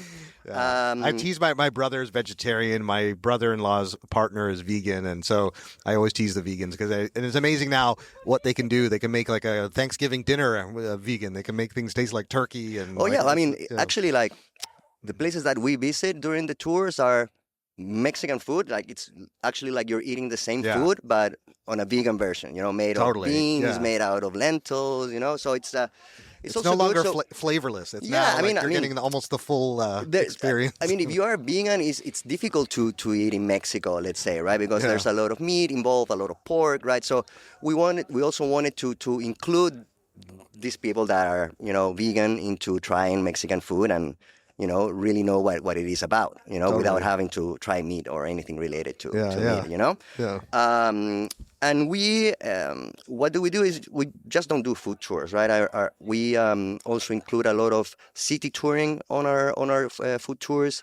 We do some street art as well, right? So we have Tulum and Playa del Carmen, Cancun, all of that area is full of street art. So we also feature that on our tours, right? And of course, the history of the food, how the preparation, etc. And we also go deep into Mexican history of the area, right? So the idea of us as a company is to become your friend on your journey to Mexico. So we train our guides in order to end up the tour being, a friend of the people that we take into the tour, right? So then you can ask for advice, or how can I get a taxi, or what do you recommend, So we're not just somebody that takes you to eat and that's it. We try to go beyond that and creating a relationship with our guests. Yeah, that's really cool. And then you mentioned about some of your plans to expand to other cities. Tell us a little bit about what's in store for 2026. And ultimately, I want to make sure that all of our listeners can find out more information about you guys and connect with you directly. So, but yeah, tell us about some of the new launches or new. Sure. So this is just right out of the oven. We are expanding now internationally. We're going to open in Santiago, Chile, which is... you're going home. Yeah, I'm going home. Yeah. Nice. Well, I'm not going there. We have people that help us there. The businesses, yeah. Yeah, I would love to go there and try the food for sure, because I miss it a lot. So that's what is coming for now, for this winter, summer down there. So we are going to be hopefully busy during the months of December, January, February, which are summer holidays over there. We're expecting to have a lot of international travelers there in Chile. And in Mexico, we have plans of expansion, but that's we don't know exactly where and when, right? So I prefer not to talk about that. Yeah, fair enough. Far. Well, and depending on when people listen to this, they can obviously check out the website or reach out to you directly and get more information about some of the latest developments. Obviously, eatingwithcarmen.com is one way to find out more about you guys, but clearly you've got social channels and you're likely on LinkedIn as well, I'm sure. So yeah, let's make sure that all the international partners out there that are keen to collaborate with you, because I've had, and people have heard it on this conversation, whether it's sitting on panels or being able to be featured on a podcast like this. I mean, it's always, I find it so rewarding. And next time we see each other again and you're like, hey, there's 3 people that reached out to me from the show, or we got some business, we got some direct clients. And I absolutely love that, because obviously that's why I love doing the podcast. So tell everyone how they can connect with you. And sure. Well, you can reach out, of course, through the website. As you said, eatingwithcarmen.com. You can find us in Instagram, right? Eating with Carmen Food Tours. TikTok, same. Facebook, same. Nice, perfect. LinkedIn, you can find me as Daniel Cerda, right? So, I mean, you can find us everywhere. Yeah, right? I know Arival was putting a real big focus on the social channels as they needed to be, and specifically TikTok.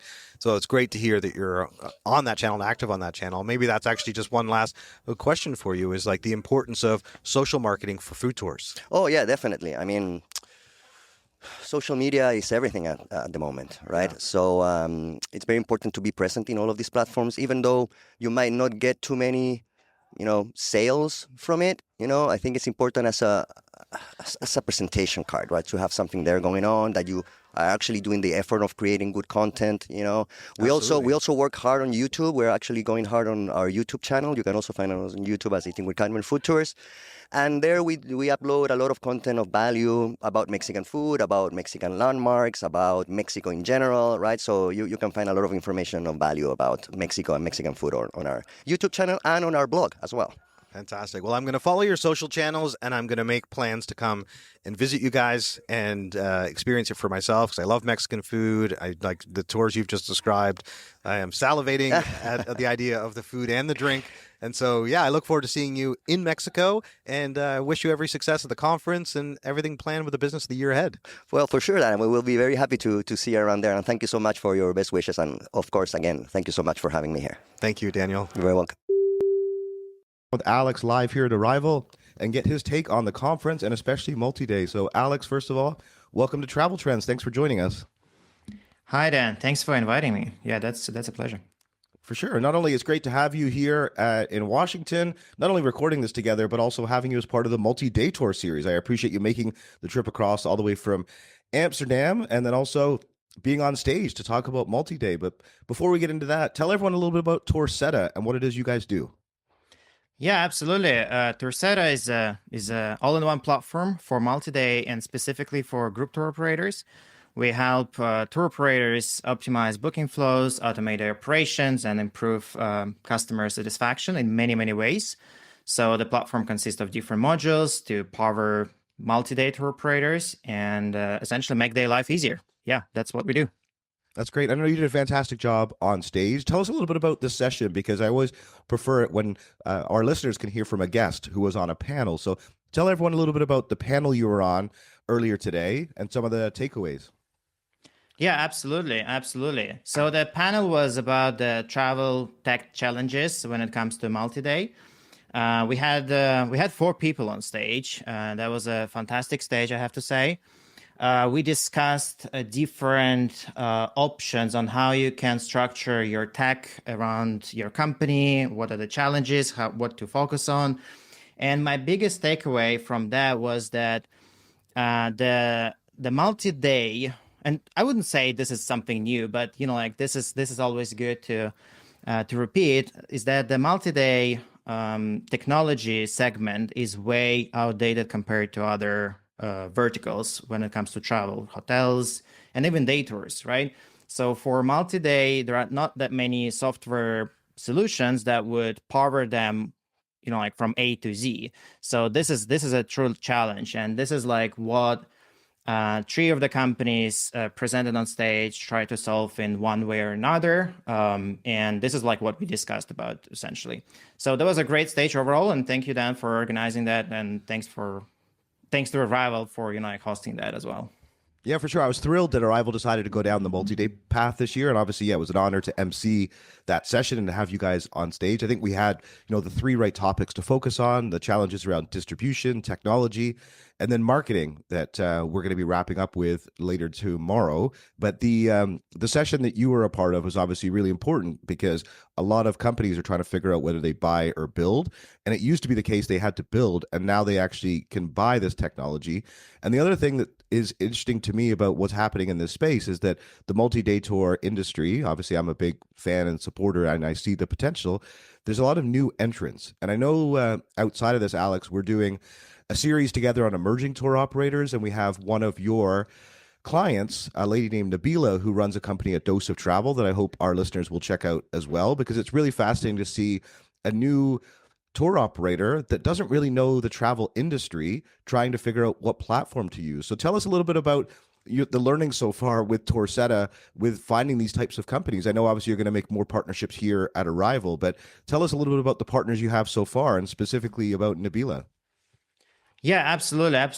And thank you for mentioning the DayOf Travel Club and Nabila in particular. So yeah, I would say, we partner mainly with group tour operators that would make from anywhere from $500,000 to $10 million. And then if they are above that, then we would do some custom work for them. So, speaking of buy versus build, we decided initially we started working as an agency, right? So besides Tourseta, I also run a software development company. We build different types of software for our different verticals, and most of our clients are multi-day tour operators for who we build a lot of custom bespoke systems. And we realized that all of those systems, they are very similar. Let's say 80 to 90% of all the features, they are they're pretty much the same across the requirements and their needs. And we decided to build our own system and targeting specifically those companies, right? Like if the company is large, then probably they would need some custom integrations with different API providers and so on and so forth. But for companies, let's say below $10 million in annual revenue, then they could do pretty good with the pre-made software, with the booking system that we offer. And there are so many challenges for me as a business development person in my own company, explaining them, first of all, why they would need this software, because most of the times they run their company out of spreadsheets. And this is something very common within the industry, that there is no automation, there is no clear booking process. It's very clunky and outdated, as we already discussed. And the challenge for me as the founder of the platform is to explain them what is possible, what can be done to improve their life overall and to improve their customer experience. Because again, if you sell a tour that is $5,000 a person, then you have to provide this great technological experience as well, not just the tour experience, right? Otherwise, why would people even book with you? Because this is very different from from purchasing a simple $30 ticket as for day tours, which has its own complexities. But for multi-day tours, you have to convince your travelers to invest even more than that. Yeah, no, it's really interesting that you've got this new group of entrants coming into the space, and then obviously you have established players. So tell us a little bit about that, because I'm keen to know, when you're looking at established tour operators, where Tourseta fits into the consideration set for them, because obviously you stood on there on stage, and we've got Tour Radar here, but yeah, just so that the established operators, because I know it's not just for emerging operators. Yeah, for sure. So Tourseta itself is a very modular platform. So we also work, and we are onboarding currently a couple of larger tour operators who would be using us as the basement to build their ecosystem, their technical ecosystem. So Tourseta is very modular. We have a lot of different components that they can save their time and money on, so they don't have to reinvent the wheel from scratch, and essentially use whatever we have built and invested a lot of money, a lot of time, and a lot of effort, rather than just building that themselves. And in essence, this is how we build even as a part of the agency, right? Like, we have a lot of different pre-built modules, and then we build things and customize things as they need them. And this is very simple. This is very simple as an idea, but when it comes to implementation, it's a little bit more complex. But still, it saves a lot of time, a lot of money, and time and cost is what we all care about, of course. So yeah, that's how we work. Yeah, no, I appreciate that context. I wanted to share that with our listeners, since so many of them are tour operators and trying to figure out platforms. The other thing I just want to go back to is the fact, obviously, we're here at Arival, and I know we have the multi-day tour track. I know you were here for the AI day as well. I'm just keen to get your kind of highlights or takeaways from Arival here in Washington in 2025. Yeah, for sure.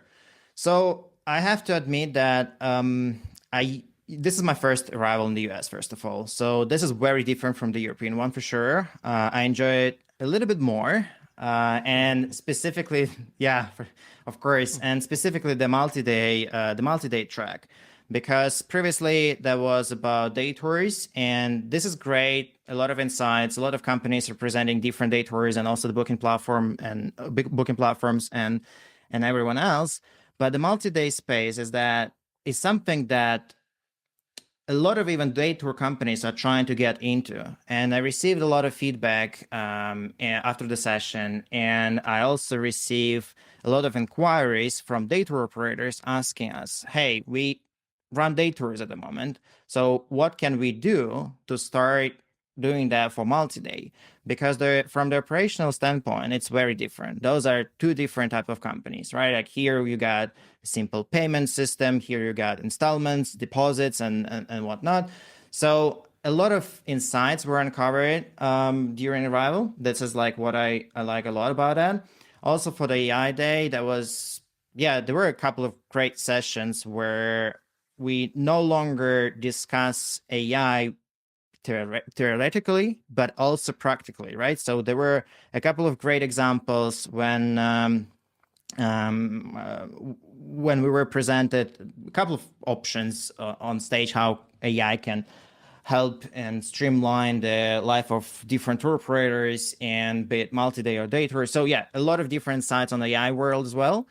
And yeah, I think it's great. For sure, next year I'm coming to Arival again, and hopefully in Valencia, Arival will continue, bringing in even more companies and more insights when it comes to multi-day, specifically the multi-day track. Yeah. Yeah, I know it's certainly my understanding from Bruce that we're going to continue on the multi-day tour track. So I know, looking forward to sharing that with our audience, that multi-day will continue in Valencia, and then Spokane, Washington. Next year as well. So I want to make sure, though, Alex, that people can connect with you outside of this, follow up and get more information. So would you mind, obviously, tourseta.com is the main place, but where would you suggest people reach out to you and learn more information? Yeah, absolutely. They can always check out my LinkedIn. It's Alex Ragin. You can find me there.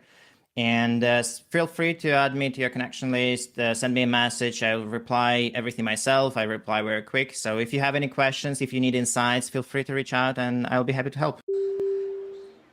Eric, thanks so much for joining us on Travel Trends again. I'm Happy to be here. Obviously, we're sitting here at the Arival conference. You were a key part of the first session, the very first executive day that they held here. And I'm keen to know some of the big insights and takeaways from your presentation. I didn't have a chance to attend yesterday. I know people were raving about it. And so I really wanted to get your take on some of the big trends. But yeah, tell us a little bit about the presentation and what you came here to talk about. Sure. I mean, so I love the Arival conference, and I always have. And this is the first time they've done this Arival Executive Summit. So it was a really good audience, about 100 sort of movers and shakers in the business, owners and founders, mostly of experienced providers. And so Bruce and Douglas asked me, tell us, give us a take for what's coming through the boardrooms. What are the considerations you're seeing, not just at experiences, but across the board? And so I looked at sort of the travel industry writ large. I said, well, there's a couple of trends that are not going to go away anytime soon. One is climate change. It's here. It's real. The Keeling curve keeps going up. There's no institutional desire to do anything about it. And I said, so here's an easy prediction. Things are just going to keep going the way that they're going. Yeah. And of course, some people are sort of laughing. Some people are kind of groaning. And I'm like, I'm not trying to be political. I'm just saying I think that's the fact on the ground. And, practically speaking, if you're in the ski business, the season is going to keep getting shorter. If you're in the day tour business in the south of Spain, summer is going to get harder and harder for you to do things. Yeah. And, it's just sort of say, okay, so that's a trend. But on a more serious note, it does mean that in your business planning, you got to be building that in. Another thing I talked about was border policy in the U.S. Basically, I made the point to everybody. I said, listen, everyone in the tourism industry is doing a bit of a victim thing, saying, why are they targeting us? And I was like, they're not targeting you. This isn't about travel at all. This is about an immigration policy. And because about, some it depends on the numbers you look at, but about half of illegal immigration in the U.S. comes through overstayed tourist visas. It just makes sense that, of course, they're trying to cut down on the number of tourist visas. Right. And, of course, they want to make it less attractive to come to the U.S. And when it comes to the, the issue of someplace like Canada, well, it's not about tourism. It's about trade policy. And you can disagree with the trade policy. I mean, I'm a dual citizen. I don't like the fact that the policy is basically trying to take Canadian manufacturing jobs and move them back to the U.S. And I completely understand why Canadians are angry. But there's nothing targeted here at the tourism industry. And that trend is not going to go away either because, you can't sort of sit there and say, well, something's going to happen in the midterms that's going to reverse all the policy. That's not the real world. That's not how it works. And so I was trying to say to the group, stop being victims about this and just recognize that for the next, good stretch of years, the reputation of the U.S. as a place to come on vacation, it's going to take a while to recover. It just is. And you can't get around that. So I talked about that. I talked about AI quite a bit, of course, but I also talked about my favorite thing, which is the counter AI, which is people getting back into IRL because I think it's so important for people to sort of embrace their inner kind of adventurer and actually interact with the real world. And one nice thing about Arival, the group here is all experiences based, and a huge number of those are guided experiences. So you actually get to a place and you're being walked around a city or you're doing a thing with another person who's local to that person. And I understand there's going to be a role to play for AI and the on the ground experience, but nothing could possibly replace that human connection. I now have the privilege to sit down with Douglas Quinby, who everybody knows who listens to the Travel Trends podcast. And of course, everyone knows that's listening to this from Arival for the event Spotlight. One of the big highlights for me from the very beginning of coming to Arival was seeing Douglas speak. Obviously, I knew him from his time at Focusrite. And when they started Arival, I was at he kindly asked me to come in and speak at the second ever Arival conference in Las Vegas. And we talked about multi-day. And this year, you and Bruce and the team had a whole multi-day tour track. But the part I was most excited about is your introduction. And it was out. No, I every time I'm in the front row, I take pictures, but I'm taking pictures of the slides. And I'm always asking you, can I get the deck afterwards? Because you're always going to reveal some great research, a lot of valuable insights. I love your delivery and your style. And so I really wanted to get you on this event Spotlight so that you can share some of these amazing highlights. So Douglas Quinby, welcome back to Travel Trends. I like the way you're talking, Dan. Just keep going. Keep going.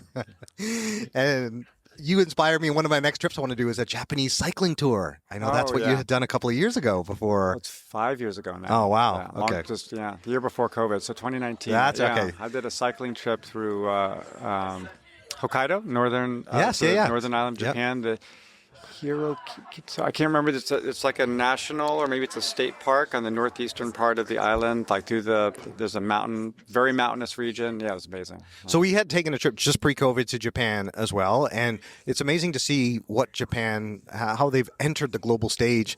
At every conference now, JTB is here. Japan was represented. Even the stats you shared about the U.S. dropping by 9% in terms of international travelers, and then the growth in Japan is surging. It's crazy. Massive, right? Yeah. So let's hit all the stats and highlights. I'm not going to force you to do an introduction. Everyone should know who you are. Everyone knows about Arival. Now we have the legend himself, Douglas, to be able to share some of the big highlights from your opening session. So take us through some of the biggest trends that you wanted to highlight to the audience. Holy smokes. Let's do five. Let's do five. Let's do the top five. So I'd say number one is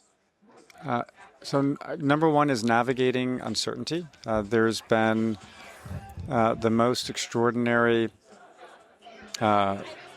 shifts across politics, technology, and the economy. I mean, politics, I'm not going to say anything more other than that. I think it's self-explanatory, but there's been direct impacts on, obviously, the U.S. market. I don't think intentional, but we've seen a clear fall off in international arrivals. Probably the forecasts are about 6.6 million fewer international visitors to the U.S. So that really changes the landscape, and it's things that operators have to adapt to. Then on the technological front, of course, I think we're all in the middle of the most profound technological shift of all of our careers. Anyone who's listening to this, even if you were around during the advent of the internet, which I was, I'm not going to make any presumptions, Dan. No, I was there for the .com. You're a handsome young man. No. So, Too kind. And what's interesting is, there's a book that has been talked about a bit. Well, I've talked about it here, and interestingly, Eric Blatchford, the second CEO of Expedia, and who's been an industry friend of mine for many years, came and spoke at our executive summit, and he referenced the book too. So this is Ray Kurzweil's The Singularity is Near, which I recommend. It's been really helpful for me in thinking about kind of the future and some of the implications, because the changes that we're confronting are so profound. Sometimes it can be hard to see around the corner, because you don't realize, right? Who could imagine in 1994, before the internet was commonly used, all of the changes, and I think we're at that kind of same place. We'll share that quote about airline tickets. Well, so I was at this, remember being at this conference, a travel conference in 1994, and they were talking about, booking online. And in the middle of this session, this VP of sales from a big European airline just got up and said, there's no fill-in-the-blank way anybody's ever going to buy an international airline ticket online, right? And so I always think of that quote when I'm facing a big shift in the future and you can't see around it. So I think just AI is going to be in everything we touch, just like the internet is today, and that's just going to be a part of our personal lives and our work lives in a ubiquitous way. And then the other piece is just the economic outlook is so uncertain, and so there's just a very. I was listening to some news, TV news. They had an interesting commentator. I mean, generally, I don't recommend people watch news on TV, but this one kind of perspective that I'd heard where we're kind of in a no hire, no fire kind of space, although there is some firing or at least letting go, I think more and more of, but it's just a very unsettled business environment, and a lot of organizations are in a wait and see, and that just creates some cautiousness, right? And I think consumers are feeling cautious, especially mid-market and kind of lower income. Of course, if you're affluent, especially in the U.S., and that's another really important theme that we talk about is just a very clear bifurcation of the consumer economy. So you've got two customers to serve. You've got the affluent. For the experiences sector, it's about a fifth of the market, and those folks, they're feeling good, a lot of confidence. Consumer, they're spending, they're consuming, they're traveling, all is good. But for the other 4/5 of that consumer segment, they're feeling a bit compressed, between rising costs and uncertainty around their personal situation, their personal finances. So they're traveling less, they're trading down, and we're feeling that across the industry. Yeah, and that was certainly as part of the opening of your presentation. I just want to connect a few dots really quickly because on this podcast, the special event spotlight from Arival, we had Eric Blatchford join us. He talked about the executive day. We've had a number of people compliment how well that day went, the interaction and engagement. So that was obviously fantastic. The AI forum, of course. But then specifically on your... Have you had Eric on the podcast? Yes. Oh, yeah, Eric's been on the podcast. I think, I saw that. Okay. Yeah, he was fantastic. It was, so he was... he has a standalone episode coming out in season 6 as a captain of industry, but he's also on this episode that people would have heard him talk about the trends that you just mentioned. And so, but just to connect the two, because obviously there was two things you really highlighted there. One of them is the technological transformation. And you used this great quote from Eric Schmidt talking about the fact, so the former CEO of Google, he talked about the fact, or had a quote about that programmers are going to be obsolete in a year, essentially. Was what? Or going to be replaced by AI programmers. The vast majority, yes. Right? Yeah. That's the consensus in Silicon Valley, I guess. Yeah. And Douglas highlighted to his the audience who that his son is about to graduate with a computer science degree. That I've paid for. Yeah, exactly. So you've got that. But the money well spent, right? No, of course. No, every dime I've spent on him is... it's worth its weight in gold for sure. And it will, and he's going to be in such a good place with that degree in understanding computer science to then be able to vibe code and to be able to, he's just going to become 10x multiplier of his skills with AI. But the thing you also were getting into there that I found really fascinating was this concept of the kind of budget conscious traveler and the luxury traveler, and just how important the budget conscious traveler is to Arival operators. Is about 50% of the business. When you showed two different graphs, but on the second graph, because there's population and there's kind of spend or consumption. So you have 1/5 of the explain those, please. I think our audience would be keen to understand that. Yeah, so we think of it as I basically segment. So there's basically the affluent and the kind of middle income, or less affluent traveler. So from a population standpoint, it's about 1/5 of the population fall into that affluent group, which is household income of $150,000 or more. And then, but that 1/5 of experiences travelers account for about half, actually 47% of all experiences spend. And so the key takeaway here is, your customer segmentation is really important. And we've been hearing this from operators a lot. Okay, at the top end of the market, small group, kind of luxury, upsells, it's really doing great.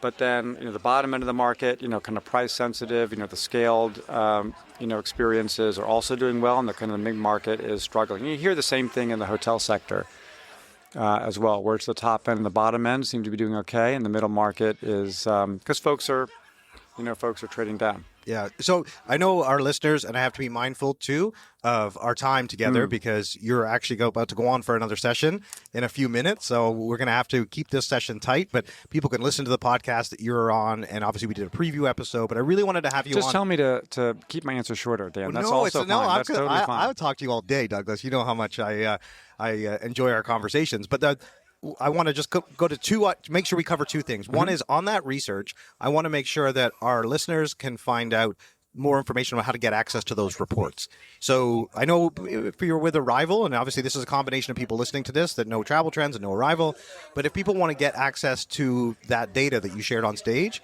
how do they do that? They need to become an insider. They need a lot of these things too. We just cover on our site. I mean, we have a weekly newsletter, and that's all kind of free. And we have a lot of free stuff there. So and you can just search a lot of this at arival.travel. Yep. And then if you want to go in deeper to the research, we have a subscription or like a membership service, which is frankly massively underpriced, in my humble opinion. But I would agree, especially when you're used to what you used to charge right. in other roles. Yeah, right. For research. No, exactly. But we want to make it accessible, right? So basically, for a few $100, especially if you're a small to medium-sized operator and you want to have access to some of those insights, we try to make it accessible. Yeah. So. And that's your background and expertise. I mean, you're a researcher at heart. You're an amazing presenter, and I appreciate that. And that combination of both, it's like that. I think that's where I know I'm going to get valuable insight. You could hear the audience reacting or people taking pictures. So I want people to get all of that beneficial. And the other thing, beneficial advice and guidance. But the other thing I wanted you to highlight for us, Douglas, is some of your big takeaways from this conference in Washington this year, since we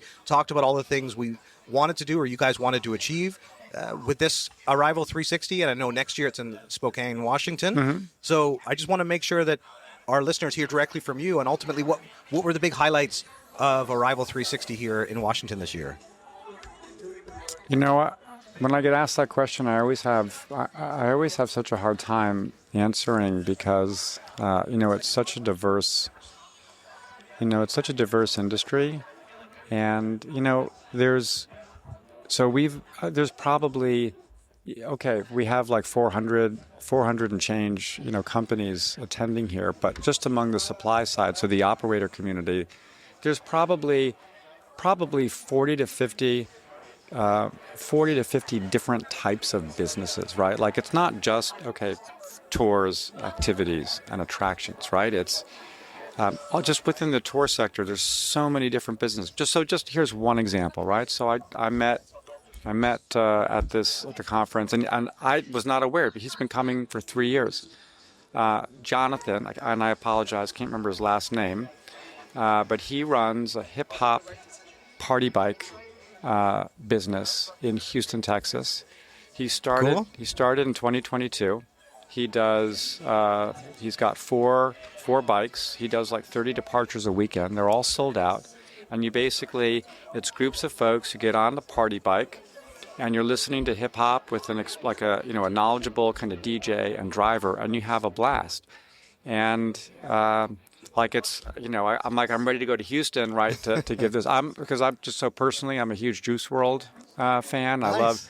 So's my son. Yeah, Juice WRLD. Rest in peace, and Kendrick Lamar, and so many that I've really gotten into as my kids started listening to. I'm like, wow, this stuff is pretty insightful and poetic. So there's just one example, and so for me, yes, we had Airbnb speak and some great stuff there. Had a great conversation with Tao of Get Your Guide, and so many great companies that are speaking here and lots of insights. But for me, the highlight is always just meeting so many incredible entrepreneurs and operators that are doing amazing things. And the last thing I'll say is, that also includes you, Dan. I mean, when you stepped into this from your in this role of creating a podcast, I'm like, I have to admit, honestly, I'm like, really? We need, that's, what the world needs is another podcast. But you've done just tenacious, right? An incredible job of breaking through a lot of the, the noise in the industry. And you just get all of these great speakers. And you're just so passionate about the industry and been such a supporter of us since the beginning. And we try to do the same for you, and I'm just incredibly appreciative and amazed at what you've been able to do. So thank you very much. That's very kind of you, Douglas. I'm welling up because it means a lot coming from you, because I have the greatest respect and admiration. Seeing you on stage, Okay, this. now let's just stop and hug. No, let's go. Let's hug. Okay, let's hug. Okay, I'll shift topics and. Next year, Spokane, Washington. Yeah. And so, obviously, I love collaborating. Where the hell is it? I've never heard of it. Why are we going to Spokane? What's going on? Yeah. I loved when we did the one with Bruce, and I said, why are we going to Washington? And you were like, yeah, Bruce, why are we going to Washington? So why are we going to Spokane, Washington next year? What's the reason? I think it's Spokane. Spokane, I'm sorry. That's okay. You're Canadian. I'll let it slide. Okay. We're always looking for new... We're always looking for new venues. We want to bring people to new places. We always are looking for great, and it's a beautiful venue with a convention center attached to a hotel in a beautiful setting, and it really enables us to, one of the great things about that we try to design at our event is we want to have it kind of where the meeting space and the hotel is together. So yes, we're going to the sessions and having the networking, but people also, they meet up at, breakfast. They meet up when they're in the elevator or on the escalator or at the bar at the hotel. So you create this kind of, community surge, right, where you're all around, and it creates this kind of family feeling, and everyone's, here together. And yeah, so and then just the outdoors, the nature. There's so many great things to do. We have lots of plans for it. Oh, it's so exciting. And I guess knowing your session starting shortly, and obviously we're going to get more time together, but I just want to just finish by saying my ultimate thank you to you, Douglas, for the opportunity to collaborate together, to be here. And the feeling is certainly mutual, but ultimately is going to be, this recording is my gift back to you guys with all of these amazing people that come together, because what I want for you is to be able to hear those people, some of the people you haven't met, and learn their stories, just like John from Houston with these hip-hop. The conversations I have, I find them so delightful, so interesting, and you then get to listen to this and play it back, and so that's why I was keen for you to be a part of it and to be on this recording. And so, of course, thank you again for all of our collaboration. Thanks so much for joining us on this event spotlight from the Arival Conference in Washington, D.C. in the first few days of October of 2025. I really appreciate everyone making the time to join us for these conversations, and I hope you found them really fascinating and learned as much from these speakers that were there over those few days, whether it been the Executive Day, the AI Forum, and then the 3 days of Arival, including the multi-day tour track that I had the honor to MC. And you heard from a wide array of voices that you can expect from future Arival conferences. So hopefully you'll plan to join us in Valencia next year at the end of April. And then in October, the Arival conference will be in Spokane, Washington. And for more details on both of those, check out arival.travel. And don't forget, we do post clips and highlights on our social channels from all these conversations, which you can find on LinkedIn, Instagram, and YouTube at Travel Trends Podcast. And you can also check out traveltrendspodcast.com/spotlights for more spotlight episodes just like this. Hopefully you are already subscribed on the streaming platform of your choice. And we also do send out a monthly newsletter as a recap, which you can subscribe on our website as well. Thanks for joining us for this event spotlight. Thanks again for the ongoing partnership to the Arival team. And until next time, safe travels.